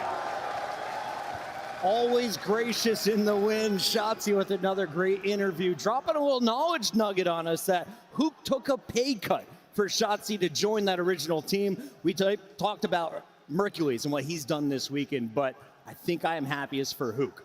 The man got cut twice by this team, and he is back playing alongside Shotzi at Champs with some serious money already guaranteed. Yeah, an awesome story for all of these guys. Such a tough year. And you think about Hook in particular, as you mentioned, he had offers to join other teams, right? Waited to come back to this team because of how comfortable he is alongside Shotzi. But, you know, the story truly is Mercules. I mean, the kid is unbelievable. He has turned this team around. And that control, just putting a stamp on it, he's him. As we take a look at some of these highlights, Alan, the last time we saw a Challengers player playing this well with this accuracy, Jimbo disconnected at a Champs. Oh, no way. That is crazy out of you. Oh, round of applause. He's just one of those things, like the story of Hercules, you go back to the Stallions team at the beginning of the year playing with Abe and Lurks and those Zuma boys. dropped them, by the way. Yeah, fair enough. Yeah, which is crazy. But it's just the be noticed like that. I think you have to give a lot of credit to Zuma in the first place for giving those kids a young chance, rather. But more impressively is the resiliency he's shown throughout the year because of how that team had fallen apart. He's gone through, played with a variety of different Challengers teams, and then gets his opportunity to play alongside Toronto, proves it there, and now it's a chance for World Championship. Unbelievable. Allie, like 2 minutes ago, everyone's kind of even on the scoreboard. How does Mercules near 40 kills and just leave the rest of the lobby in the dust? Dude, he's actually unbelievable. I think my favorite thing about watching this map specifically was everybody in Optic Texas knows how to get lost, even the ARs, and that's what makes them so incredibly dangerous, because there was multiple times Mercules just pulled up to their spawn and just got lost in fences. He was routing bottom secret, he'd go back top hallways, he'd pick up an SMG, he'd slam two people, do it all over again, rinse and repeat. And I think that's what makes them so dangerous, that every single player in Optic Texas can not only get behind enemy lines, but make a really big play out of it. Toronto, you dropped this. Yeah, I mean, literally. And like, it's a testament to how good they're playing as a team unit, because Shotzi did not have a good game, and they're still able to win it. We are used to seeing an Optic team where, like, if Shotzi plays bad, they're getting smoked. Yeah. So, yes, I mean, Mercules truly him, and they have a chance to go back to back. True Rookie of the Year, he could be Champs MVP. Correct. It's just so crazy because the beginning of the year we were so hot in this Optic team. We were sitting here thinking this year was going to be categorized by LA versus Atlanta. Maybe we just missed it. It was the end of the year. We thought it was going to be back to back, and we didn't even predict it might be the world champs. Correct. Shotzi might not have been as sexy in that game 3, but he still had some plays in game number 1. It's your scuff play of the game. It's the multi-kills for Mercules and Shotzi. The elder, the youngster, working together, 2 different roles, equal amounts of pressure. Yeah, you're going to see some clips in this where it's like Mercules will have a sub or the AR. You're going to see Shotzi with the AR. They're truly having fun switching their guns whenever they want, depending on which hill. Like, this was a steamroll. Their hardpoint has just been world class. It's one of those things that I think you also noticed that for Optic Texas, it's like the Marines meets the Army. You've got 2 players who are going forward to take the ground, then the follow-up comes back to hold the ground. It's just so really well designed. I think in particular as they move across the map from 2 to 4, you see a lot of that happening at mid-map. Again, like Ann was mentioning, swapping between different weapons whenever calls for. Yeah, it's fluidity, right, when it comes to Optic Texas. And on the flip side of that, their fundamentals, their teamwork looked so bad heading into the back. So it didn't look like any of them were on the same page, even with Merc in the lineup. So in those 3 weeks, I'm almost curious as to, like, who is leading the comms right now, or if they've just decided, like, to trust each other, you know what I mean? Because yeah, I mean, especially in that map number 3, like, it genuinely felt like comms were so clear with the way that they played with the information given to them. Yeah, I mean, you know, before picking up Merc, one of my big critiques of Optic was it didn't seem like they had rules, right? Yeah. Like, where we want to focus on the map, how we want to approach this break. And now you watch this team, and it's flawless. Every single hill, they have the exact idea on how they want to execute, and it's going their way. 4 teams remain in our bracket. Let's catch you up to date because our first has locked in their spot in the championship round. They go by the name of Optic Texas, and they are playing for the trophy tomorrow. We find out who will face off against them first. We have to get through our elimination round 3. Vancouver Surge, Miami Heretics, ding ding, let's go again.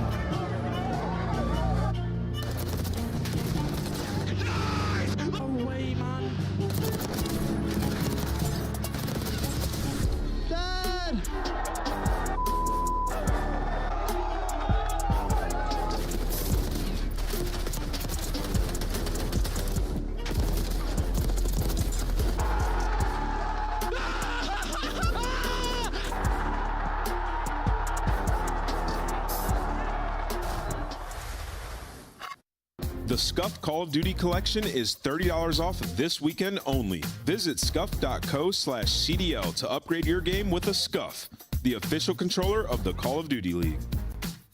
The Call of Duty League is brought to you by Monster Energy, the official energy drink of the CDL. The Esports World Cup is an official partner of the Call of Duty League.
Shut up.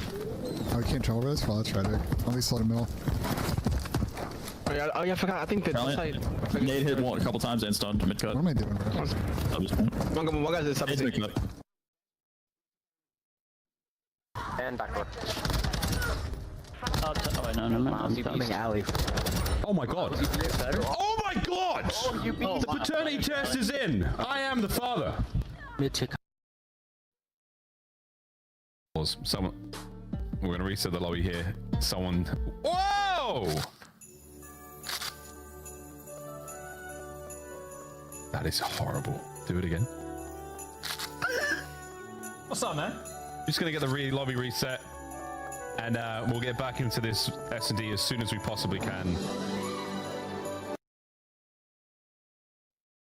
Nice shots from Dashy though. Some bad timing. He is gonna find him. It's just Kleenex scrambling, trying to get around, drops in between. Dashy with all 4 and the defuse. Talk about the ice. Did he get it? It was very close. I don't. Oh, he doesn't get it. I thought he had it. I think there's a miscomm there. There's a miscomm. It is a choice. It's a choice. Listen, guys, I put this shirt on. I felt pretty I felt pretty sexy, to be honest. Yeah, I looked in the mirror and thought, God damn.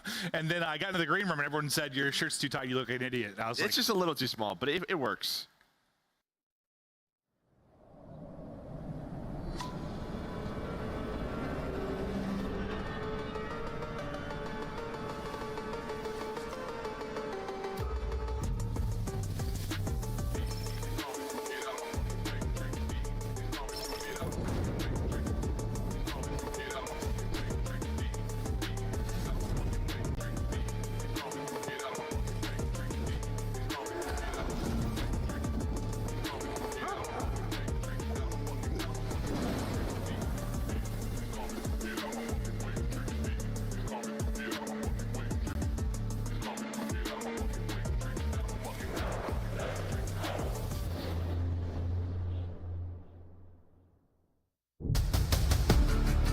I gotta come in again like I know how to ball it.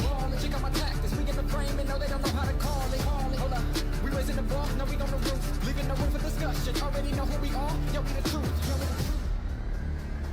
Make room, no I do not have the time, I know what I'm doing. Better make sure to get out the way, Give it a rock, I'm on the move, I know what I'm doing, and no I can't stop, Telling that I gotta rush, Get out the way, better make room, we coming soon, look at the time, cause I'm in the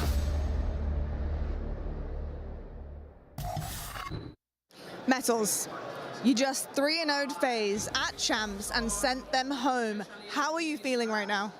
I mean, I'm feeling great. After the loss from yesterday, I think we managed to regain as a team and we came hot today. So You certainly did come in hot. I got to ask you about your team, but not your players, your coaches, your management as a team, Miami Heretics. What did they do for you guys to enable you to perform like that in the biggest tournament of the year? I mean, they are like telling us what the other teams do, preparing us like doing a gym, cardio.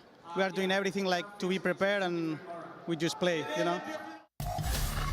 Miami has a Sunday jersey. They would love to rock that tomorrow, but first they have to battle through two more teams. First in their way is Vancouver Surge, a squad that shocked LA Thieves, knocking out our #1 seed and has looked very good throughout this elimination bracket. Welcome back, everybody. We're joined at the desk by the one and only Monster sponsor, Joey D, Mr. DeLuca. Dude, I'm going to have to rebrand. How are we feeling about this event so far? It's been chaos. I have to fight this guy, bro. Everybody's taking your name, Joe. I have to fight this guy for the name, dude. He should have it. So Mercury's good. Yeah, he's all right. No, all right. We got Mercury with us. We got to talk about this Miami squad, though, because as good as Mercury's, the rookies playing for Optic Texas, these two rookies have been frying for Miami for months now. You've got Super, you've got Rancor. They both had highlights, but Metals kind of was a little quieter in their most recent series. If Miami wants to win here, Joe, what do you need to see? I mean, honestly, just what they've been doing. I think they've been putting together a complete game, showing they can win in hardpoint, search, and control. And well, they have more maps than what we thought, right? I think that was really the key in the FaZe series. They're winning proto search and destroys. They're winning proto controls. This Miami team's gonna be tough to beat. Yeah, their map pool looks incredible. Yeah. I mean, talking to their coach, like the last couple of weeks, they put in so much work. And even the Rewind Hardpoint, that's another one they're comfortable going to. We saw it in the Boston series. And you know, this is a Miami team that was dominating their searches, 6-2 in Respawn here at Champs. We're taking a look at what's on the line here. Well, you're playing for a big spot in the tournament. And most importantly, you double your money. 160,000 guaranteed, can get up to 320. Sheesh. That's huge cash to both of these squads. Let's talk about the Surge, because if you're looking at the prize pool, they've scooped up a bit with 2 silvers on the season, but they've also finished at the very bottom of the totem pole. This tournament, they've had a nice bounce back on day 3. What do you expect to see, Allie? Hopefully the continuation of that. Their hardpoint's been looking really good, which is going to be important versus Miami team, who's the best right now in the building outside of Optic Texas when it comes to that game mode. And for Vancouver, for them, it's just keeping up the slaying. The fundamentals and the IQ has been here for this team, but unfortunately some lackluster performances from 04, from Abuza have kept them from the finish line. But today, they look like a different team than day 1. Their search and destroy just has to be cleaned up. They need to be able to finish it. There's a lot of round 9s, a lot of round 10s. They need to be able to ice up. Remember, they played, though. This was a tough matchup for Vancouver. They came out that map 1, dominated, and, you know, the 2-3-5s, like search and control. That was the struggle online, and only in that match we saw the struggle once again. The Surge need more stamina this time around. Here is the new set of maps and modes. Is it familiar, Alley Cat? How do we feel about Vault, Dealership, and Protocol as our first three? I'm actually really happy to see Vancouver Surge put Dealership in this lineup. Obviously, it's a scary map to take up against the Miami Heretics, but it's also one of the better maps for Vancouver Surge if 04 and Neptune get comfortable in the middle side of the map. I think we might be going 5. I mean, Joe, what are you looking at there? Because I'm looking at the Protocol control. I think 2, 3, 4 look awesome for Miami. Like, I think they're very happy with this match. They're still a solid Vault team, right? It was kind of 04 right from the get-go on Vault that took down Miami last time, but this might be the same thing for me, where maybe they lose the Vault, but then win the next 3. Yeah, I mean, same situation. Like, if you're Miami, you could have picked Vault, in which you beat them on last time, but I think they discovered something with the Protocol, Joe. Yeah, I mean, you just haven't played a lot of it recently. Fits their playstyle really well, too. Yeah, for both teams, like, Protocol has kind of gotten out of the way these last couple of stages, right? It's been a lot of Vault, a lot of Hacienda, so maybe it's just a strength they've been hanging on to. Can we talk leadership real quick? I know everyone has a great gunny on this stage, but at this point in the tournament, the nerves can start to set in. So are you looking at Nasty as the experienced player for Vancouver? Who is that voice on that side of the stage? And equal answer for Miami Heretics, because I know Super's the IGL, but who's setting the tone up there, Allie? I would have to go with Neptune. I mean, he's the guy that came in and completely changed this system. I feel like he's going to be the most cool, calm, collected on that stage right now for Vancouver Surge. All right, it sounds like our teams are ready, so we're jumping right into the pick'ems. I would love Mr. DeLuca, the original Merc, to go first. Who you got here? I think I'm going to go with Miami. I think they go all the way to the final on Sunday. Oh, this one's actually really difficult because I don't know what version of Vancouver we're going to get. I'm also going to go Miami. I just think their engagement and their high-pressure play is just too much. I'm going to go Vancouver in this one. I got faith in Rambo Ray. I think they get it done. Rambo Ray, I would love the meeting of Surge versus Optic in a grand final, but I have to say Miami's got too much energy right now. Vamos! Heretics take this one. We're set here on the desk. The players are ready. Guy Blaze, let's get it going. I'm ready to hop right into this one, Chris, to figure out who's going to make it into the top 3 and have to play the Boston Breach in his next matchup.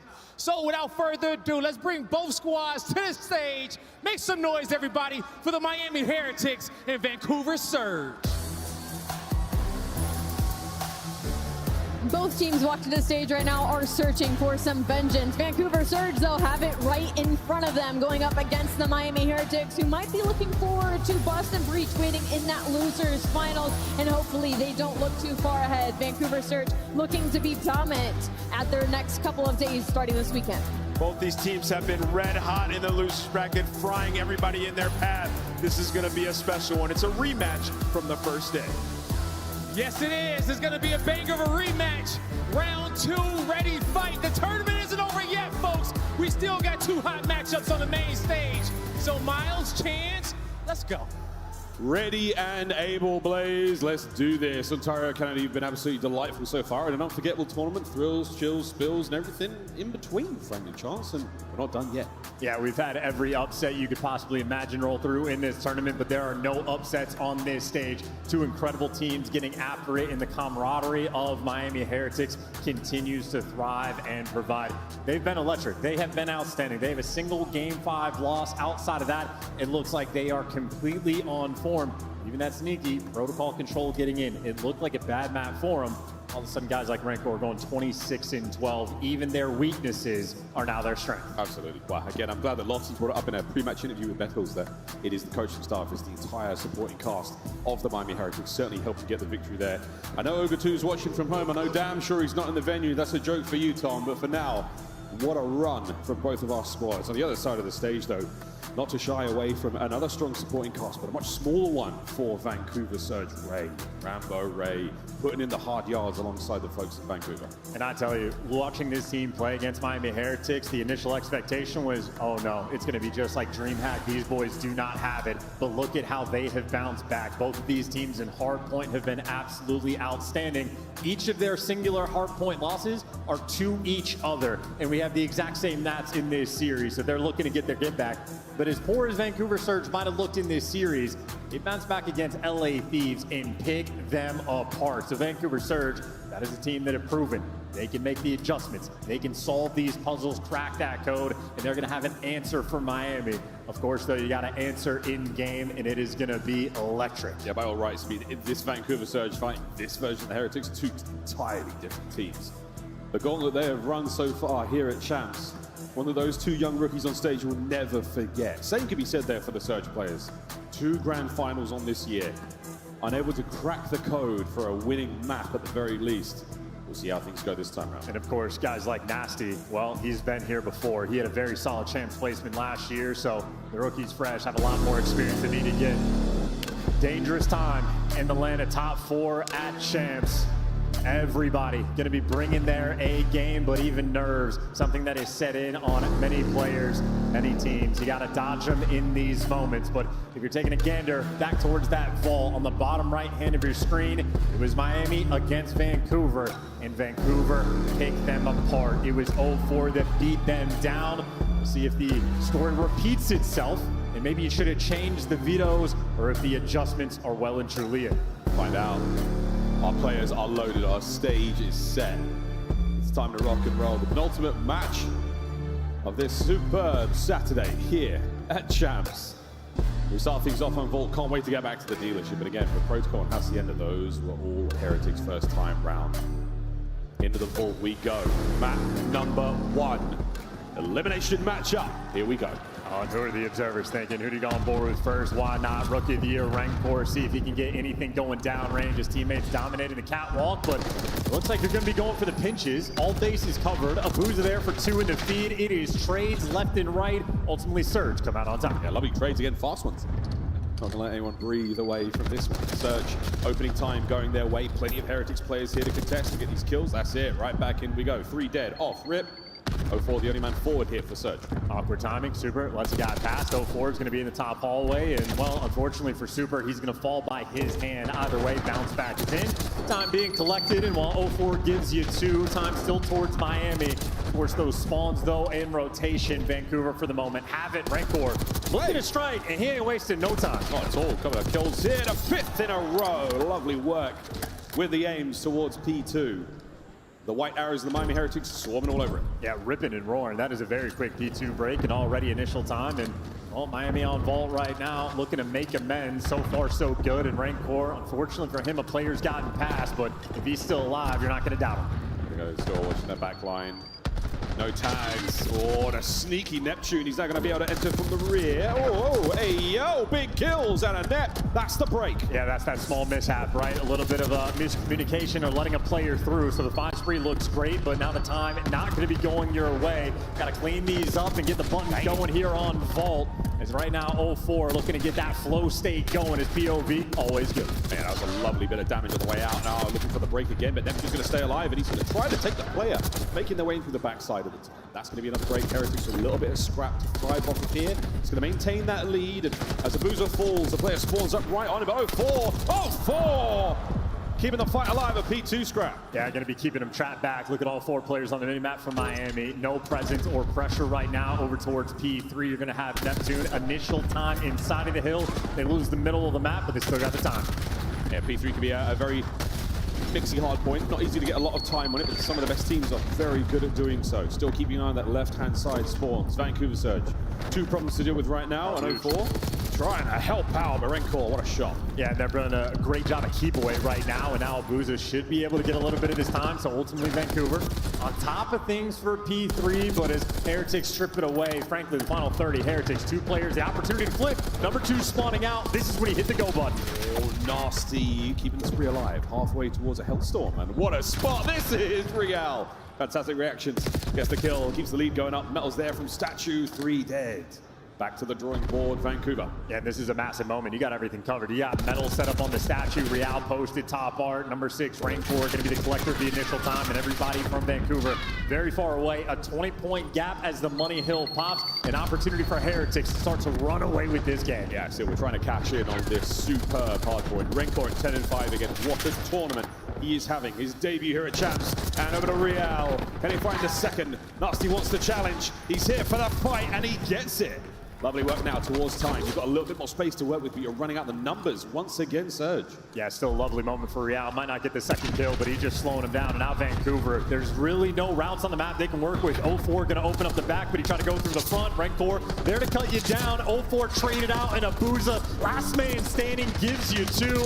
But the trades are in, and the time remains secure for Heretics. Not quite a perfect full 60, but not far from it. Making one of that hill up 20. They're gonna walk away from it up 70. They're making amends on ball. Absolutely. All that cash goes right into El Banco.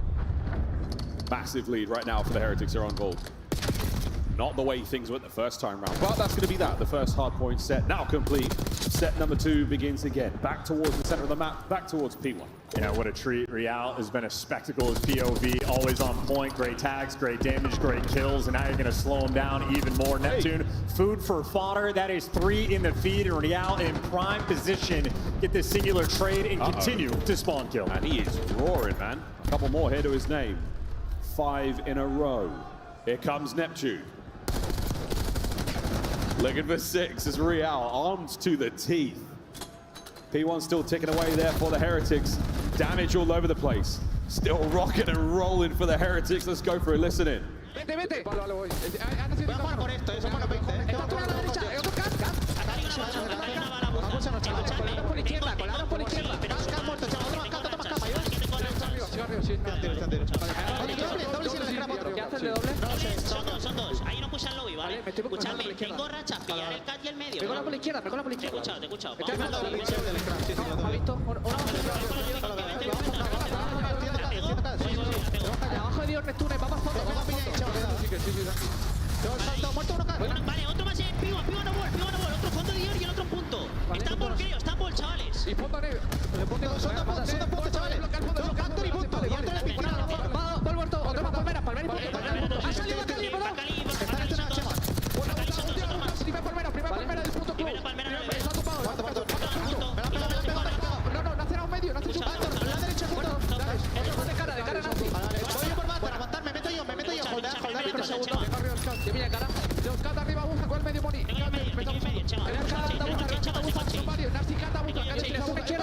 Abajo piscina 3. De la derecha, dos derecha, palmera.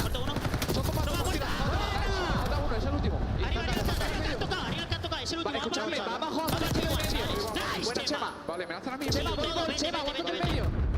Aguanta del medio. Caga arriba, salta P1. Nep. Sumar una de cara. Vale, ya está, sí, falta uno del medio. Tengo el medio. Vale. Me tengo el bol. Arriba Gucci sigue. En medio, ¿verdad? Sí. Gucci, Sí, tranqui. Es doble, Chema. Va para el conector ahora, conector, Chema. Son dos. Un poco de conector. Vale, con la Gucci. Vale, tenemos un Dior, chavales. Vale, voy a ir contigo, esperamos un segundo. Voy a jugar por el de Dior. Son dos, uno Gucci y uno punto. Ir al punto, chavales, ir al punto. Sí, juega al punto. El de Dior sigue vivo, El punto no lo veo, bro. Punto. Ese es el de Dior, Punto. Área Gucci, León y Gucci. Son buenos pintas. Marenko, El Grande Asesino. What an unbelievable string of kills, and the hard point still looking great for the Heretics. And it sounds like poetry to me. You can see in their gameplay how good their comms actually are, but if there's any moment for Vancouver to get back in this game, it is right here, right now. Abuza inside the time, every one of his teammates in prime position. Yeah, this is perfect. You have to find the opening wave of kills. Neptune, bottom up, reposition, still trusting the boys. There we go. Keeping it even for now. Metals finds a window.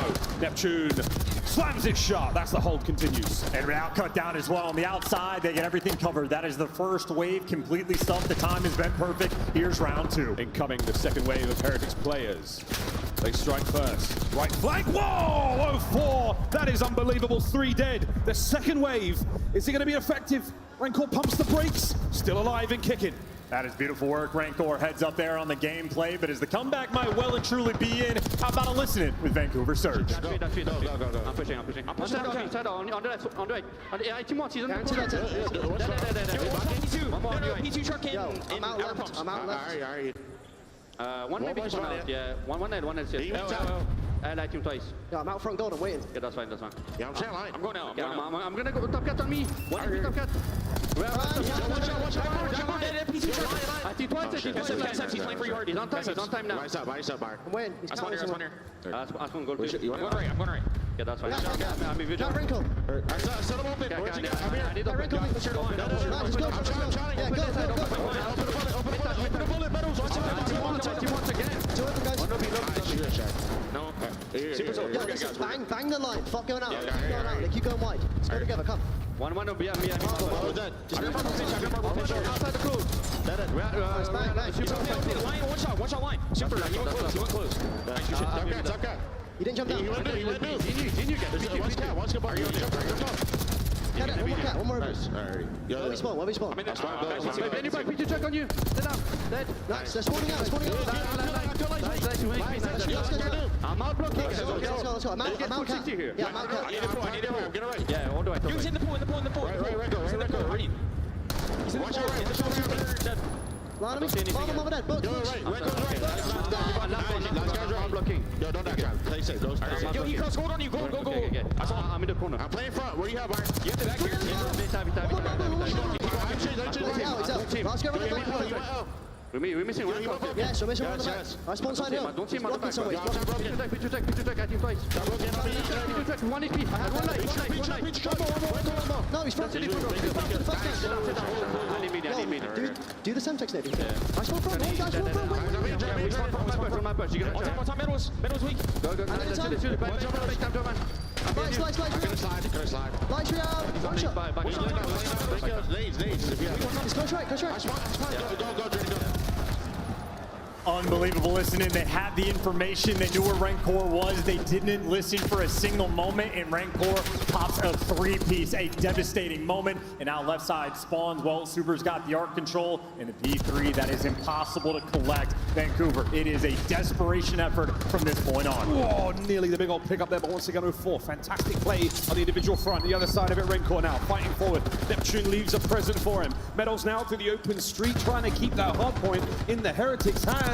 And it's looking good. A hail of aims fire is going to get him towards time. Super, just let the player get by. Yeah, we're making mistakes, and that's the guy. He kills the guy out of hill. A moment of a mishap, and 0-4 gunning players down. It might have just hit the fan. We're about to find out, though, folks. Heretics have still got control of the left-hand side of the minimap, but the numbers are starting to get thin. Rancor, what a corner! What a 2-piece, and that could be it. Every time you need Rancor to deliver, he does exactly that. But on P3, Vancouver Surge fought tooth and nail. They are right back in this game. Final few moments now towards the final point. Rancor with a sweet bit of time. And you get one good push to make this happen. We're tripling up on the top side of the map. 40th kill, looking for number 41. There it is, traded out immediately. Top side of the map, here comes the attack from Surge. Do they have the long-range guns? Do they have the hit points to stay in the fight? They've got to get going now. I mean, you got to win the gunfight. He's trying to get through. Nasty backing him down. There's the open lane. Abuja finds the pick, and now you're surging on in. Here we go, Rialdo taking a huge amount of pressure. He's down and out. 2 dead. Next man on the inside. Medals finds one. The next few down. It's in. Surge. Survive. Now they have the control. Now you got to hold on. You get the trades on Super. You get the trades on Real, and you have cleaned your house. And now the table has turned. Heretics, they have to flood in, and they get one break attempt. About turn guns. Nasty from upstairs. 0-4 back door. Coverage good. Towards the front, one man there from the Heretics gets in, and it's a big one from Super. Finds time, and one of the commit. Abuja! What a kill! It's still going. Medals is in. Contest. Medals. Nasty! I don't believe it! In the dying seconds of an unbelievable hardpoint, Vancouver Surge break the unbreakable. And Miles, it happened in a very different fashion. But exactly as the first series went, Vancouver find a way to get the vault hardpoint win. And literally, the final tick rolling through. If there was an extra second of contest time rolling in, you go to P1. Heretics have this set up, and Heretics likely walk away with that game. Instead, the Rancor 43-23 performance wasted. Not matter at all. 0-4 was there to match them, but down the line, Vancouver Surge putting in a serious amount of work. A strong objective play there from Abuja and Neptune. We heard that listening. They were so heads up, so so aware of everything the Heretics are trying to pull. This is the final few moments, folks. Again, the setup was ideal for both teams. Breaks on breaks. Yeah, I love the patience, too. You had guys like Abuza waiting so long before the teammates could get grouped together to actually make your impact in the time. They handle it to a T. Then they clean house and win every gunfight, but somehow Super and Metals off spawn find their way to sneak in, and I don't know how they're picking up the extra kills. They certainly made it mixy, but ultimately, you got the back spawns, you got the presence, you have the extra men. Go for his backdoor kill here was great. I mean, you get a couple of players up close. It's Super manages to make entry through the front door. That slide kill is unbelievable. The two-piece here was never going to happen, but Abuza, ridiculous from him. After that, the last two Heretics members right through the front door, and an unfortunate spot to be in, but it's Nasty with the iron on his hip, absolutely laying waste. And it was the final second, the final tick. We see it rarely in Call of Duty, but they gamble upon it there. Not going to play for the P1 break. They soak away that final magical second, and the invisible time goes their way. Wow, what a hard point. Yeah, and look at the comeback, too. Quite literally from the opening break, Miami Heretics had the lead until the final few moments. Vancouver Surge, that is exactly what you need. The way this tournament has played out, every team that looks like they have the hot hand do, and they maintain it. Every single team that has been faltering continue to falter. Vancouver Surge, you can't afford to go down against a team like this. Miami Heretics have been on form. They needed the map one. They absolutely got it. We saw there in the game flow, the perfect drop off. The Heretics unable to get into the second P4, the second art building. That was immaculate gameplay there out of Vancouver, literally perfect. And even for the listening that we had, the moment where Abuza is calling out Rancor, his teammates slipped up, they thought they got the kill. You mess up for a brief moment, Rancor pops 3, the P2 gets obliterated. But at the same time, we heard Nasty in the comms, like downloading the adjustments Miami Heretics were making. He's like, hey, this is how they're doing it. Stop swinging out left. We don't need to play our standard game. Here's the adjustment. Fill in the line and start running it down. And they're calculating again. Nasty's starting into a bit of a veteran presence right now, working with a young and fresh team. They're really dialed in that moment. Looking over towards the S&D right now. Well, Nasty, it has been his game mode. Nearly a kill per round is outstanding. His opening duel is incredible. And I know him and Rancor, they've been taking turns in the first blood battle. Rancor is one of the best ARs in the game. Absolutely. The clutch is there. It may look impressive. That was only a single digit separating the two of them. So very, very comparable performance-wise when it comes to this search and destroy. Of course, though, we go to Dealership. Dealership the second time. Run it back. Seeing these two teams play after day one. And this one is going to be fun, folks. We're going deep into the night here in Ontario. Search and destroy Dealership on its way. Both our teams have come to play. And Vancouver Surge have shown they're making these adjustments in the middle of maps. They're making these adjustments in the month-long break we had from DreamHack to this tournament. Now we get to find out if they can adjust against Miami on this map in a matter of days. Heretics beat them 6-4 the last time they squared up. Surge looking for revenge. And of course for Miami, multiple top 4 placements this year. They're looking for something a little bit better. Heretics will attack first. We see Metals with that bomb in hand, and we're going towards the B-bomb site. Plenty of space here for Vancouver to immediately swing and get themselves involved here. Dealership, oh boy, what an electrifying map this has been. A late addition to the competitive Call of Duty world, and already off to a spicy start. Yeah, try playing on this map without a trophy. Every single day, getting tattered up. 3 trades rolling through. Actually, a team kill forced in 3v3. Whoa, it's still going. 2v2. Rancor's going to slow this down as much as he possibly can. Vancouver Surge still attack the site, different angle. AR battle, and it's the rookies from Miami looking to clutch. They managed to escape. Oh boy, without anyone knowing otherwise. Abuza now pokes forward, trying to find the intel, gets it. Nasty from the window. And Abuza, oh, lying in wait. The patient play. Has he spotted them again? He has not this time. So Heretics free roam across the map. This is mind games. Vancouver Surge, do you make the read? Middle of the map covered by Abuza. Abuza's got middle map. Abuza can't get the next, and the damage dealt though. Nasty on the quick pickup. Surge take the first. Yeah, Heretics thinking a little bit too much in that moment, and Vancouver Surge faith in their setup. You know, if you're roaming towards the middle of the map, you can be quick to jump over towards either site. And the teamwork clearly there. Efficiency. And a big strike first. Nasty continues in the comms to deliver. Right place as well. There's a lot of tight corners to play here on Dealership. Not the easiest place to pick up trades from, that central office space, but he maneuvers very, very quickly. As soon as that red dot appears, Time to get the party started. Round 2. Rancor's got to dodge him. Yeah, and Rancor backs out. Nade's going to open up a little bit of space towards the middle of the map. They were looking for the pick that they do not find. Utility expended. And not too much value, but now Abuza's clean space. Pushed out past the A site. It is wide open and free for the tanking. 0-4 not wasting any time. Bomb down, a pure 4 versus 4. There are 2 cars yet to explode over by the A-bomb site. Abuza not near one of them. That smoldering wreckage will be a safe place to play for a second longer, but 0-4 takes the top off of Metals, and now Nasty at range. Wait a minute, the fight is coming to him. Real, the dance is on. Nasty got moves of his own, but Real's got 2 on the round. Super Friends, another on the last man alive is Neptune, 25 on the clock. Hold your breath.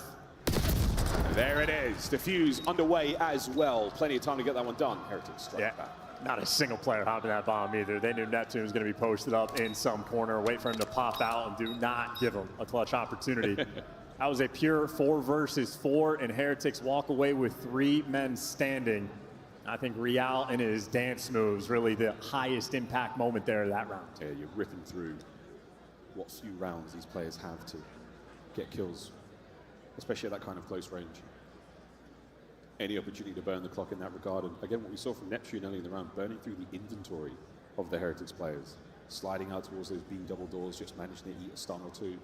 There's tons of information, but again, on a map like Dealership, you're able to go from A to B relatively quickly. Yeah, and by the looks of it, something going on maybe with the audio of the Heretics players. We see Super sort of fiddling around just a little bit with the mix amp. And Super, the only player at this tournament playing from Toronto. It's huge back, but as long as you're connected and still wired in, you can handle it. Yeah, he's far out. The latency's pretty good, though. It's pretty good. We'll get that audio issue sorted ASAP. The game has been paused, so don't worry, folks, you're not missing anything. And we thank you again for coming. What a tournament this has been. Across the board, though, Super, what a fantastic round he had. He's sitting at 3-1. Real 3-0 so far.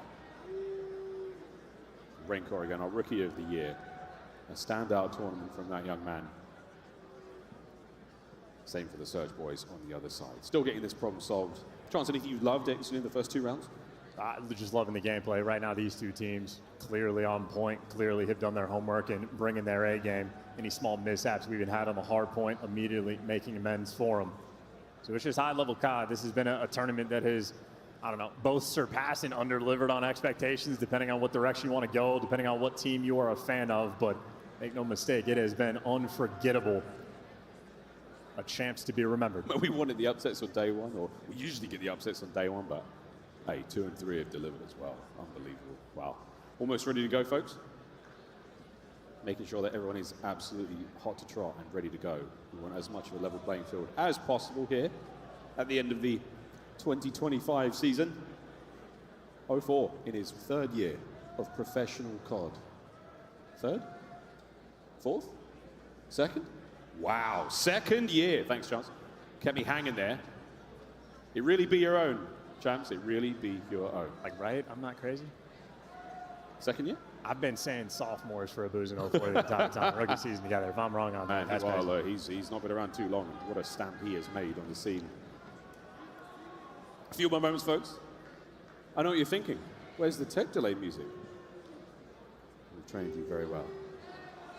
A Pavlovian response from our fans online as we get this set up ASAP. There it is, baby. That's what I'm talking about.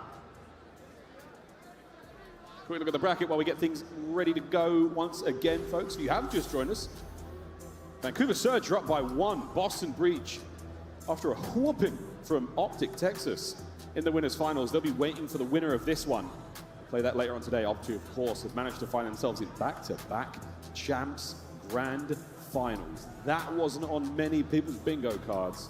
Although for the Optic fans who've been huffing copium all year long, well done. It might have finally paid off. But for now, yeah, Surge up by 1. We're 1-1 in the Search and Destroy as well. And just to acknowledge it, it was when LAT and Atlanta ended up in losers round 1, the community started to acknowledge we have never seen a champs winner make it from losers and go all the way through. Vancouver Surge do have that opportunity before them. It would be quite the run if they make it happen. They would have to get revenge on multiple teams to get there. Heretics, the current task in front of them. very spicy vault we just had, but 0-4, quite literally the chillest dude we have in the league. He's comfortable in these moments. We've seen nerves get to quite a few players in the league. I've never seen 0-4 break a sweat. No, not that we know of anyway. He keeps it under wraps. But a lot of our top players, many who have exited the tournament today, who had incredible seasons, they came to a deft and horrible end. The nerves on that stage, the squared circle in the center of the odd, has just been unbelievable. It's making and breaking careers, making and breaking legacies all week long. Young legacies in the making right there, Rancor again. We'll see just how far that Heretics magic can take him. And of course, Rancor earned the Rookie of the Year award that Abuza thought was rightfully his. And of course, these two guys looking for separation at Champs proved to be the better AR player. Still tied up 1-1 on the dealership that we have. Fist bumps getting out and about, the coordination from both teams there. In my experience, the better your fist bumps as a team, the better the gunning in game. Word to Seattle Surge and Vanguard, some of the best fist bumps EG World War II. EG World War II had it dialed. Oh, that was some good stuff. We know those boys are watching. We get back in dealership, folks, 1-1. As it loads up, the lobby is now fully populated. It looks like all of our tech issues have been resolved. That's right. Ready to party, ready to rock and roll. Don't worry, Chance knocked on wood. Don't worry, folks. Here we go. Once again, tied up 1-1. Let's get it. We're right back towards B. They were hyper aggressive in round number 1, so they're going back to the exact same strat. Nade's not going to connect on anything, but that is a very loud signal to Vancouver. Hey, we're at B. We're going to be getting the bomb down maybe sooner rather than later. Metal's going right for it. Ariel immediately picks up that right flank, making sure no one gets close. 15 to play with there in his Jackal mag. Oh, doesn't quite dodge the whole thing. 1 kill to his name. Can he get another one before being traded? No. Metals gets a couple to Boozer. He's the man eating good on the 2 spree. Super has to back on up. He's trying to play the time. He's got a little bit of help. Once again, it is the rookie ARs that are always involved, except now it's the rookie flex that leaves a Boozer in a 1v2 without a lot of time. Not a lot of time, but still doable. He spotted out a super there on the shoulders, but he's going to be shooting a ghost. Nothing to be found with 15 seconds to go. And the Heretics find their corners, and they find the round. Yeah, and listen, these guys are just now experienced in these clutch moments. Think about when they're down against Boston 5-4, they clutch up a 2v3. Rancor and Super getting that experience to flow through, and AR or Jackal in hand for Rancor, it does not matter. And Abuza, one of the most clutch players we had all of last season. This year, well, players and teams have made the adjustments. They have not let him clutch now. Swap side, Surge now on attack. Great job there from the Heretics, going to burn the clock. You don't give Surge any time to make a play happen. They've got to commit. They've got to jump out of windows in a danger. And right now, we're going right back to it. Oh, it is strictly business in the office there. Real starts the first blood. Yeah, Boozer's got to run for the hills. Now the SMG is going to be trying to work this B side 0-4, praying for a pick if he can get it. A little bit of intel he's able to collect. And it's great trigger discipline. He's looking for number 3, but the extra man, a little too smart for his own good. He was beating the boys. As much intel as he possibly can, but Abuza now a rock and a hard place. He's gone. And what a round from the Heretics. Is it going to be a perfect one? Or can Nasty drag a man or two down? To hell with him. Shots are great. And he's dancing. Still alive. Nothing left to throw at it. And the Heretics again. Just huge. Real is one of the most involved players. Actually, I believe the most involved player in the first blood category. He's about 50-50. He dies a ton. His team will send him out and just put him in mixy situations. He was there in the middle of the map to get the first blood, but they love to play around them. Real, a player that does not have any fear in his heart. Yeah, no fear. The way this tournament is rolling, very few weaknesses as well. That's a good look here from the Heretics after the reset. Breathe, Nasty, drink some water. Breathe, 3-1. 3-0 for Rancor so far. And finally, Vancouver squaring up. It has been non-stop B-site aggression. Trophies out, they're trying to dodge the nades, but we're here for the fight. The stuns connect. Oh, Neptune certainly connects.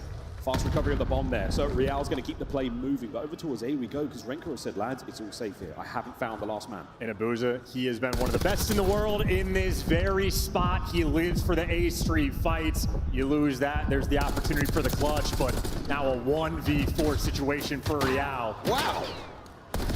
What a pistol! Abuza's killing everything in sight. Lovely round, though.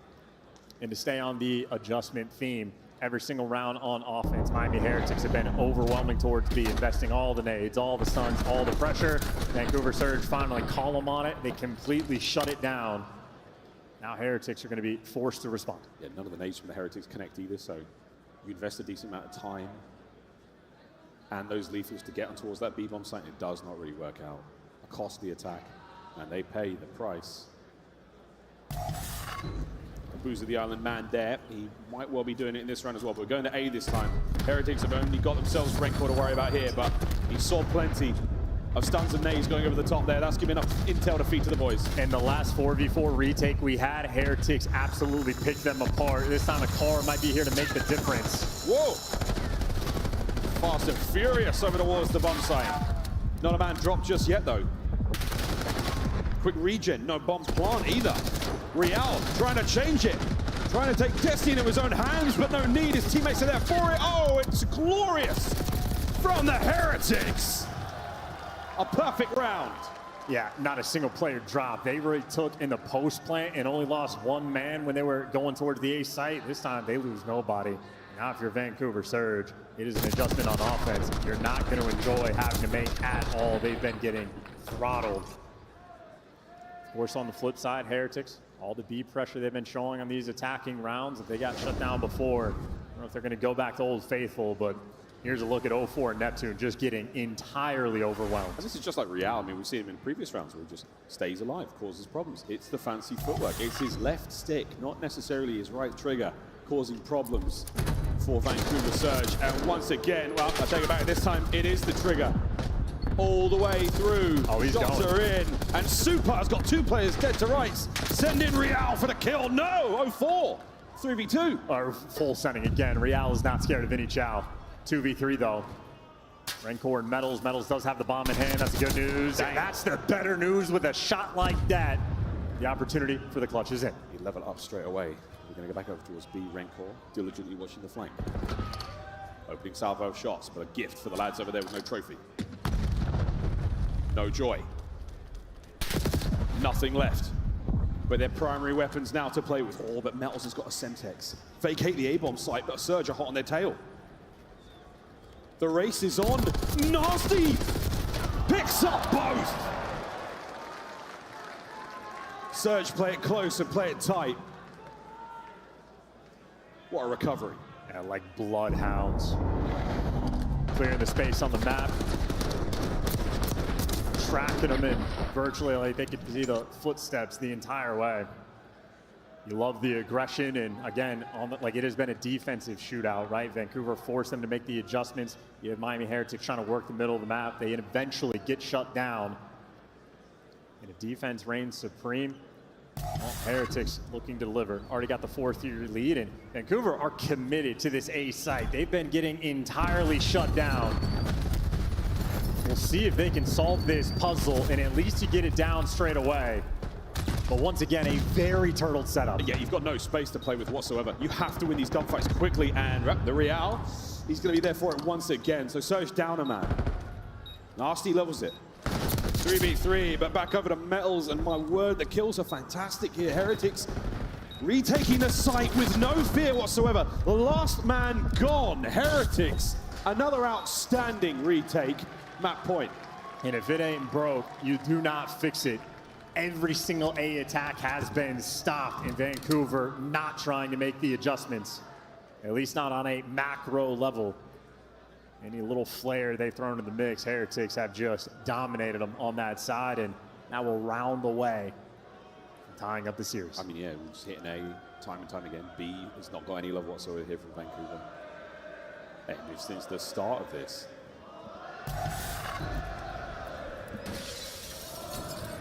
God bless you, Canada. You've already shown up the Americans. Well played. Here we go. Can the Spanish show up here and tie up the series? Lovely nade on Real. That's a huge amount of intel. And this is the adjustment for Heretics. It's not an instant show over towards B. They're going to play it late. Real here is to be a nuisance, and he gets the first blood. And now that bomb is going to be wrapping back Heretics, just letting Real be the playmaker. Stuff. 3 spree this late in. Quick wrap now. You've got reinforcements moving over. Rencor always watching the pinch, always diligent on the rear security. Vancouver Surge, last maneuver now towards the bomb site. Trophies in play. Super, a fresh magazine, but wait, 04 has done what 04 does. Sneak forward, wonderful coverage. Neptune's there for it, 3v3. They got plenty of time as well, grouped up together. Maybe a late wrap back to check the middle of the map. They got eyes on 6, they got eyes on Super, and 04 gets caught hunting, and the trades aren't there. Real, once again from the inside event, he's now a problem to deal with. Neptune can't get it done. Heretics. Demons on dealership once again. They tied it up 1-1 going into control. Deja vu all over again. It's exactly how the series went the first time. Vancouver Surge get the ball hard point. The response there from Heretics in the S&D. It's not exactly beat for beat, but it's close enough. The flow from day one here at Champs continues. We'll see if control goes the same way. Again for Surge, I just wonder, do the Miami Heretics, do they have it? They have the source against Surge and a very, very tough map for some of our players there. Yeah, and absolutely on point. Real was able to get 5 first bloods on that map. Not good enough for the record, but close enough to come near a tie. 5, always impressive on the numbers. So as much as Rancor and Super have been getting an S&D, deservedly so. Real right now, the playmaker for the team. He was in the mix every single round, whether he's doing it with the dancing or doing it with the gun. Real delivers for the squad. Absolutely, man. Playmaker indeed. Our Rookie of the Year also getting involved. And it's the vent action himself, Real. Wow, it's enough for Chance and I over the desk to break it down before control. Thank you very much, gentlemen. And we may have to give a shout out to the Canadian fans. They brought Ant some gifts during this event. He is vibing right now. We are guaranteed a game 4 finally. We enter halftime at 1-1 after a day of 3-0s. You might have called it. You said it looks like 2, 3, and 4. Looking great for Miami, but Vancouver, what a comeback in game 1. Yeah, I mean, same exact way their first series went, right? If you're Surge, you win that vault. Well, they do a great job on that hard point to make a comeback, right? Miami, they were able to control that, but map number 2, right back to their dealership. They are so good at this, and, well, I mean, their retakes at the A-bomb site, perfection.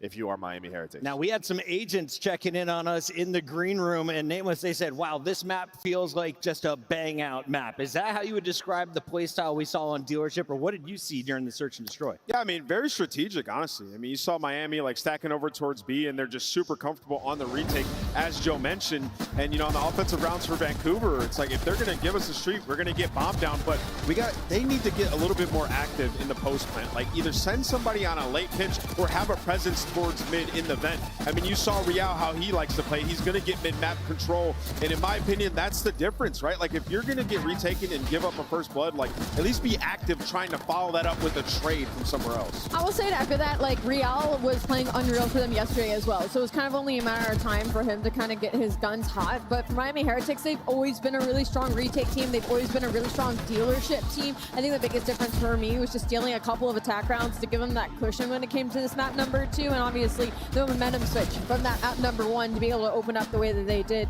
Shout out Miami Heretics and the S&D, man. Joe, can you talk to me a little bit about making this losers bracket run? Because Vancouver is trying to run the gauntlet. After this, the winner is going to have to play Boston for a spot in the grand finals.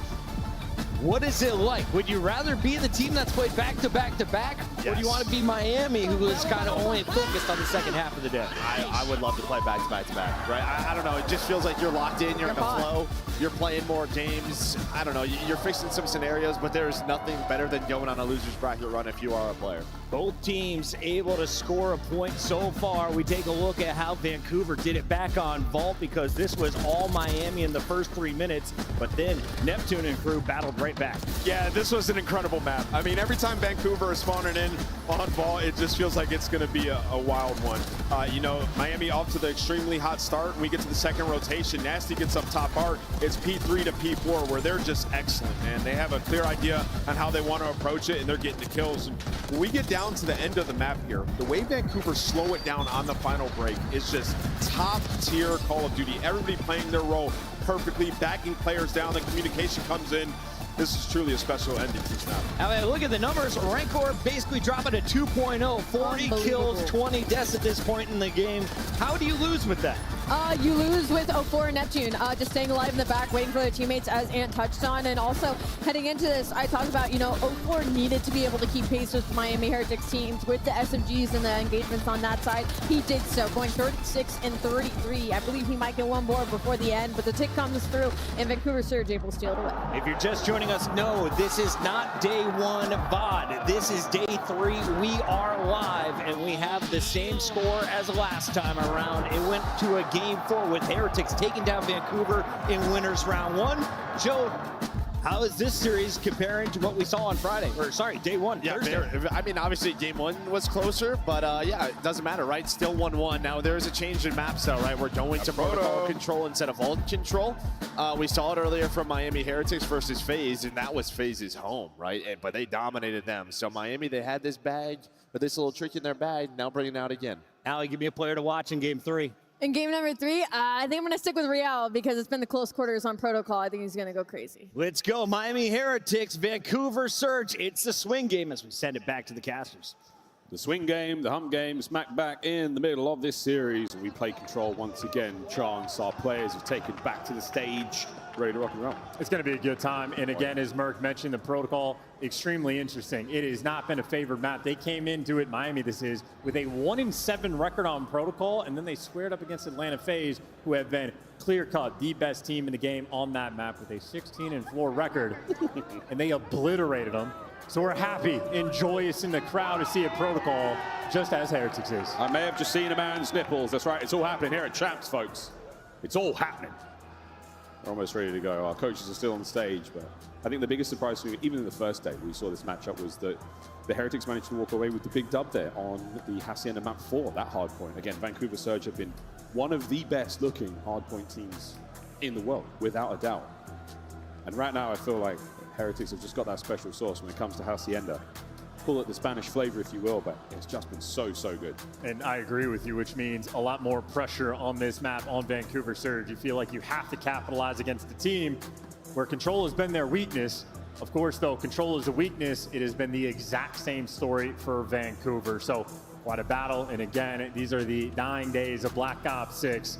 Most important tournament we have of the year, and they are fighting right now just for top 3. Locked in, though, to take care of business. And I say locked in. Heretics look like they are extremely comfortable. They've just been having fun. Even one of the clips we saw, Super's out here shooting bodies in the middle of the games. They get comeback on. Well, they bounce back in the S&D, and all is well. Tied up 1-1 on a brand new special map for them. Rancor stats for the series are going to look incredible no matter what. He dropped a bomb on map number 1. And when we saw him on the protocol control earlier, 26-12 against a team we were expecting to see in the finals. Heretics looking to take that spot. Here we go. Back into good old protocol, and what do you know, folks? Vancouver Surge open up their defensive round very, very well. They've overtaken the armory. They've overtaken bottom side of blue, and we are in the fight. 0-4. What a shot that was. That's clean movement, too. He is just right back, gets inside of trips, and his teammates are there. Whoa. Super, though, with a big gunfight, pulling out the Jackal off spawn to make sure you can make your way out. And it's taking 30 seconds to make it happen, but Real is here. Heretics, they got the presence. And the craziest thing is they find all those kills without losing anyone. No casualties across top mids. They get players in all the spots they want. They get a man on A, and now they're managing to keep their flank safe as well. So Super, top side of the map. He's keeping everything good over there, while Real, oh man, you are behind enemy lines, son. This could get ugly. And he's just a nuisance player trying to catch up to him and deal with them. Meanwhile, 2 ticks of progress now through from Heretics, and finally Real's gonna fall. Players getting comped 1 shot, but no trades rolling through, so Vancouver, they've stabilized. It's still a mixy attack. Trades on trades now. Super on a 5 spree, and he's doing a lot of that from inside time as well, inside the objective. So, well, he was halfway towards a Hellstorm. That's now long gone. But the A zone is nearly complete. Real has one thought and one thought only. If I can make it to their spawn, I am playing for the kills. Only gets one before he falls, but with the pressure, the A zone has been delivered. That's good stuff. Good stuff. A minute 45 to play. A single life separating our two teams. As Super, he and the boys, lovely work. Fancy footwork, and he stays alive as well. Now double aims to play with. Yeah, that's a clean movement as well, just to make it to the bottom floor. He's waiting for his teammates to get out of spawn because Vancouver swarming around trips. 0-4 still has to be dealt with, and Neptune is behind enemy lines as well. Rancor prowling, trying to find him, and well, at least you get the trade. Still a Neptune behind you. Meanwhile, Super's looking for spawn kills of his own. It is a mixing mini-map, but the swarm on B is here. Super, you get the one kill, or let your teammates get it. And he is sticking to the spawners. Yeah, it's a very exciting minimap to say the least. Goal hanging either side. Less than a minute to play for now. The B zone now under attack. Only for a second or two. 0-4 finding a couple there on the defensive end. Dude, we're just purely playing for spawn kills. I mean, Super, he's roaming in the spawn. No one's touching the B zone. I mean, the spawns almost look opposite. Like where Vancouver surge in the minimap, this is the opposing team spawn. If Super would get on B and drag the presence over, but he's been chasing Ghost while it has been a 3v3 on the other side of the map. Yeah, OBJ, no BJ. Ayo, that means they're not going for the zones, they're going for the kills. 30 seconds to take care of the remaining 6 members of the Heretics. And this is a great time for 0-4 to pump the brakes. The kills have to come to him, and Metal sniffs him out, but nonetheless, you are running out of time. 22 seconds, and it is ticking. Oh, it's rocking. 20 seconds, can't get out of it. Oh, Boozer finds another one. That's unbelievable. Last 3 members of the Heretics. One's on the zone, and he is dead, friends. Boozer looking for number 4. In a row, gets it. Lost man, Super. We nearly had him too. Yeah, this is just the protocol special. So many routes, you have to watch the pinch. You got to cover grass, you got to cover through the middle of the map, right side of the map, the underground route as well. And of course, players can zip up from any number of different directions. Vancouver Surge constantly applying that pressure on the flank. And Super did have a life, maybe 30, 40 seconds, sat in there inside the spawn, waiting for his teammates to open up the map, but Vancouver just crawling around their base. So difficult to root out. The craziest thing again about this mode, at the sample size we have here at Champs alone, sometimes defensive shootout, occasionally it's all about the offensive wins.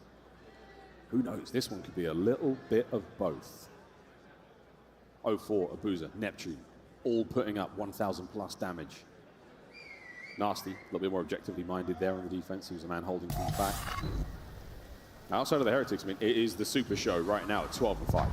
And Vancouver going for the standard player up top. Someone taking the underground route. Neptune, or yeah, Real actually finds the open route over towards grass and wins a gunfight. And yeah, you're losing everything. Real just hits you and punches you in the mouth. Now Vancouver, welcome back impolitely to their spawn. That's not nice. Oh dear, Metals. Whoa, they somehow, Nasty managed to take care of Neptune at that moment, so it has been a calamitous start to the round here for Vancouver. They've been pushed right back to the extreme here. That is a man out by Heli, should be traded out immediately, but no, not just yet. Super's still alive and kicking. Yeah, and as long as Super is there, his teammates know they can take their time. Rancor 3 and 7, a slow start, but looking to heat up. Metals protecting his friend. Easy cleanup kill there. And once it's the team on defense that are just living on the left side of the map. This is a nightmare for Vancouver. They're able to pick up 2 kills. And Neptune with some nice movement, little one pump and made it to the zone, but the trade's always there. So tough, and unable to turn around quick enough to get away with his life. Now Abu's on the dance through the middle of the map. The big gun, he is just that as he finds a nice big kill. And Super still dancing his way through, but what presence now from the Heretics upstairs. Top mid, not a safe place to be for Vancouver Surge, but 0-4. Trying to make a case for it. There's just no moments to breathe. I mean, really on both ends, the team on offense, you're constantly worried about the pinches, Metals behind enemy lines, the guy in the zone, never comfortable, and Neptune having to dance in between so many different players. I mean, this has been a control of chaos. Finally, Vancouver able to stabilize. They got everything covered, and well, you'd say so, and somehow Rancor's finding picks, but nonetheless, a zone secured, extra minutes of the clock. But it is devastating. They are getting shot in the back relentlessly. Oh, it's a real tough map to play control on, especially when a team is this aggressive. 14 and 10 out of 0-4 now as Metals finds another one upstairs. Because the third would have been absolutely preposterous. But 13 lives either side. And a minute to go It's all on B. Yeah, finally Vancouver can just look forward. No more pinches, no more getting shot in the back, and a nice little stick. Super catches that, and well, now you're trying to catch over towards the zone. You trade out the kills towards the middle map. That's 3. Last man standing is Rancor, and of course he gives you 2. Neptune can stop the clock, but his teammates for support, not here yet. They're still trying to get there. Fanning out, trying to find alternate angles of attack here towards the zone. Neptune keeping that right flank safe. The nade's going to force you out of cover. Looking towards the first segment being closed out. Real from ladder. Here we go, looking to get involved. Perfect timing. 2 dead immediately. A Surge, still got time to play here. Yeah, 0-4, opportunity to make the play. He is behind enemy lines. His teammates are going to be calming out everything. And there's the first one. Great reads on the second as well. The communication from Vancouver on point. Pause the clock, 28.5. Rancor from Surge's side of the map. Finding kills. Rancor still finding them. 104 now with no coverage whatsoever. He's in trouble. Final lives now for Surge. Down a man. The dying seconds of this round. Stay on the map. Where are you going to go, Real? He's going to drop down low. 14 seconds in a 4v3. Vancouver Surge. Last-ditch effort. They at least take care of Real. 3v2, but only 7 seconds. You're going to have to dodge this point. 0-4 needs a miracle. And they're not going to give it to him. Miami Heretics remain under control in a round that came down with only 2 lives remaining. This protocol has been a bloodbath. Again, it's defense. It really has been so far. As far as the segments go, all square. Nasty finding himself a bit of love here, this final play. A single kill there onto Super, but again, from within the zone, more score. Closer again towards those coveted streaks. Yeah, this is very high-level Call of Duty being played right now as well. Each team's capitalizing on the opportunities they get. 0-4 on the back line, picking up 2. His teammates try to deliver. Guys like Rancor picking up 2 pieces towards the middle of the map as well. This is quite literally map being played, that if any player can pop off and give you just a little bit extra, it will be good enough for the win. Absolutely. Those stats are the ones you want to be looking for, folks. Those are current and up to date. Lovely attack here to top mid, but not a lot of manpower left for the Heretics. Back they go, but again, trying to concede as little ground as possible. Super. Not letting them make their way up the street, but 0-4 steals it from him anyway. Yeah, and you're praying to get these kills. You're getting the one-shot call. You know you need to get the trades, and Abuza has to be hunted as well. But the second you get the trade, well, one comes in on the flip side. Heretics being suffocated in their spawn. Damn. And Nasty's even reading the ladder routes. That is insane. Yeah, no, absolute one-shot as well. The comms are on point right now for Vancouver Surge, and again, defensively, despite all the shenanigans, even life count, and now a 2-man stack on A. And the ever-important trophy, going to give you that extra layer of protection. You have triple stacked this zone, takes 15 seconds for it to fall. The 4th man, as he was thinking about it, here we go, the 4th man being Real, and he's trying to keep the front line as stable as possible. But it's a solo show for this moment in time. The 3-man stack gets the job done at A, over to B we go, and that is another 3 dead. So, Surge on defense, lots to ponder. Rancor. A great corner. A 5 spree. Shortly, oh my word, Metals, you cut forward. This could be the turning point for the Heretics. Real still alive in the backline as well. There's the capture. Oh, but you get traded 0-4 with a nice catch, and Twain gives you 2. Why not? 0-4, keeping things interesting. But again, the life count, neck and neck, 1:20. This one's coming down to the clock for the objective. Whoa. And the trades are consistently rolling through. And that's the thing that's keeping these teams so close. The life count, unbelievable. Neptune, yet traded. There you go. Lovely job out the observers again to keep you on the action all the time. Now towards the zone once again. There's so much presence. 0-4 says, yeah, trade this. Oh, here we go. 3 dead. Last man up, Super. And you're coming straight for the spawn. Straight for the jugular of the Heretics. This is where you're trying to dagger if you're Vancouver, though. Do not let them pass this 50-yard line. It is, remember, the Titans. Do not let them cross this 50-yard line. We're doing it. There's a sneaky, sneaky Nasty who has been red, but now not a problem. Still alive and kicking. Rancor from spawn. Nasty down and out upstairs. You've got space to play with. The field, oh, of dreams now. They're all dead. The Heretics have now got to fight their way back over top. 04 has been having himself a monstrous round here on the defensive end. So much pressure, so many corners to check, and it's 04 just slowing him down. 20 seconds left on the clock. You've gotten past 04, but there's more things you need to accomplish. This is your last chance. Life count once again is so low. The time even lower. Anyone able to get in position here as the kills are going the way? The Heretics, last 2 of them left alive. Last ditch attempted from Real. What a route he's taken. No kills. Not yet. Traded again. 5v2. And what do you know, folks? Another big one out of our team on defense. Yeah, and we are having to work for it as well. 04 has 20 kills right now on the defensive end. He threw up double digits in this round. Wasn't good enough for the best play, but it was good enough for the win. And defense, well, I mean, we are holding on by a thread on this map. Fingernails, folks. And for fans of both of these teams, I'm not sure how many fingernails left after the end of this control. A nervous, intense moment for both of our teams. Well, good news, Heretics are on defense. They'll probably win that one. We'll find out who gets defense in the end. And hey, you never know, folks. Don't count him out. These rounds hanging on by a thread, and 04 has been shooting. Neptune this time, though, leading the charge, going down low. Looking to clean up super. You're able to get that first blood, and the B hit is going to be the call. So here's the adjustment made by Vancouver. Abuza, the man standing on the zone. Neptune prowling down low. Oh, yeah. And you're not too worried about the pitches anymore. It's guns forward. Oh, yeah. Guns are up at the ready, ladies and gentlemen. No lovely shots out of Abuza. The next man coming through, Real. Neptune. Have you got him? The dance is here, and Neptune, one of the finest 1v1 players we see, but there are 3 players from Surge on the B zone. See you later. 2 minutes and 10 to play. Over the way we fly. That was so calculated. They only lost a single life before they actually captured that zone. That is as good as it gets off the opening break, but now Vancouver, more problems to solve to get out of your base. I mean, we are playing for spawners on every section of the map, and that is a demon battle between those 2 players. Bro! The masters of the Omni movement. Neptune gets the best of them. Fighting against Neptune looks horrendous. He is having one hell of a tournament, and the stack is on once again. All 4 members of Surge. This is for the map. Heretics, you've got to get in there. You've got to stop it. It's too late, lads. It is done. Vancouver Surge, the defensive shootout turns into an offensive execution. 3-1, leading the series. And 04 certainly had himself one hell of a game. Vancouver Surge was one hell of a map. And I feel like fighting against Neptune is going to give nightmares to different players. We don't got to call him out, but certain 1v1 where he is so difficult to kill. They know.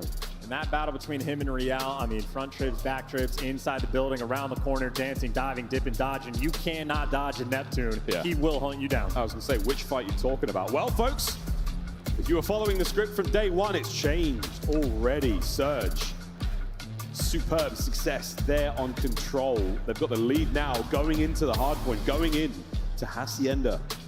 We run it back. This time it looks a little different. A couple more bumps in the road for the Heretics. I wonder, how's this one going to go down? Crazy stats again. Accurate stats and even crazier highlights. I'm sure you're going to see those 1v1s again here, but 04, what a map he had. I don't know what the craziest Jackal kill of the year we had is, but that is a contender. Those are not easy shots with an AR-04. I mean, listen, hit the PC check. You never know. I mean, that is ridiculous stuff. No, we're watching a hell of a lot of good stuff here again. Now, opening rounds were wild. Defense, defense, another defensive round. And the final defensive win there from Vancouver. The B hit off the rip. You just mix things up enough, you catch the Heretics unaware, and then you put them all back to spawn. A couple of solid waves of kills, stagger their defensive attack. They can't get anything going, and it's just a 4-man stack at the end on A. That was the big difference, man. I mean, Control's a wild game mode. Totally different ways to win it. We saw the life count come into play in the first 2 objectives. The final there for Surge. Good stuff from them, but that is a 3-1 and a big lead in this rematch. Hacienda hardpoint. Which way we leaning, brother?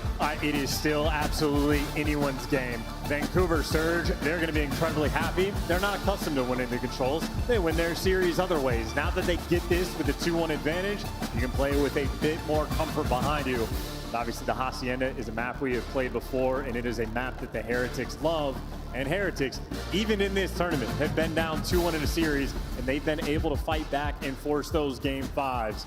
It is anybody's ball game. Winner, of course, plays immediately after. Yeah. You're looking for the hot hand. You're looking for the consistency. You get this dub. You move up to top 3. And you really start to pile up the money. I was saying for Merck as well, on the desk, he was saying, I want to play straight away. I want to have these long days. I want to have more games in a single day. I want to stay hot, keep problem solving, keep figuring out the scenarios that these players keep finding themselves in.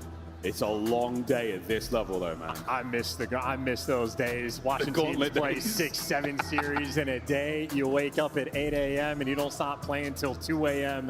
the next day. So far, the battle on map 1, Rancor, the stats looked incredible, nearly hit the 5K damage, and Rancor is the most consistent hardpoint player in the game. Not enough to get it done, though, in the map 1. Nasty in the comms, I felt like was able to deliver. Calculating how Heretics are going to be playing the map, making the adjustments on the fly. Vancouver Surge taking full opportunity of what they have before them, and poor guy needs to drink some water. He's having a good cough over there on stage, but he's getting the chokes out of the way now. Oh, he's having the flu game, of course. I mean, first day was pretty solid for him. It's fist bumps only, folks. You know the rules. We've been to a land. This is your first event. What an event you picked. If not, fist bumps only. Them's the rules. Hacienda hardpoint coming up now. Map number 4. And this is for the win, Surge. This is to send the Heretics home. But let's be honest, the Heretics are pretty good at this one. But they lost to LAG. What are we supposed to do with Forget about that. Forget about that. That was a long time ago. I don't forget about that. What? Forget about that one. They beat Atlanta 252-49? Yeah, I'm saying forget about that one. You lost to LAG? Yeah, forget about that one. That's fine. That's not about that. That's fine. That one is pass, and that is a map that clearly does not matter. This one does. This is everything. Heretics lose this. And their year, well, I mean, I guess we got one more tournament, but the most important one would be over. Backs against the wall is Miami, and 0-4 the man that is not missing, leading the charge. Classic opener. Going to be very productive, and it sure is for Abuza. Oh, the nades are there. Real with a nice trade. Tons of damage from Neptune, though. They should see the top corridor cleaned up. That is going to be all Neps for now. It was great work and great repositioning. Doesn't make the read on the outer lane getting hit, but nonetheless, you got the man in time. But Metals is going to strip away the top hallway control. Heretics back in towards P1, and already Neptune forced to think about the rotation. Need to keep these Heretics players away, but 20 seconds of scrap time isn't scrap time. That is gold that Heretics are mining for. The mining still, they had it for a second, but hi-ho is off to work. They go home. Final few seconds, lovely stuff from Neptune. Lives to fight another day. Reinforcements showing up, saves his, oh no, wait, dude. Good trade, Nasti's there for it. Oh, the Rancor with the comms, a Rancor with a cleanup. And all that work and all that effort just for Rancor to steal your heart away and get the 2 and get the time. But we are trying to hold from the front. Vancouver Surge, an opportunity. These are 2 of the best P2 teams in the game on this map, and the break is instant there from Vancouver. Now you gotta check the hiding corners. And we are up close and personal here. 35 seconds to go. Surge looking to change the lead. Counterattack now from Heretics. We're in, and it might be another break. You know what it is? Wow, that is unreal. Oh, 4th down as well. Breaks on breaks here, ladies and gentlemen. No one can hold this hard point for their life. And they flip the spawn. If you're number 3, Nasty, you want to get in the mix and get these guys out of Lambo. You want to fight for the final 15 seconds, and, well, they're going to be able to get it. So Vancouver Surge, a moment they needed to keep things mixy. Of course, the on rotation. Heretics, they'll have it under lock and key. Metals, he's got well. Players towards the middle of the map, and players making sure you contain anyone leaving from old. They get the initial time, and right now, a 4-point game. Yeah, crazy. Fence is open on the south side of the map, and that's where the Heretics are. 0-4. He's getting involved now as well, alongside Abuza. Good trades once again from Miami. And Abuza, red.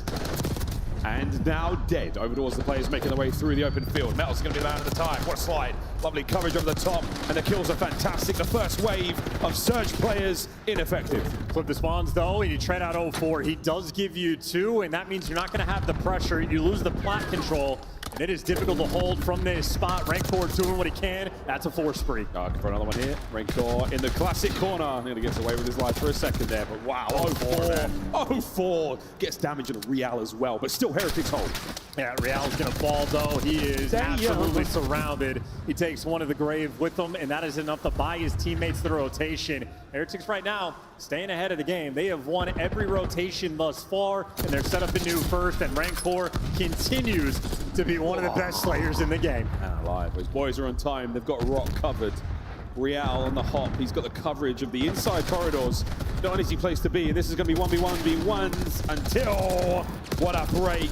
Surge are in. That was 0 time wasted as well. Once again, between these two teams, an absolute battle. But not only do Vancouver Surge have the time, they got the trophies.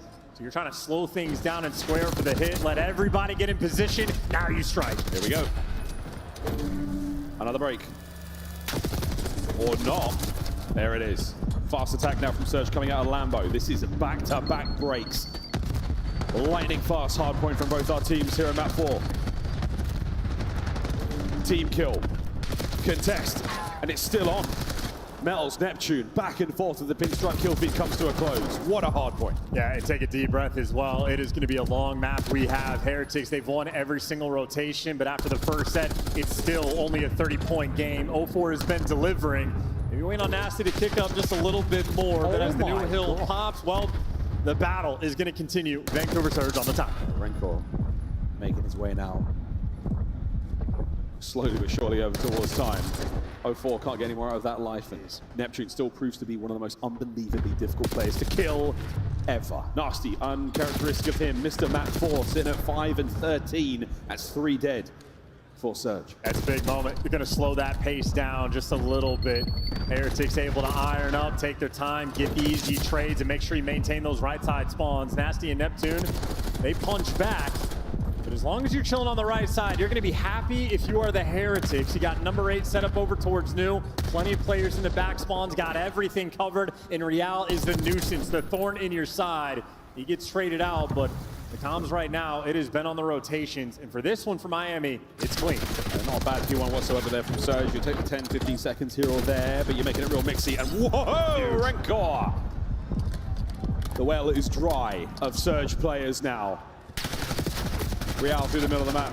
Down with a hail of gunfire there from Neptune, trying to get some pressure forward, but it's super. Oh, the Lord of the Lobby has been dethroned. Rancor on the cross, a force spree, but in time, Surge find their way through. Yeah, Metals got overwhelmed. He did not get the reinforcements in time, so the 2 players able to get the best of them. Now Miami trying to bail themselves out, but they're getting chased as well. Neptune's about to come on the pitch. He gets caught. The coverage is there, and the Heretics get it. Final 25 seconds, almost certainly going to be theirs. Spectacular break from the Heretics while they've got the hill. Let's go through, listen in. Tres scrap mínimo. Uno para el medio.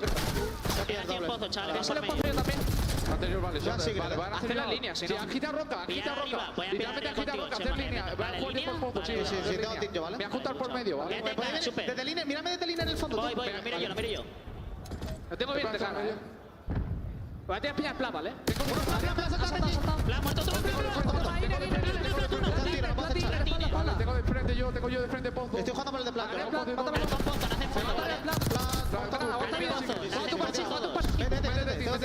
He salido al fondo. Cuidado, Wicca o 4, tú. No para el fondo, tú. Creo que no puse el fondo. Voy para dobles, voy a pinchar dobles. De hecho, voy a subir la ventana, tú. No, arriba, sube uno y uno rojo. Un azul arriba, sube uno, punto. Derecha, aquí a derecha, tocado. ¿Has tocado, muerto? Buena. Otro más, que no chase. Ahí no club. Sale punto, aguantando, rotar uno. Plata el tercio anterior. Arriba, el siguiente, outer 0-4. En el siguiente, chavales, ya. Plata va para azul. Azul otro, ofi. Está en embarcadero. Escúchame.